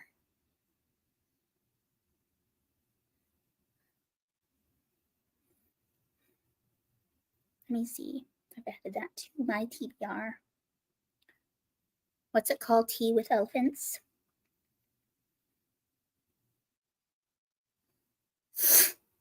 Yep, it's on my want to read. It looks so cute. So cute. Anyway, yes. Yes, it is very tasty, Micah. However, I will tell you, I got the proportions wrong. Because a cappuccino, are you still there, Micah? Tell me if you're still there. Because if you're not still there, I'm going to just stop talking, because I already told everyone else this. If you're still here, I'll continue my story. I'm waiting with bated breath. Or did you leave? Did you go to bed? He probably went to bed. I'm such a dingus. Anyway, so tomorrow I have to work at 4. I work 4 p.m. till close, and we close at 9:30. So it's going to be a late night for me. And the closer we get to Thanksgiving, the crazier it's going to get, because starting Black Friday, we're open till 11 p.m. through the holidays, like through the new year, y'all. Through New Year's, like the day before New Year's, because New Year's Eve we close early, New Year's Day we're closed, and then the day after New Year's Eve, or the day after, like January 2nd, we go back to regular business hours. But like starting Black Friday, we are open until 11 some nights. And it's all wonky. Like 1 week it'll be till 11, the next week it'll be till 10, the next week it'll be till 11. Some nights we close at 8. It's crazy. Like the holiday hours are insane. They're insane, y'all. So Thursday, tomorrow, like I said, I work 4 to close, but there will be sprints on King Cat's channel, so definitely go check those out. Friday, I have to work like a 9 to 5 or something like that, and Katie over at Paper X and Ponytails is going to be sprinting on her channel, so definitely go check that out. I'll for sure be in the comments, or I'm going to at least attempt to be in the comments. My friends Tom and Linda and me and Steve, we haven't gone out to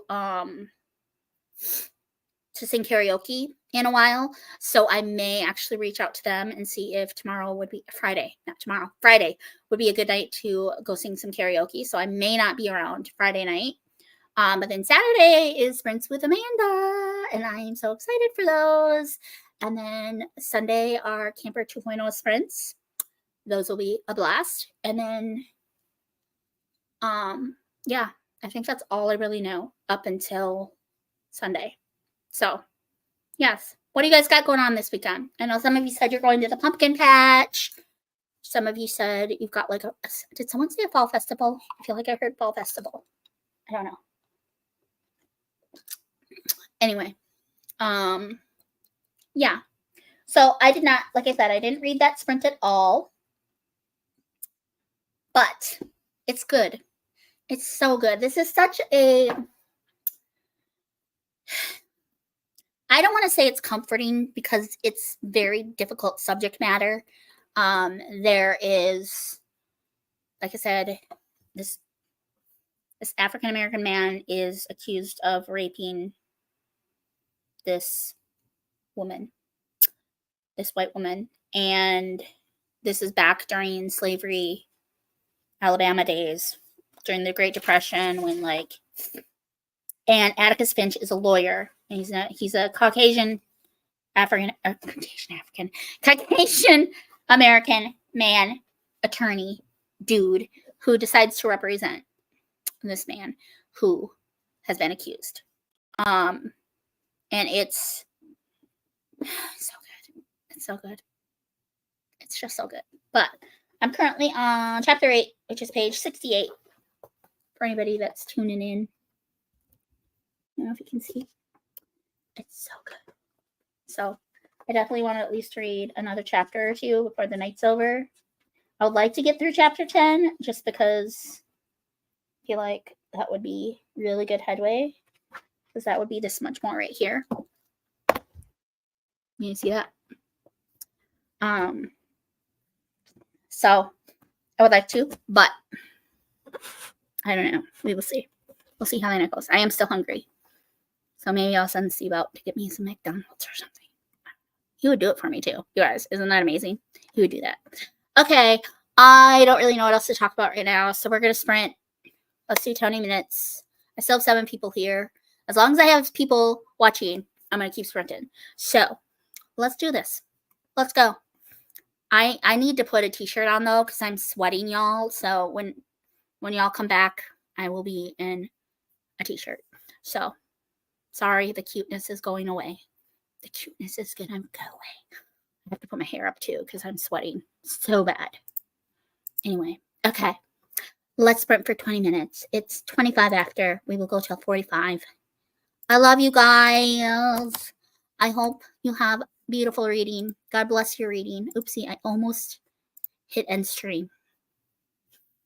That would have been so bad. I almost hit end stream. That would have been so embarrassing, you guys. Oh, apparently this is a thing. I didn't know I could do this. So add to stage. Apparently I can like leave y'all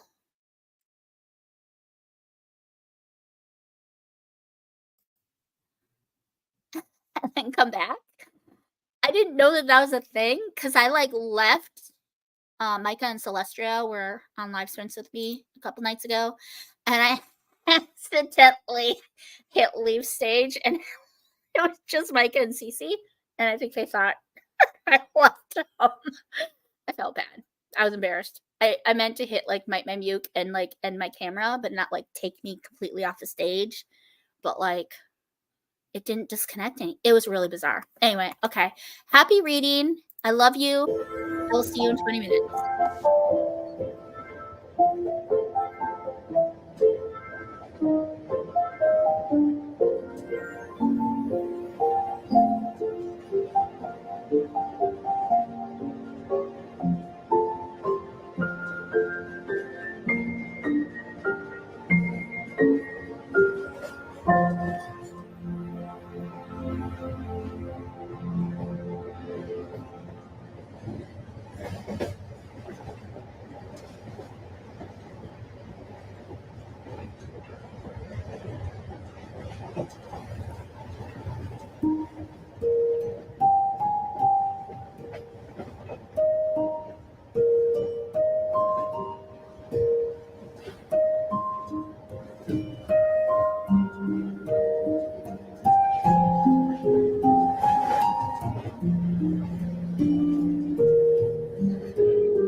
Hello, friends. Welcome back from the sprint. Tell me how you did. Who's all here? Who's still here, friends? Hubby made me a bagel, so I've been nibbling on that. My cappuccino is almost gone. Still got quite a bit of water, so I think I'm going to switch to water after I'm done with that cappuccino. I'm going to be up for, like, till kingdom come, y'all. I'm going to be up till kingdom come. How'd you guys do on the sprint?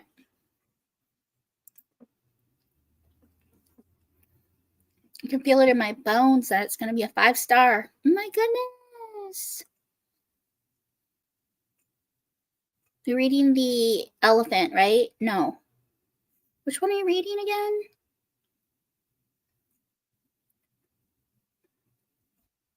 What are you reading, Whitney, again? Remind me, sweetheart. I'm sorry.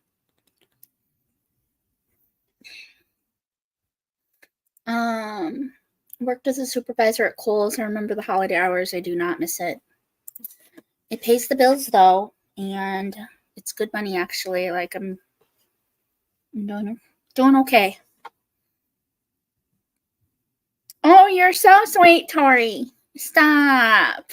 You're so sweet. Thank you, honey. I appreciate that. You're adorable, too.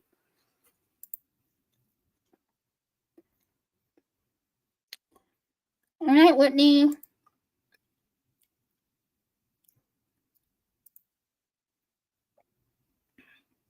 Oh,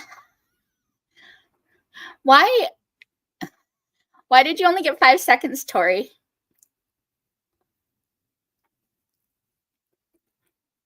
I'm curious.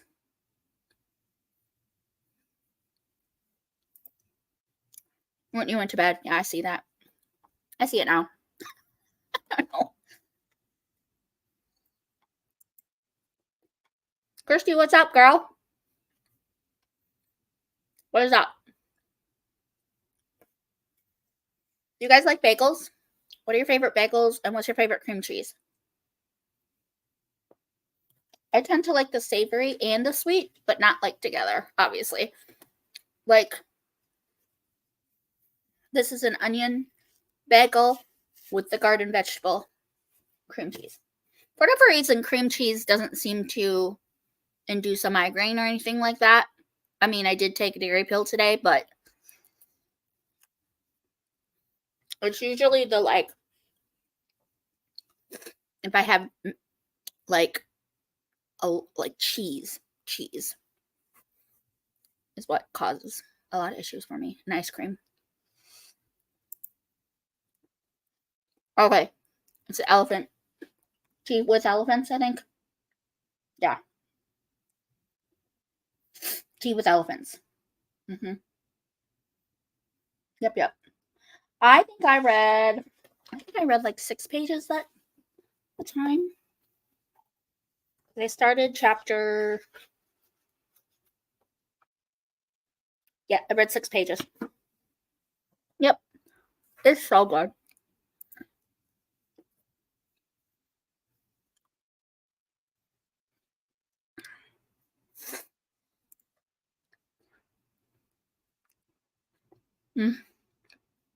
Have you had the cinnamon brown sugar cream cheese? So good. Like, I think it's Lender's makes a French toast bagel, and you do that with the cinnamon brown sugar cream cheese. It's so good. Oh my gosh, it's so good.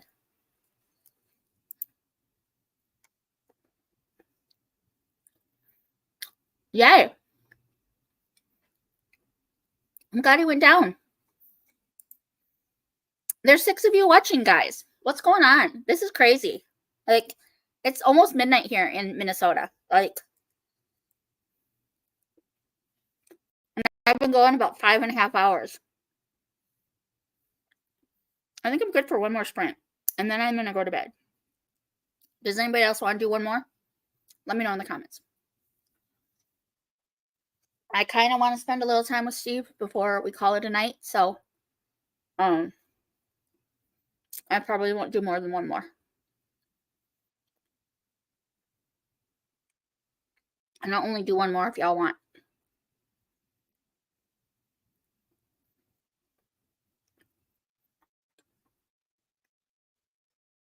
Mm-hmm. Mm-hmm. Mm-hmm. Mm-hmm.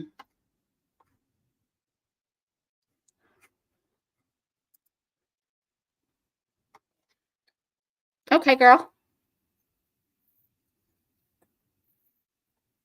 Okay, so I know I have Tori and Kristi here. Who else is here? Reveal yourselves. I have 5 people watching. Who else is here?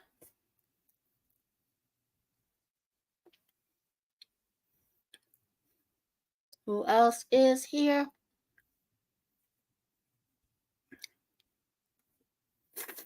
That was so yummy.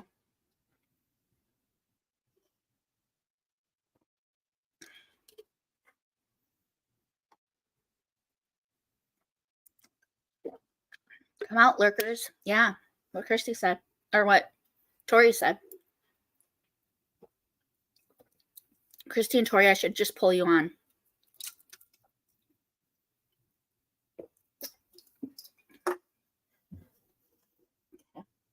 Y'all, I've had way too much caffeine today. So I did have a latte earlier. Isn't this Cubs mug so cute? Isn't this mug so cute? Oh my gosh. This ring light, y'all, it's going to be the death of me. I can't do anything. Prayer changes things, is what it says. So that, I had a latte in that. I also had Starbucks apple crisp macchiato. That's a venti, by the way. So that's like 3 shots of espresso. And I had this. It's ridiculous. I had this Celsius. Your girl is switching to water. I am nuts, y'all. Kristi's good for one more. Okay. Cool. Cool. I don't think anyone's going to tell me who's here.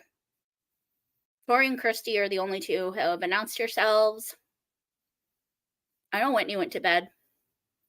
Both the Jamies went to bed. Micah's not here. He was for a little bit. Whitney went to bed. Tara went to bed.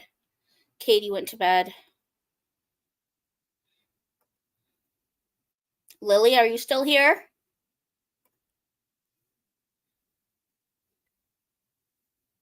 K-Tree, did you leave me? Are you still here?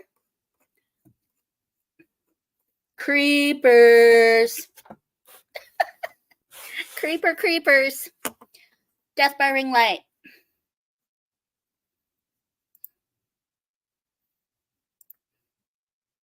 Yes, it is. I wasn't like, and I'm not like wired. Do you know what I'm saying? Like, I'm just alert. I feel very alert right now. But like I said, I will sprint if y'all want another sprint. But probably only one more. Because I'm getting tired. I'm not tired. That was not a true statement. I'm actually not tired at all. I would like to see the hubby.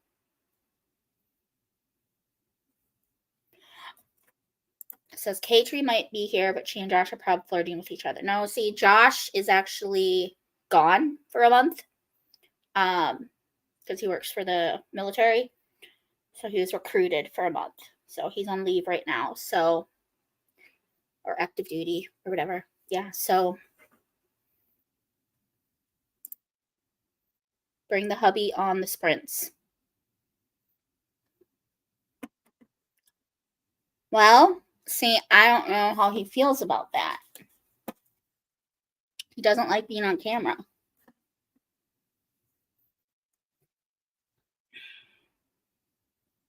me see.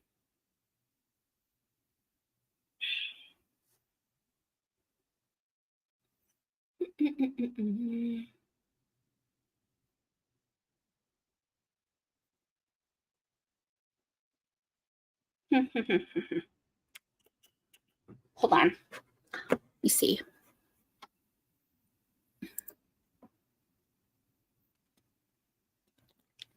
Yeah. Instagram, StreamYard, invite, copy. Let's see, who do I have? I've got, I don't know if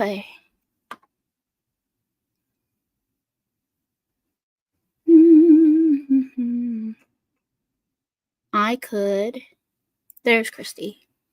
There is the link, Kristi girl, sending it, do what you want with it. And Tori, there's the link. Oh, shoot. I don't think the hubby's going to come on. He will probably not come on. So, but we could sprint together the last sprint. All of the three of us. We could, if you want to. Let's see, what else can we talk about?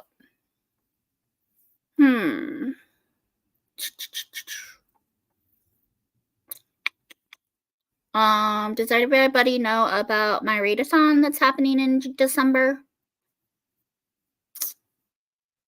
I'm not like telling anyone really what it is or like giving too many details, except that I'm going to be hosting my very first readathon in December. And I'm very excited. Very excited. Ring lights are crazy. Ring lights are crazy. Ring lights are crazy.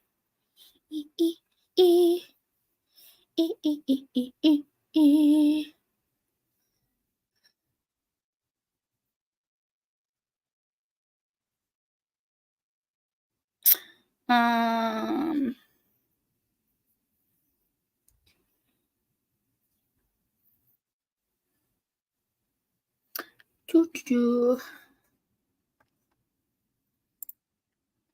No problem, girl. Don't want to annoy them. That's totally fair. No worries.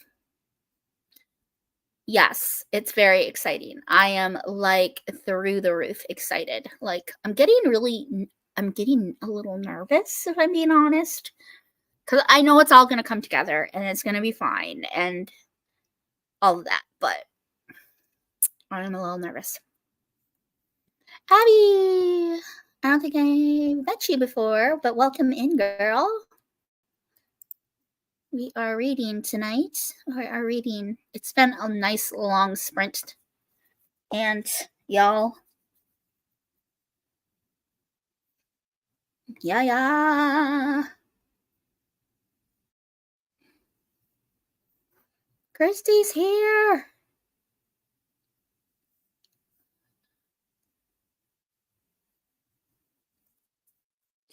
Kristi, I don't know if you can hear me, but it's saying you're not connected. So you might have to connect your camera and your mic.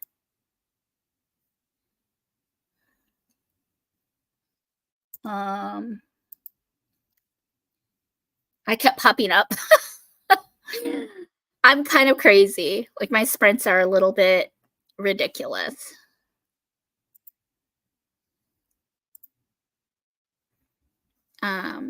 Yeah, it's really good to meet you. I'm Lucy. I am a host here for sprints a lot of the time.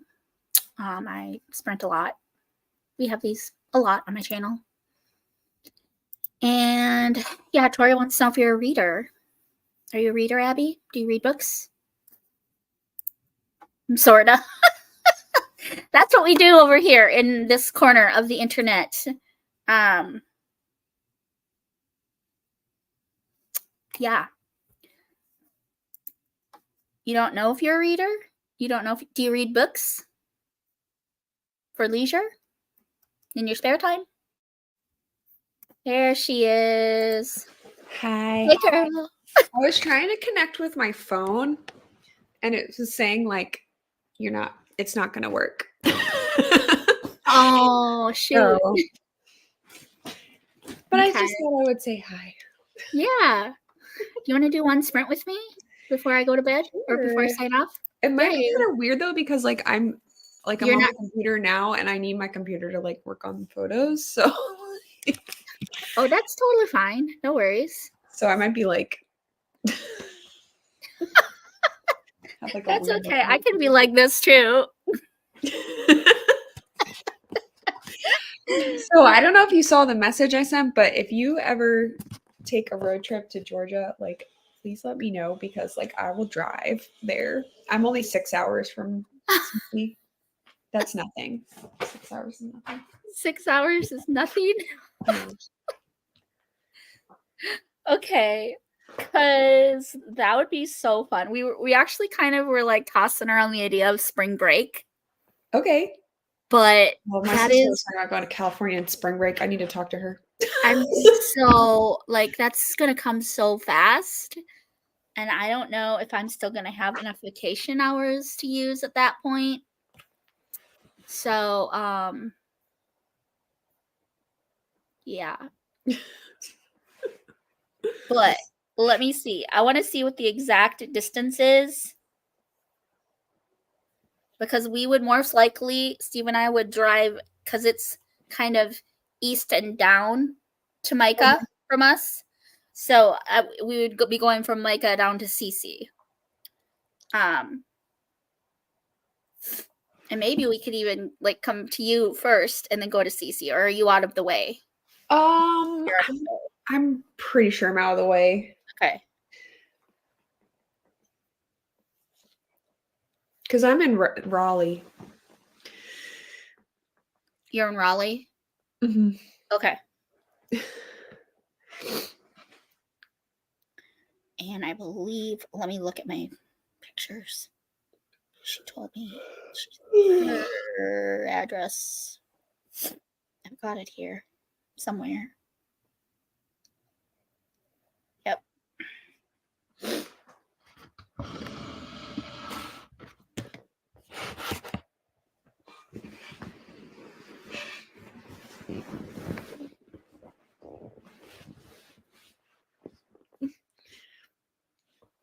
So last night, Yeah. we did like cry it out, and which was fine. Like the initial part was fine, but the problem is I forgot to turn the baby monitor back on. So baby Ryder probably cried half the night, and I know it. Oh no! I set an alarm this morning because I was up till like 2. So I set my alarm for like 9:30 because I had to go somewhere today. And I woke up and I was like, he did not wake me up. Uh-oh. And I looked on the monitor and he's just laying there like this. Like like this dejected, like you've abandoned me look. Like not crying. Like, Mom, what did And you I do? felt like the worst mother in the whole world. And I talked to my friend about it today. She's like, I've done that like 10 times. I forget to like they're gonna be Sometimes okay. it's good for them to One night of crying is you. not gonna kill them. So from La Crosse, Wisconsin to Loganville, Georgia, it is 16 hours and 9 minutes.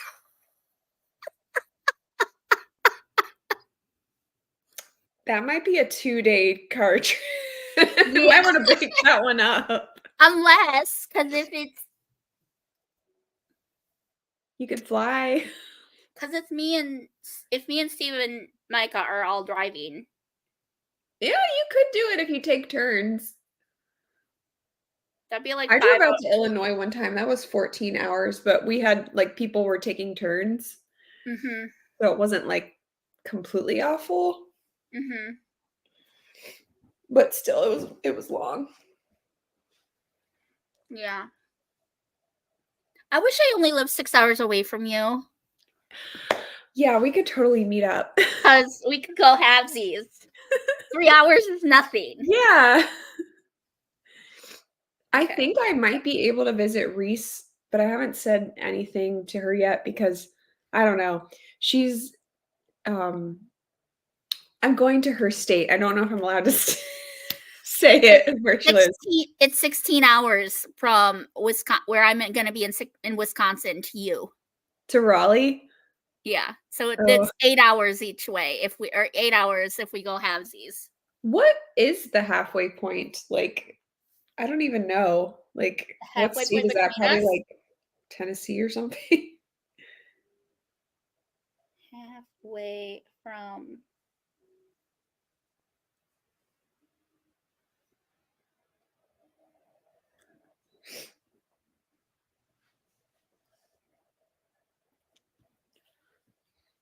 Cincinnati, Ohio.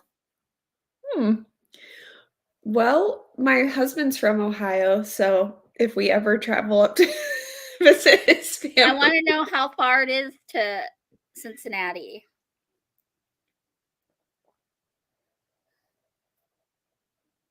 $8 and 19 minutes And from where I'm at right Ohio now. is like the worst state in the whole world. From right now, or from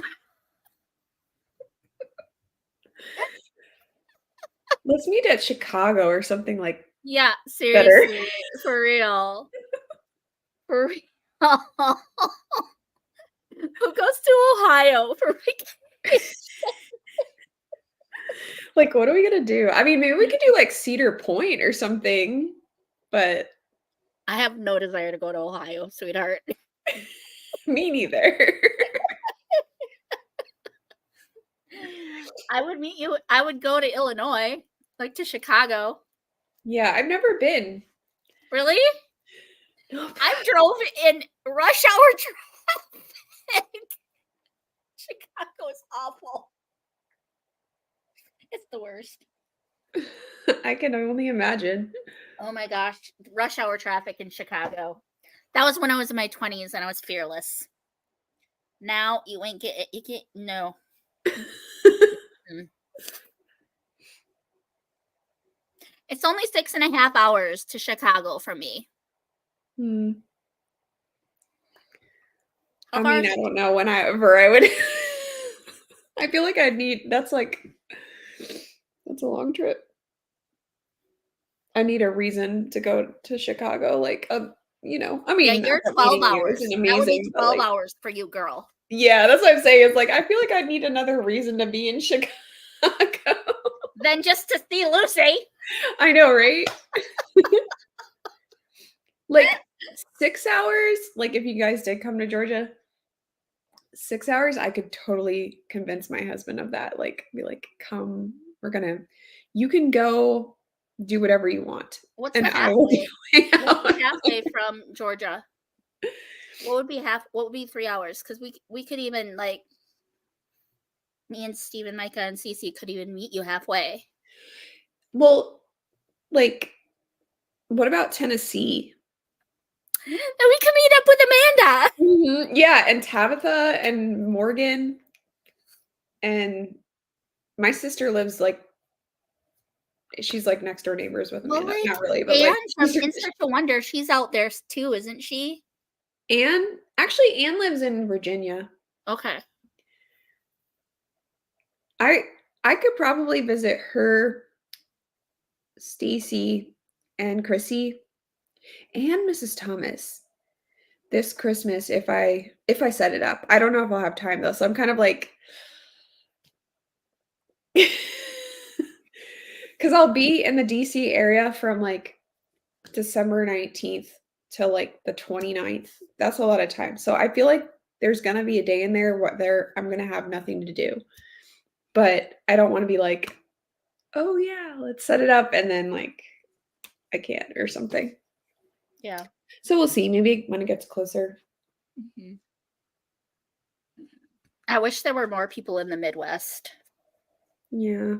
because aside from Micah and Christina, um,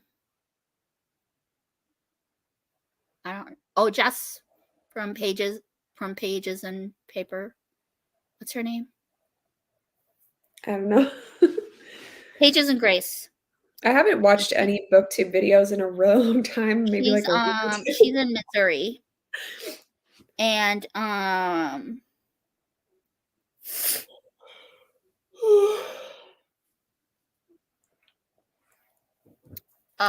feel like Tennessee would be like the best sort of halfway point for mm, or like central point because there's a lot of booktubers in Tennessee, and then like I could stay with my sister out there, even though that it'd still be like an 8 or 9 hour drive.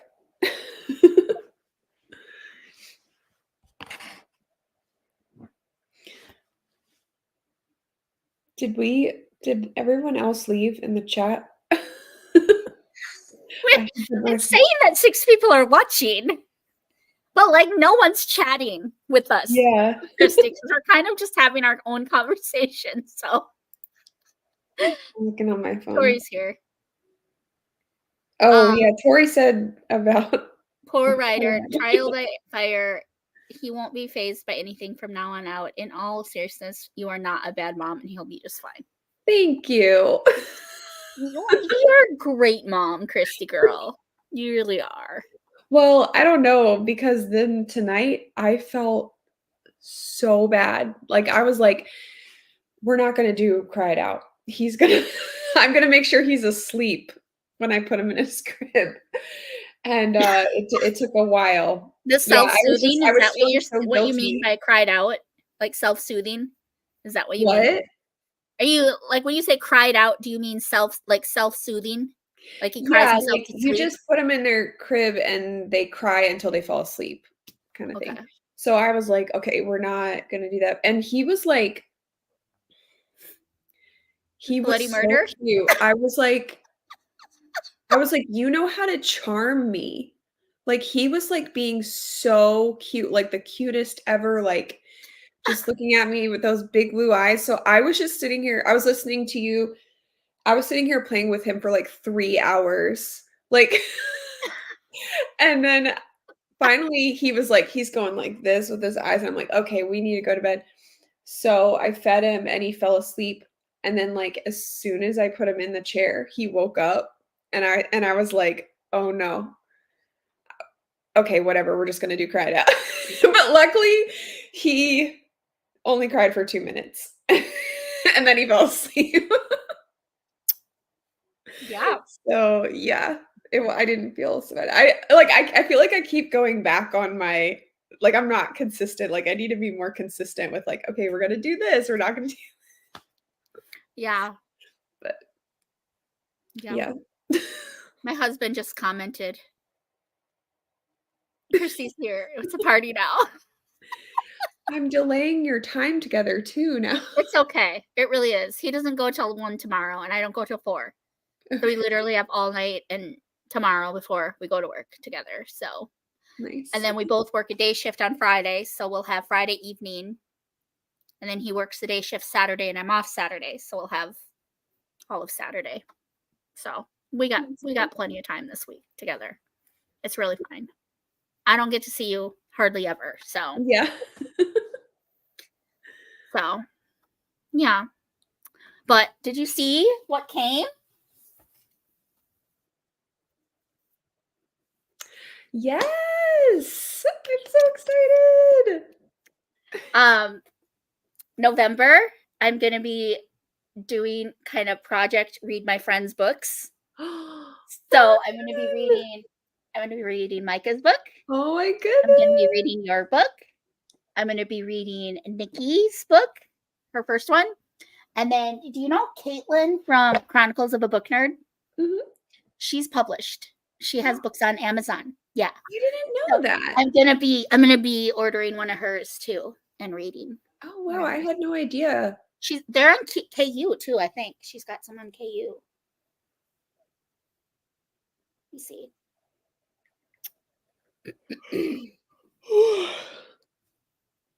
Maybe I should read Micah's book next month too. Is he on KU or does he does he have ebook? He's not. Mm. He's not. I'm gonna have to look it up. No, his he only has his on Amazon and then through his Etsy shop. Is it only paperback? Mm-hmm. Oh, that's probably because he published like a while ago, like many, Yeah. many years ago. Yep, when he was just a little youngin'. Just a little tyke. He was like right out of high school.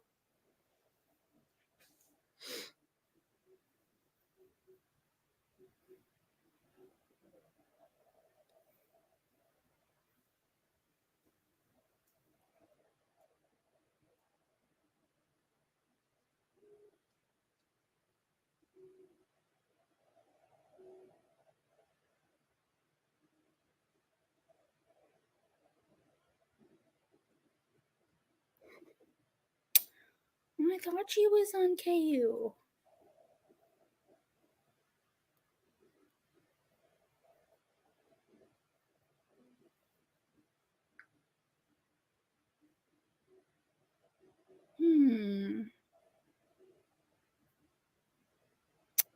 Sad. I want to read her book.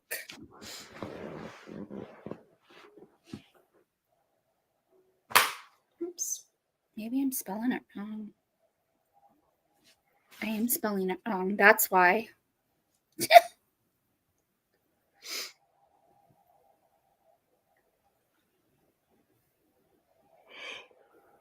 There it is.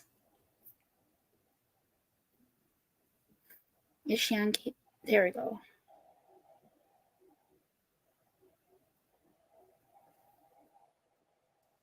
Yeah, she's got some. So,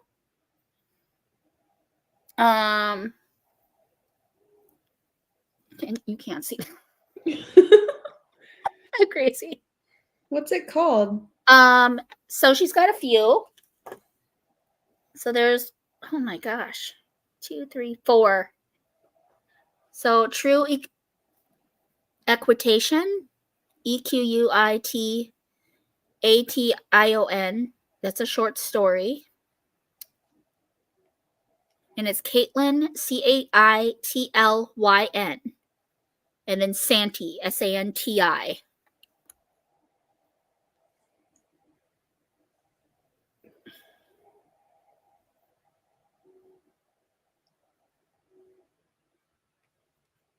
So there's what that one looks like. Do you see? Oh, true equitation. See if I can find it. True. You see, can I share this with you? I suppose I could just take a screenshot and send you the picture. And it's the top 1, 2, 3, 4 are Oh, I hers. found it. You found her? Yeah. Okay. Got you. Yeah. So, yep.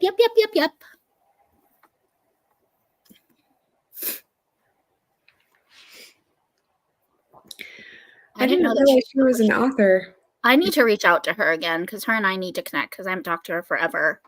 I feel like a terrible friend. Mm.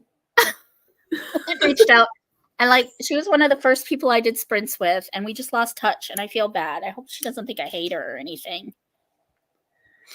So I should like make a note to message her tomorrow.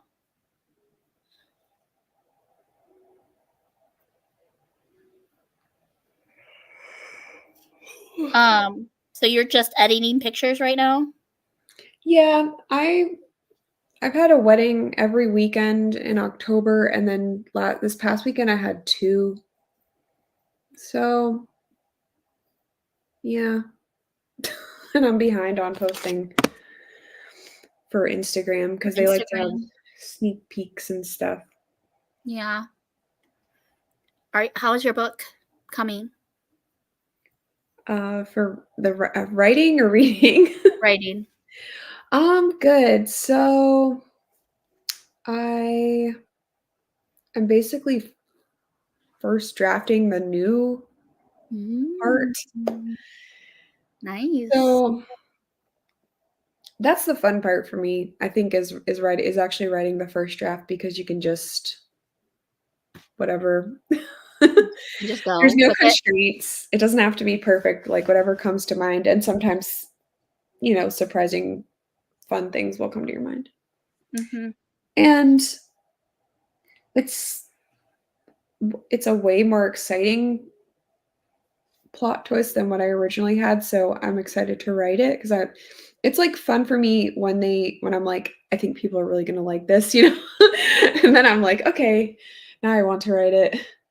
Um, and it's the second part is like really emotional in a good way. So yes. I'm hoping to have your book read by the time part 2 comes out.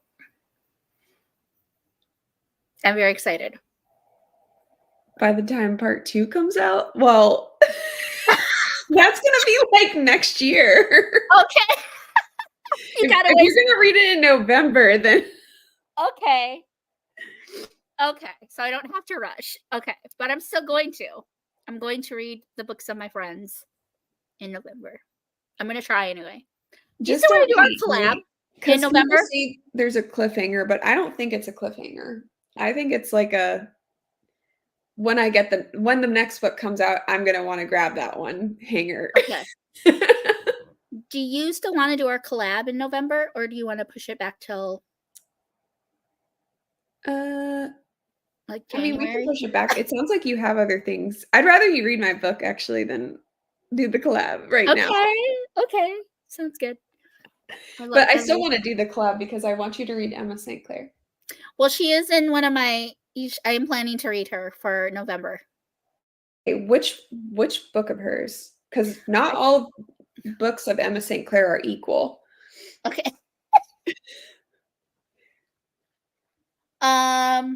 I'm trying to use because I want to do both. Hold on here. Get down to it. Where are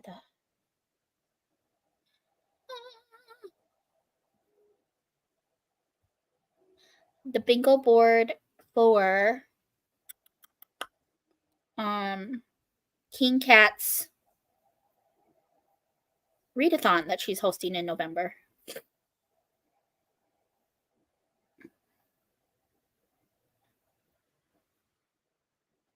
Um,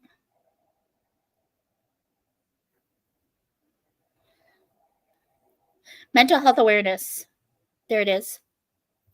So,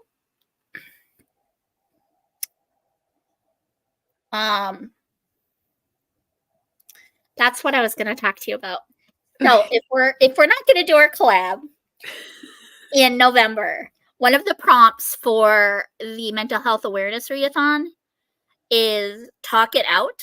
So, a friend recommendation. I was going to ask you for the recommendation for an Oh, Emma St. okay. Clair. So, Well, which then which will you I'll do? just tell you.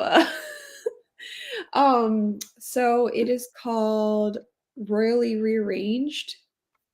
By Emma St. Clair. Is it on KU? It should be, unless she took it off. I know sometimes she does that. She'll take certain books off. It's there. It's there. That's my Okay. favorite of hers. Okay. I'll add it. Add Yeah. to library. So you Okay. have to tell me what you think. I will for sure. Is it a retelling? Nope. It's like Is it a contemporary rom-com? yeah, it's contemporary and they're royalty. I'm also thinking I want to read this one. Have I you read have it? that. Have you read it? No. Um, I got it from like a thrift store run with tea. this is on KU. Oh, nice. Yeah, I think I'm gonna read it for um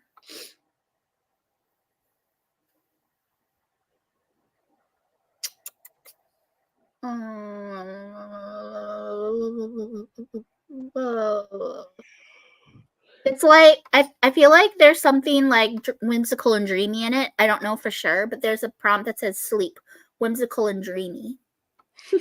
Well, it is a Beauty and the Beast retelling. So Yeah, I might use it for that one. But literally, I had never heard of it, and Michael was talking about it. He read the like blurb to me. Sounds so good. Sounds so interesting. Yeah, like T recommended it. That's why I got it. She's like, that one's really good. Like, Okay. okay. I feel I like love Oshina tea. read it and she liked it too, but I can't remember what she said about it. I love T. She's so sweet. I love tea as well. Is she like the only booktuber you've met in person? um, yes. I was trying to think. Like, yeah, she lives 20 minutes from me, so it kind of worked out. Oh, I'm so jealous. I'm We so were gonna jealous. hang out tomorrow, but then we decided not to. But yeah, we do try to hang out like kind of regularly. And we're like, yeah, let's get together and we'll write. But then usually what ends up happening is we talk the whole time. Like we end up only getting like 10 minutes of writing. Like we started the writing sprint and then like we ended up like in the middle of it, just like stopping and like start talking. I love that.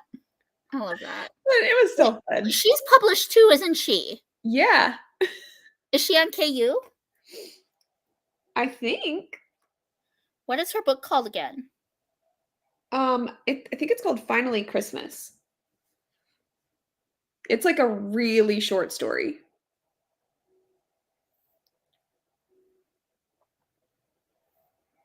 T. Williams?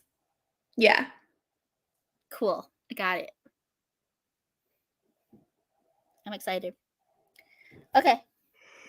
I can add that to my project to read friends' books. Even though her and I don't really know each other.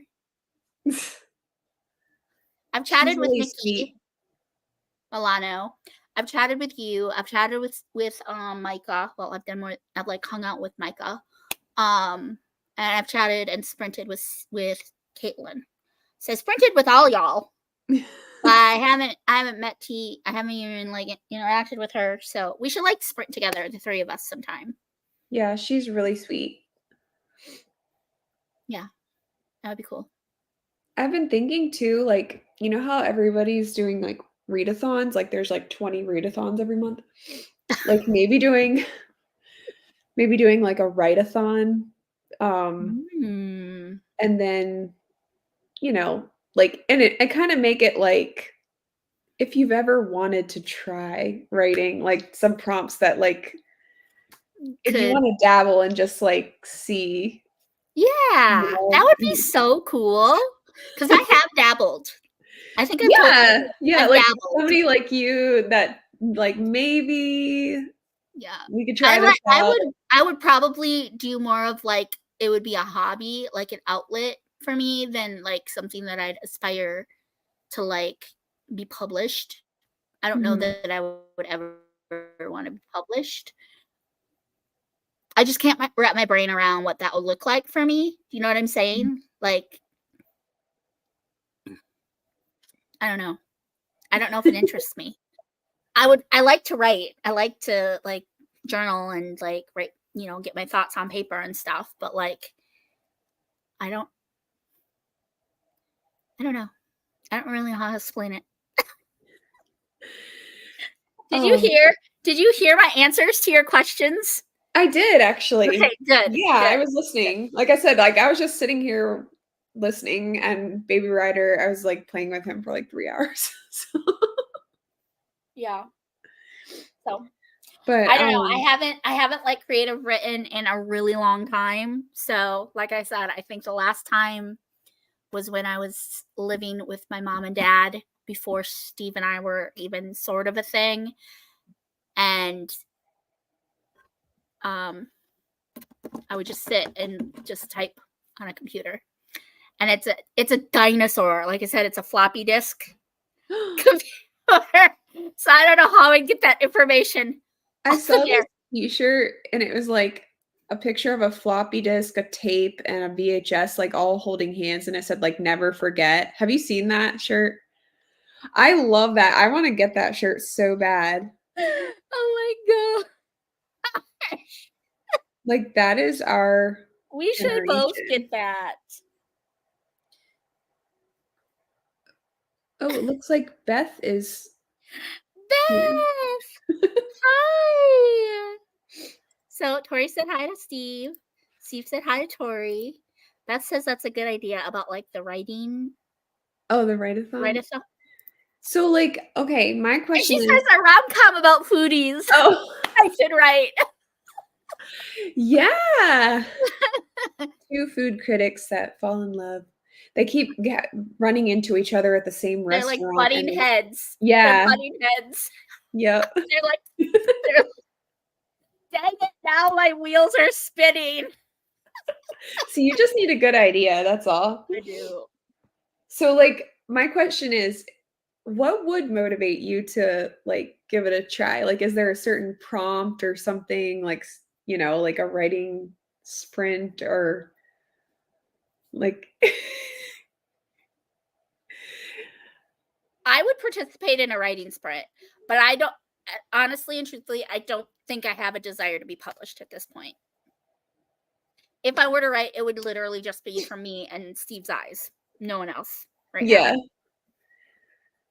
So, if we did it where, like, I kind of was like, "All right, if you've ever just wanted to try writing, like, come to this writing sprint," and then, like, maybe, like, we have, like, some writing prompts or, like, just write whatever you want, or I'm just, like, trying to think of how to, like, I just think it would help be people be inspired, you it know? would be awesome just because we do have so many authors in the community. You know what I'm saying?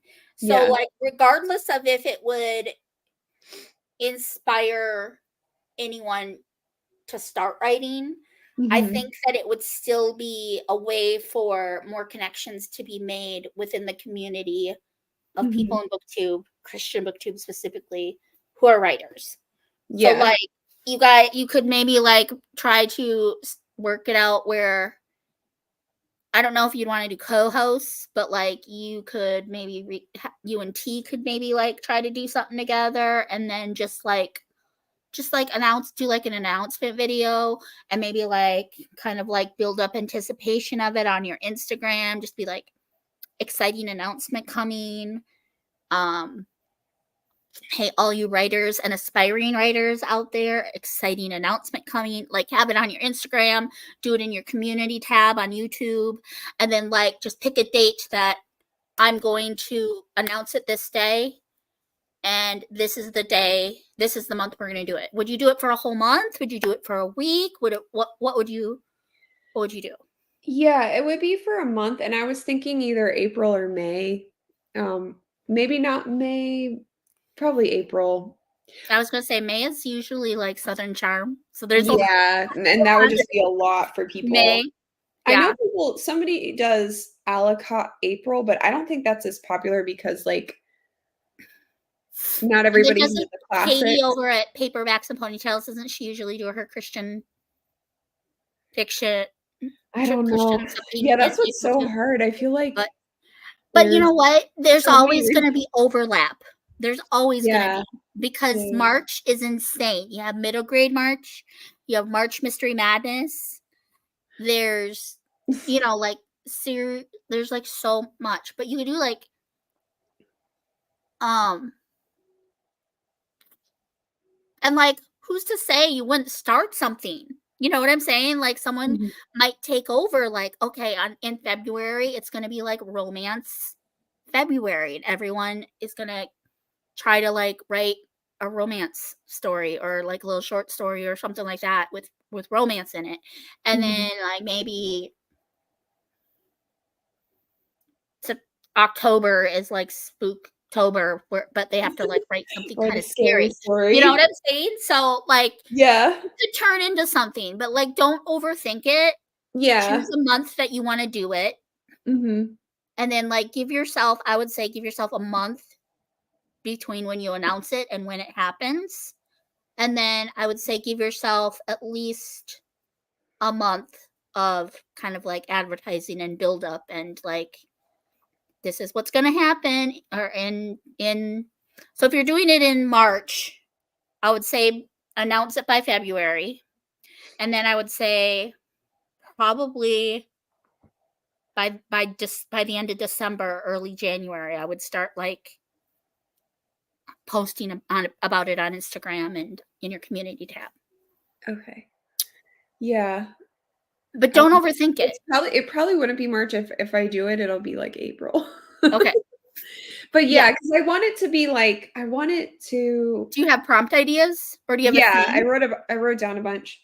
Okay. Like something where that would help me, like who's, you know, got a work in progress right now, and I'm really just in the editing phase, really. Even though I am having to redraft some stuff, but like, you know, I have a like prompts that like help you along with that, and then like, but then like I also wanted to be like somebody that, you know, wants to try writing. They don't feel intimidated, like they feel like they can, this is their shot to just kind of like dip their toe in the water. Are you thinking of Cece? What? Are you thinking of Cece? Or just in Yeah, general? and I mean I know there's a lot of people that are out there that are like, I've always wanted to try, but I don't know Yeah. how or whatever. And we could talk about like some things that like hold people back, and I don't How know, to things get like started. writer's therapy. How to get started. Like that would be the biggest thing for anyone who's like even sort of thinking about it. Cause like honestly and truthfully, I don't have the time to commit to saying yes, I want to be published. Like that's Yeah. my biggest thing is I don't have the time. But Mhm. also I think I wouldn't know what to do. Like I wouldn't know the steps leading up to getting published. Like what makes a manuscript? What makes it complete? What like and then once you have your manuscript complete, how do you find an editor? And what makes a good editor? And then like how much do you have to pay your editor? What are the costs? And then like how much do you have to pay the publishing people that are going to be publishing it? And like kind of the financials behind it too, I think would help people who are thinking about it. Um so this is just me thinking outside the box. I'm not, you know what I'm saying? Like the wheels are just kind of Mhm. going, but yeah. Those are just some things that I would think people would be thinking about. Yeah. Like a business plan, kind of like start to finish, how do I get from here to here? And I just saw that Beth just put business plan. Yeah, yeah. It's like with me, I feel like I'm still learning, Yeah. but I have gone through the process at least once. So Well, you I and can Micah definitely provide and some help, but I feel anyone like I'm who's still learning, you know? a lot of y'all have already been published, but like I know Katie from Paperbacks and Ponytails, she's trying. She's writing her first novel. She's never been published before. So I know Yeah. that's something that she is aspiring to do. And Yeah. so I think something like this would really help her. You know what I'm Mhm. saying? Or for people like me and Cece who like we've dabbled, but like we don't really think we want to ever be published. Well, Cece does. She thinks that would be awesome. But for me, it's more of a hobby. Like I would really honestly just like to get some thoughts on paper. Like how do you make a complete book? How do you like what again, what's a full manuscript look like start to finish? And just like learning the process, learning what it takes, learning like A to Z. How do I get from not having anything on paper to being published? What are the steps? That's something that an ADHD brain, but also a brain who tries to plan because of her ADHD. I want to have a step by step by step because if I don't, if it's 100% creative, I'm not going to have the focus or the discipline to do it because of that Yeah. ADHD. Do you know what I'm saying? So Yeah. like I know one thing that helped me in school because I wasn't diagnosed in school, but I definitely it's something you're born with. It's something that you always have. But like one thing that I know looking back now that helped me is that there was always a plan. There was always a syllabus that was handed out at the beginning of the course and it would, you know, By this date, you need to have this paper done. By this time, you need to do this. And then if you needed extra help, you could sit down with a teacher and they would lay out the steps of what you need to do to have that done by that time. So just like having a plan and having the steps of how to get to those specific goals, I think would help people. Mhm. I don't know if that makes any sense. Yeah. Okay. Yeah. And you know who has ADHD is Emma St. Clair. She's amazing. Yeah. From what I've heard, everyone loves her. So Yeah. I'm itching to read her because you rave about her. Book lover Amanda has raved about her. Caitlin has raved about her. Alysha over at For the Love of Christian Fiction, she's raved about her. Anne over at In Search of Wonder, who I'm just so shocked that she even has read Because Emma she St. read a Clair. contemporary. That she read a contemporary and she liked it. Like my Which mind one did is she blown. read? I don't remember. Just Don't Fall, maybe the first book in the sweater weather. Oh, okay. Yeah, I have that, but I haven't read it yet. I was trying to get to it this month, but I don't think it's gonna happen. So it might have to go till next year. I don't know. But I don't know. I heard it's not really like that fallish. Like you can really read it any time of the year. So we'll see. Yes, babe. It'll be My Enemies to Lovers. Prompts in a jar, first sentence, trope start. Yeah. So put prompts in a jar and then have first sentences in a jar and then have tropes in a jar. Yeah, because like I was talking to T where like I have my work in progress right now, my book 2, and I have to focus on that. Otherwise it's like never gonna get done, you know? Mm-hmm. So I can't, but I have like I get ideas all the time, you know? And I was like telling her, I was like, I want an excuse to like just go off and like just spend one day like just writing whatever I want, you know, for whatever idea that I have at the time. Right. And I feel like this would give me an excuse to kind of do that, you know? Mm-hmm. Because it wouldn't be wasted. Like eventually I would finish the Ariadne series and be able to work on that. Are you planning to do like a trilogy? So right now it's a 4-book series and then a prequel, and there's a spin-off that I'm really excited about. I really want to write the spin-off really bad. One of the characters has a child, and that child's story is basically going to be like a Cinderella retelling. So that's why I'm really excited about it. And she's a bookish Cinderella. Ooh. And it would spoil it. I like the like don't tell me. Don't tell me. I don't want to know. Yeah, it's really honestly, it's probably going to be like 5 years by the time it gets written, so you'll probably forget anyway. I have a pretty good memory, honey. Okay, well, I have a pretty vivid memory. Pretty vivid. I won't spoil it then. Yeah, please don't. Oh, that's a really good idea, Beth, for journaling people. Oh, okay, yeah. Because I was trying to think, like, I want people to come. So how can we, you know, because a lot of people will be like, well, I'm not a writer, so. I mean, I could open it for like if you want to read, like it could be writing, reading, productivity sprints or whatever. Yeah. But yeah, like so journaling.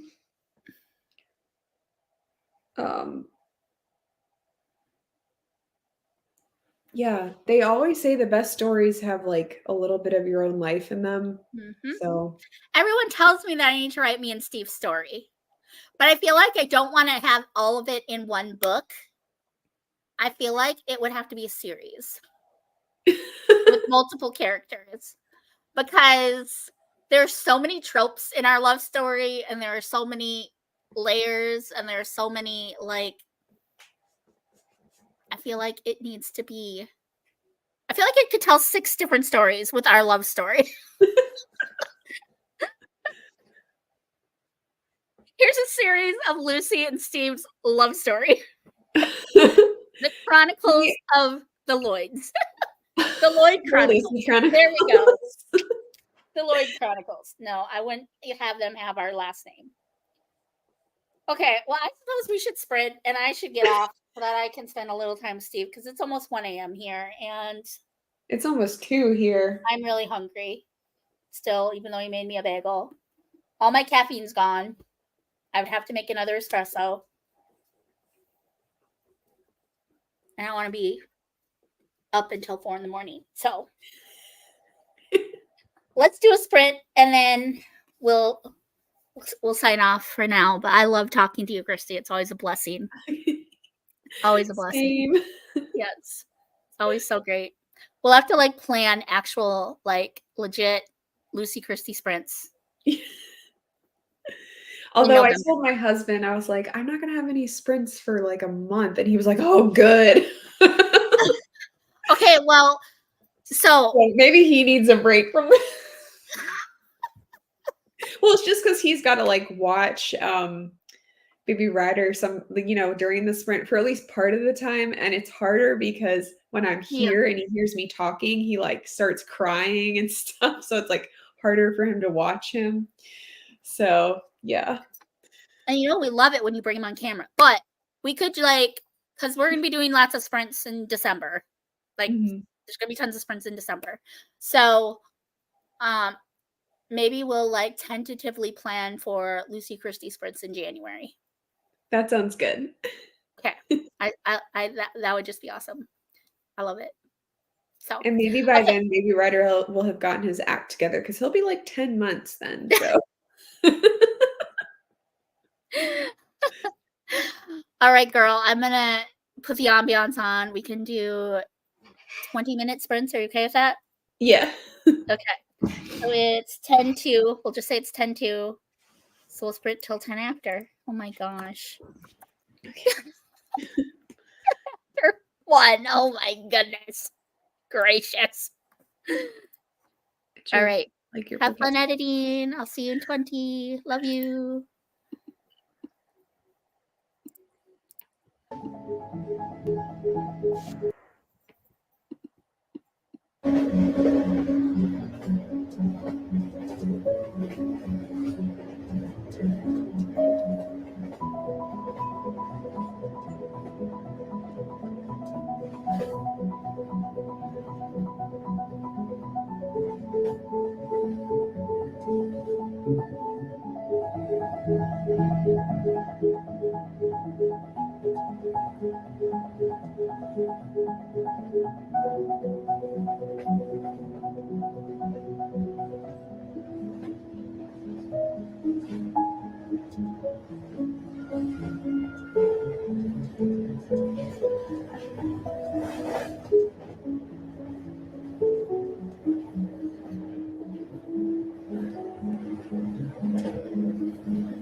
Hey.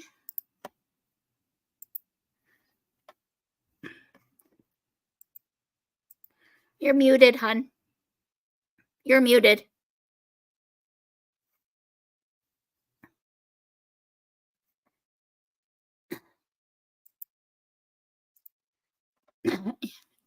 Kristi, you're muted. There I you was go. just saying that. I was like, I'm sure it was so awkward for anybody that was watching because I'm like, making all these weird faces and working on the photo. Oh, I should have put it on there that you were editing. So, yeah, I should probably hop off. It's late. This stream is almost 7 hours long. Oh You my know gosh. what? If you ever wanted to do an all-night sprint, I think you could totally do it. You and me? Me for sure, at least till like 4 in the morning. That's like seems to be my normal time these days. Oh my gosh, woman. Cause like now he's been sort of going to sleep at a reasonable hour, and I'm like, I don't know what to do with myself. So I like start working on things and I just keep going and I don't want to stop because I'm like, I'm not going to get any time during the day. So Oh, yeah. this still isn't broke my record. My record is 7 hours and 12 minutes. Oh, I would only have to go for another half hour to break that record, but it's not happening. It's not happening. See, if you wanted to do like an all night sprint or whatever, like you could have people just, when they kind of pop in and then you could like just invite them, like, Yeah. I mean, or you could schedule people. Like, you're going to be the 4 a.m. to 6 a.m. shift.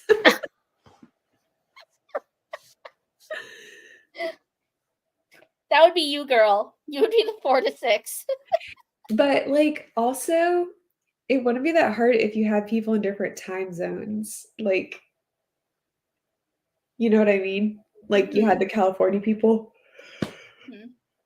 Getting on now is what, 11 at night for them? Yeah. So, yeah. I can't imagine if it were only 11 right now. Or you could even invite Molly in England because she's like 5 or 6 hours ahead of Mhm. at least the East Coast. I don't know what she would be from you. Right. So, She's 6 hours ahead of me. So she's 5 hours ahead of you. yeah.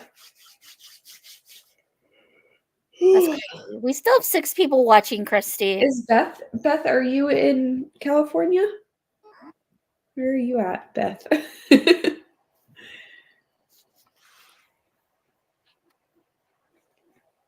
It's a mystery, like who's watching. No. Well, Steve's watching, so he's one of the 6. Beth is here. Tori, did you leave us? Or are you still here, girl? Oregon. Okay, so yeah, Pacific time zone. Abby, I don't One know sister you, in but California are you right still now. here? Huh? I have one sister in California right now. I used to have two, but um, one of them is living maybe an hour from where Cece lives because she's gonna have a baby, and it's like a long story. But anyway, she wanted to have her baby in Georgia. So, So are you gonna get to meet Cece? um, I don't know that I'm actually gonna go visit her out in Georgia because like she's gonna have the baby in like a month, and then it's like Thanksgiving and Christmas, so she'll probably bring it to us. Okay. So, but yeah, I mean, I would love to go visit her out there because it's beautiful. Like she lives in the mountains. Who's Um, Cece? or I don't know well, I think Cece's not in the mountains, but I think she's like south of there. But like where my sister's living right now is in the mountains. And so yeah, like I would go visit her like anytime, but I can't just like be like, hey, I'm coming to visit because she's staying with her like her mother-in-law has like a property with like 3 houses. So like I can't just like show up and be like, can I borrow a house for a little bit? So it would have to be like this very planned event. Crazy. But yeah. So yeah, we've got Beth and Tori, and I think Steve is one of the 6. So who are the other 3? Addie or Abby? Are you still here?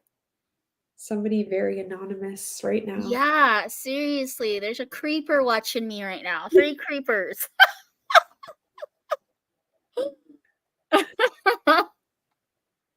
Like, I wonder if does it include you and me in the count, I wonder? Oh, you know what? I probably am one of them. So yeah. because it's on my phone right now. Am I on? Do I have a browser open? I have the browser open, but I'm not clicking on the like thingy. But if I click on this, I have the browser open, but I have.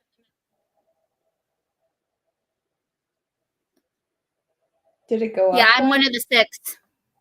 Oh, Because I clicked on the I've got it open, but like because I just opened it now, but it didn't change to 7, so I'm one of the 6.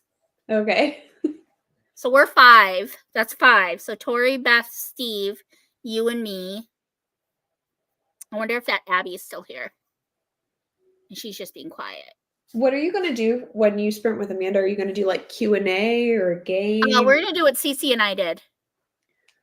Like ask each other questions and try to guess each other's answers. That'll be good. So kind of like what you and I did too. Yeah. It's gonna be so fun. I'm so excited. I'm excited. It's gonna be an event. I think a lot of people are gonna come because like everyone loves Amanda and she's a big deal. I don't think she doesn't really do sprints, so she's a big deal. Yeah. And I'm already at the beginning, I'm just gonna be like, guys, if I miss a comment, I'm sorry.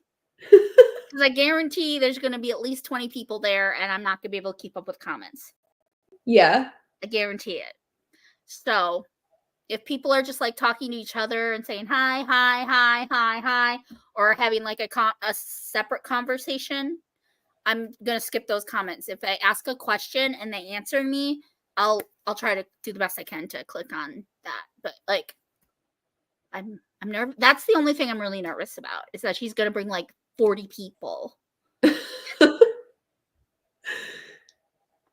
The most I've ever seen of a sprint like ever is like probably in the 40s, and I think that was like Chantel. Yep.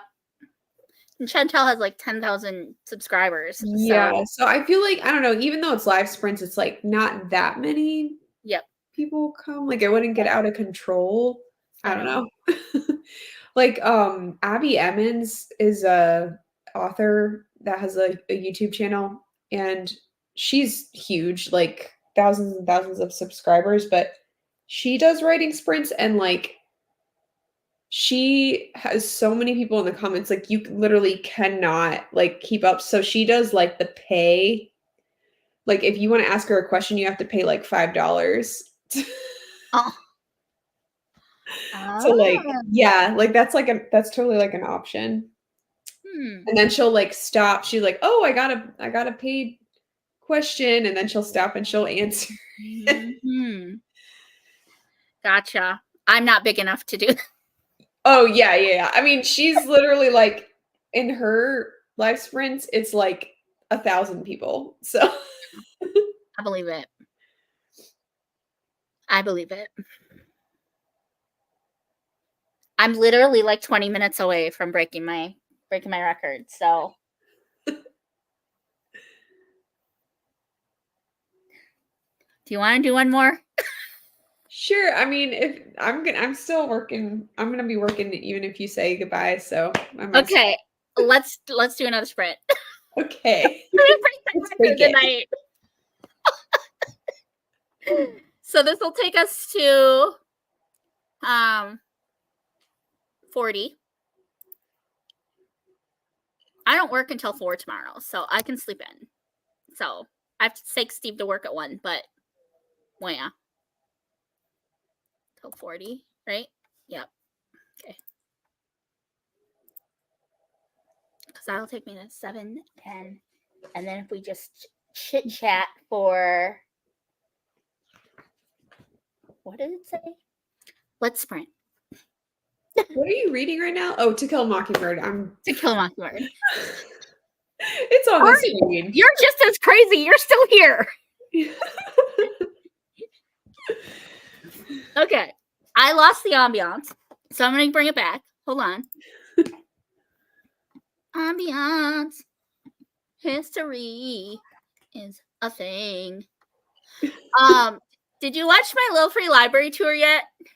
No, I've been very terrible. I've not really watched any videos in the last 2 weeks, I think. I don't know. That's I okay. just kind of been like, with videos. I probably just needed a break, but yeah, I'll watch it. That's okay. It's a commitment. I mean, you can watch it while you're editing, I suppose, but Yeah, I'll watch it. I'll put it on. hold on. Let me bring this Hey, up that said again. that I didn't even know you'd made a video about little free libraries. Ooh, I'm 1 subscriber away from 300. Yay! I love that. How exciting.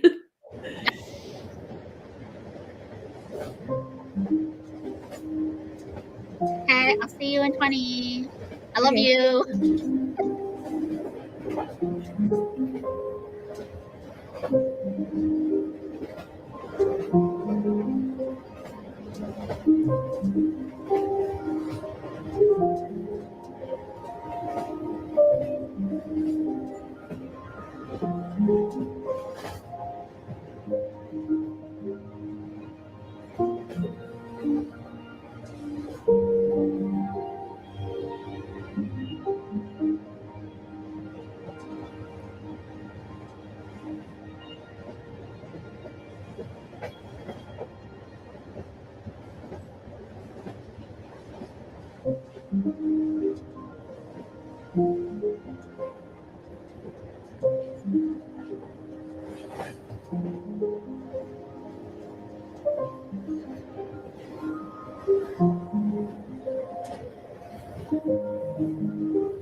No, thank you.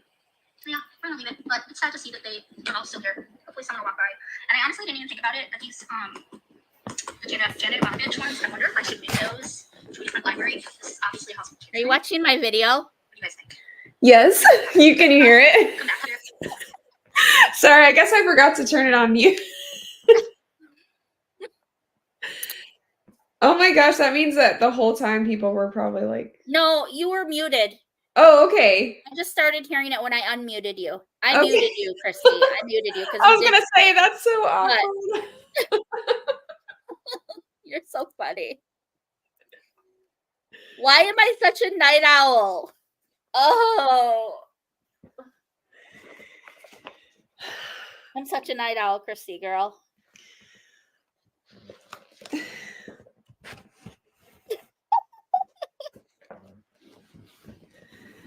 I think your video is hilarious. And Beth, I think. And it's probably really good that you didn't pick up City of God, because if it's the one I'm thinking of, it's about like drug dealers in Brazil.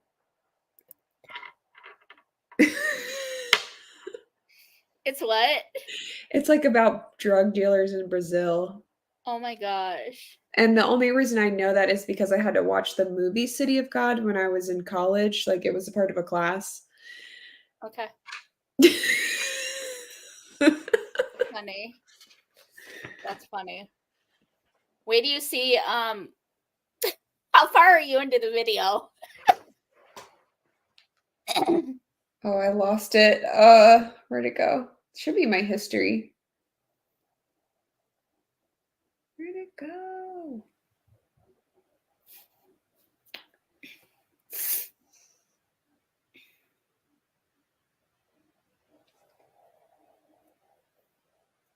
I am. I gotta talk to you about some stuff that I don't really want to talk about on sprints. So I'm gonna end the live stream. Okay. So that you and I can chit chat. Okay. I know that we only have like 4 people watching, but I'm like, Tori left us. I have a feeling Steve's asleep. And so I don't know who the other people are. I think it's Beth, and I don't know who the other people are. So I'm just gonna. Did you hit your goal? Or like beat the record? Hold on. I think we need to chat for like 3 more minutes. It's 7 hours, 12 minutes. We beat it. Yes. Okay, everybody that's still here, thank you so much for being crazy with me. I hope y'all have a beautiful night. I'm going to end the stream so that I can chat privately with Kristi for a few minutes before I literally go to bed. But I love you all, and I will see you Saturday with Sprints for Amanda. I'll be in the comments, hopefully, for Katie's Friday night, because I will be off work by 5. So if I don't have plans, I will be in the comments for Katie's Friday night. But otherwise, I will see you guys Saturday. Thank you so much. Bye, everybody.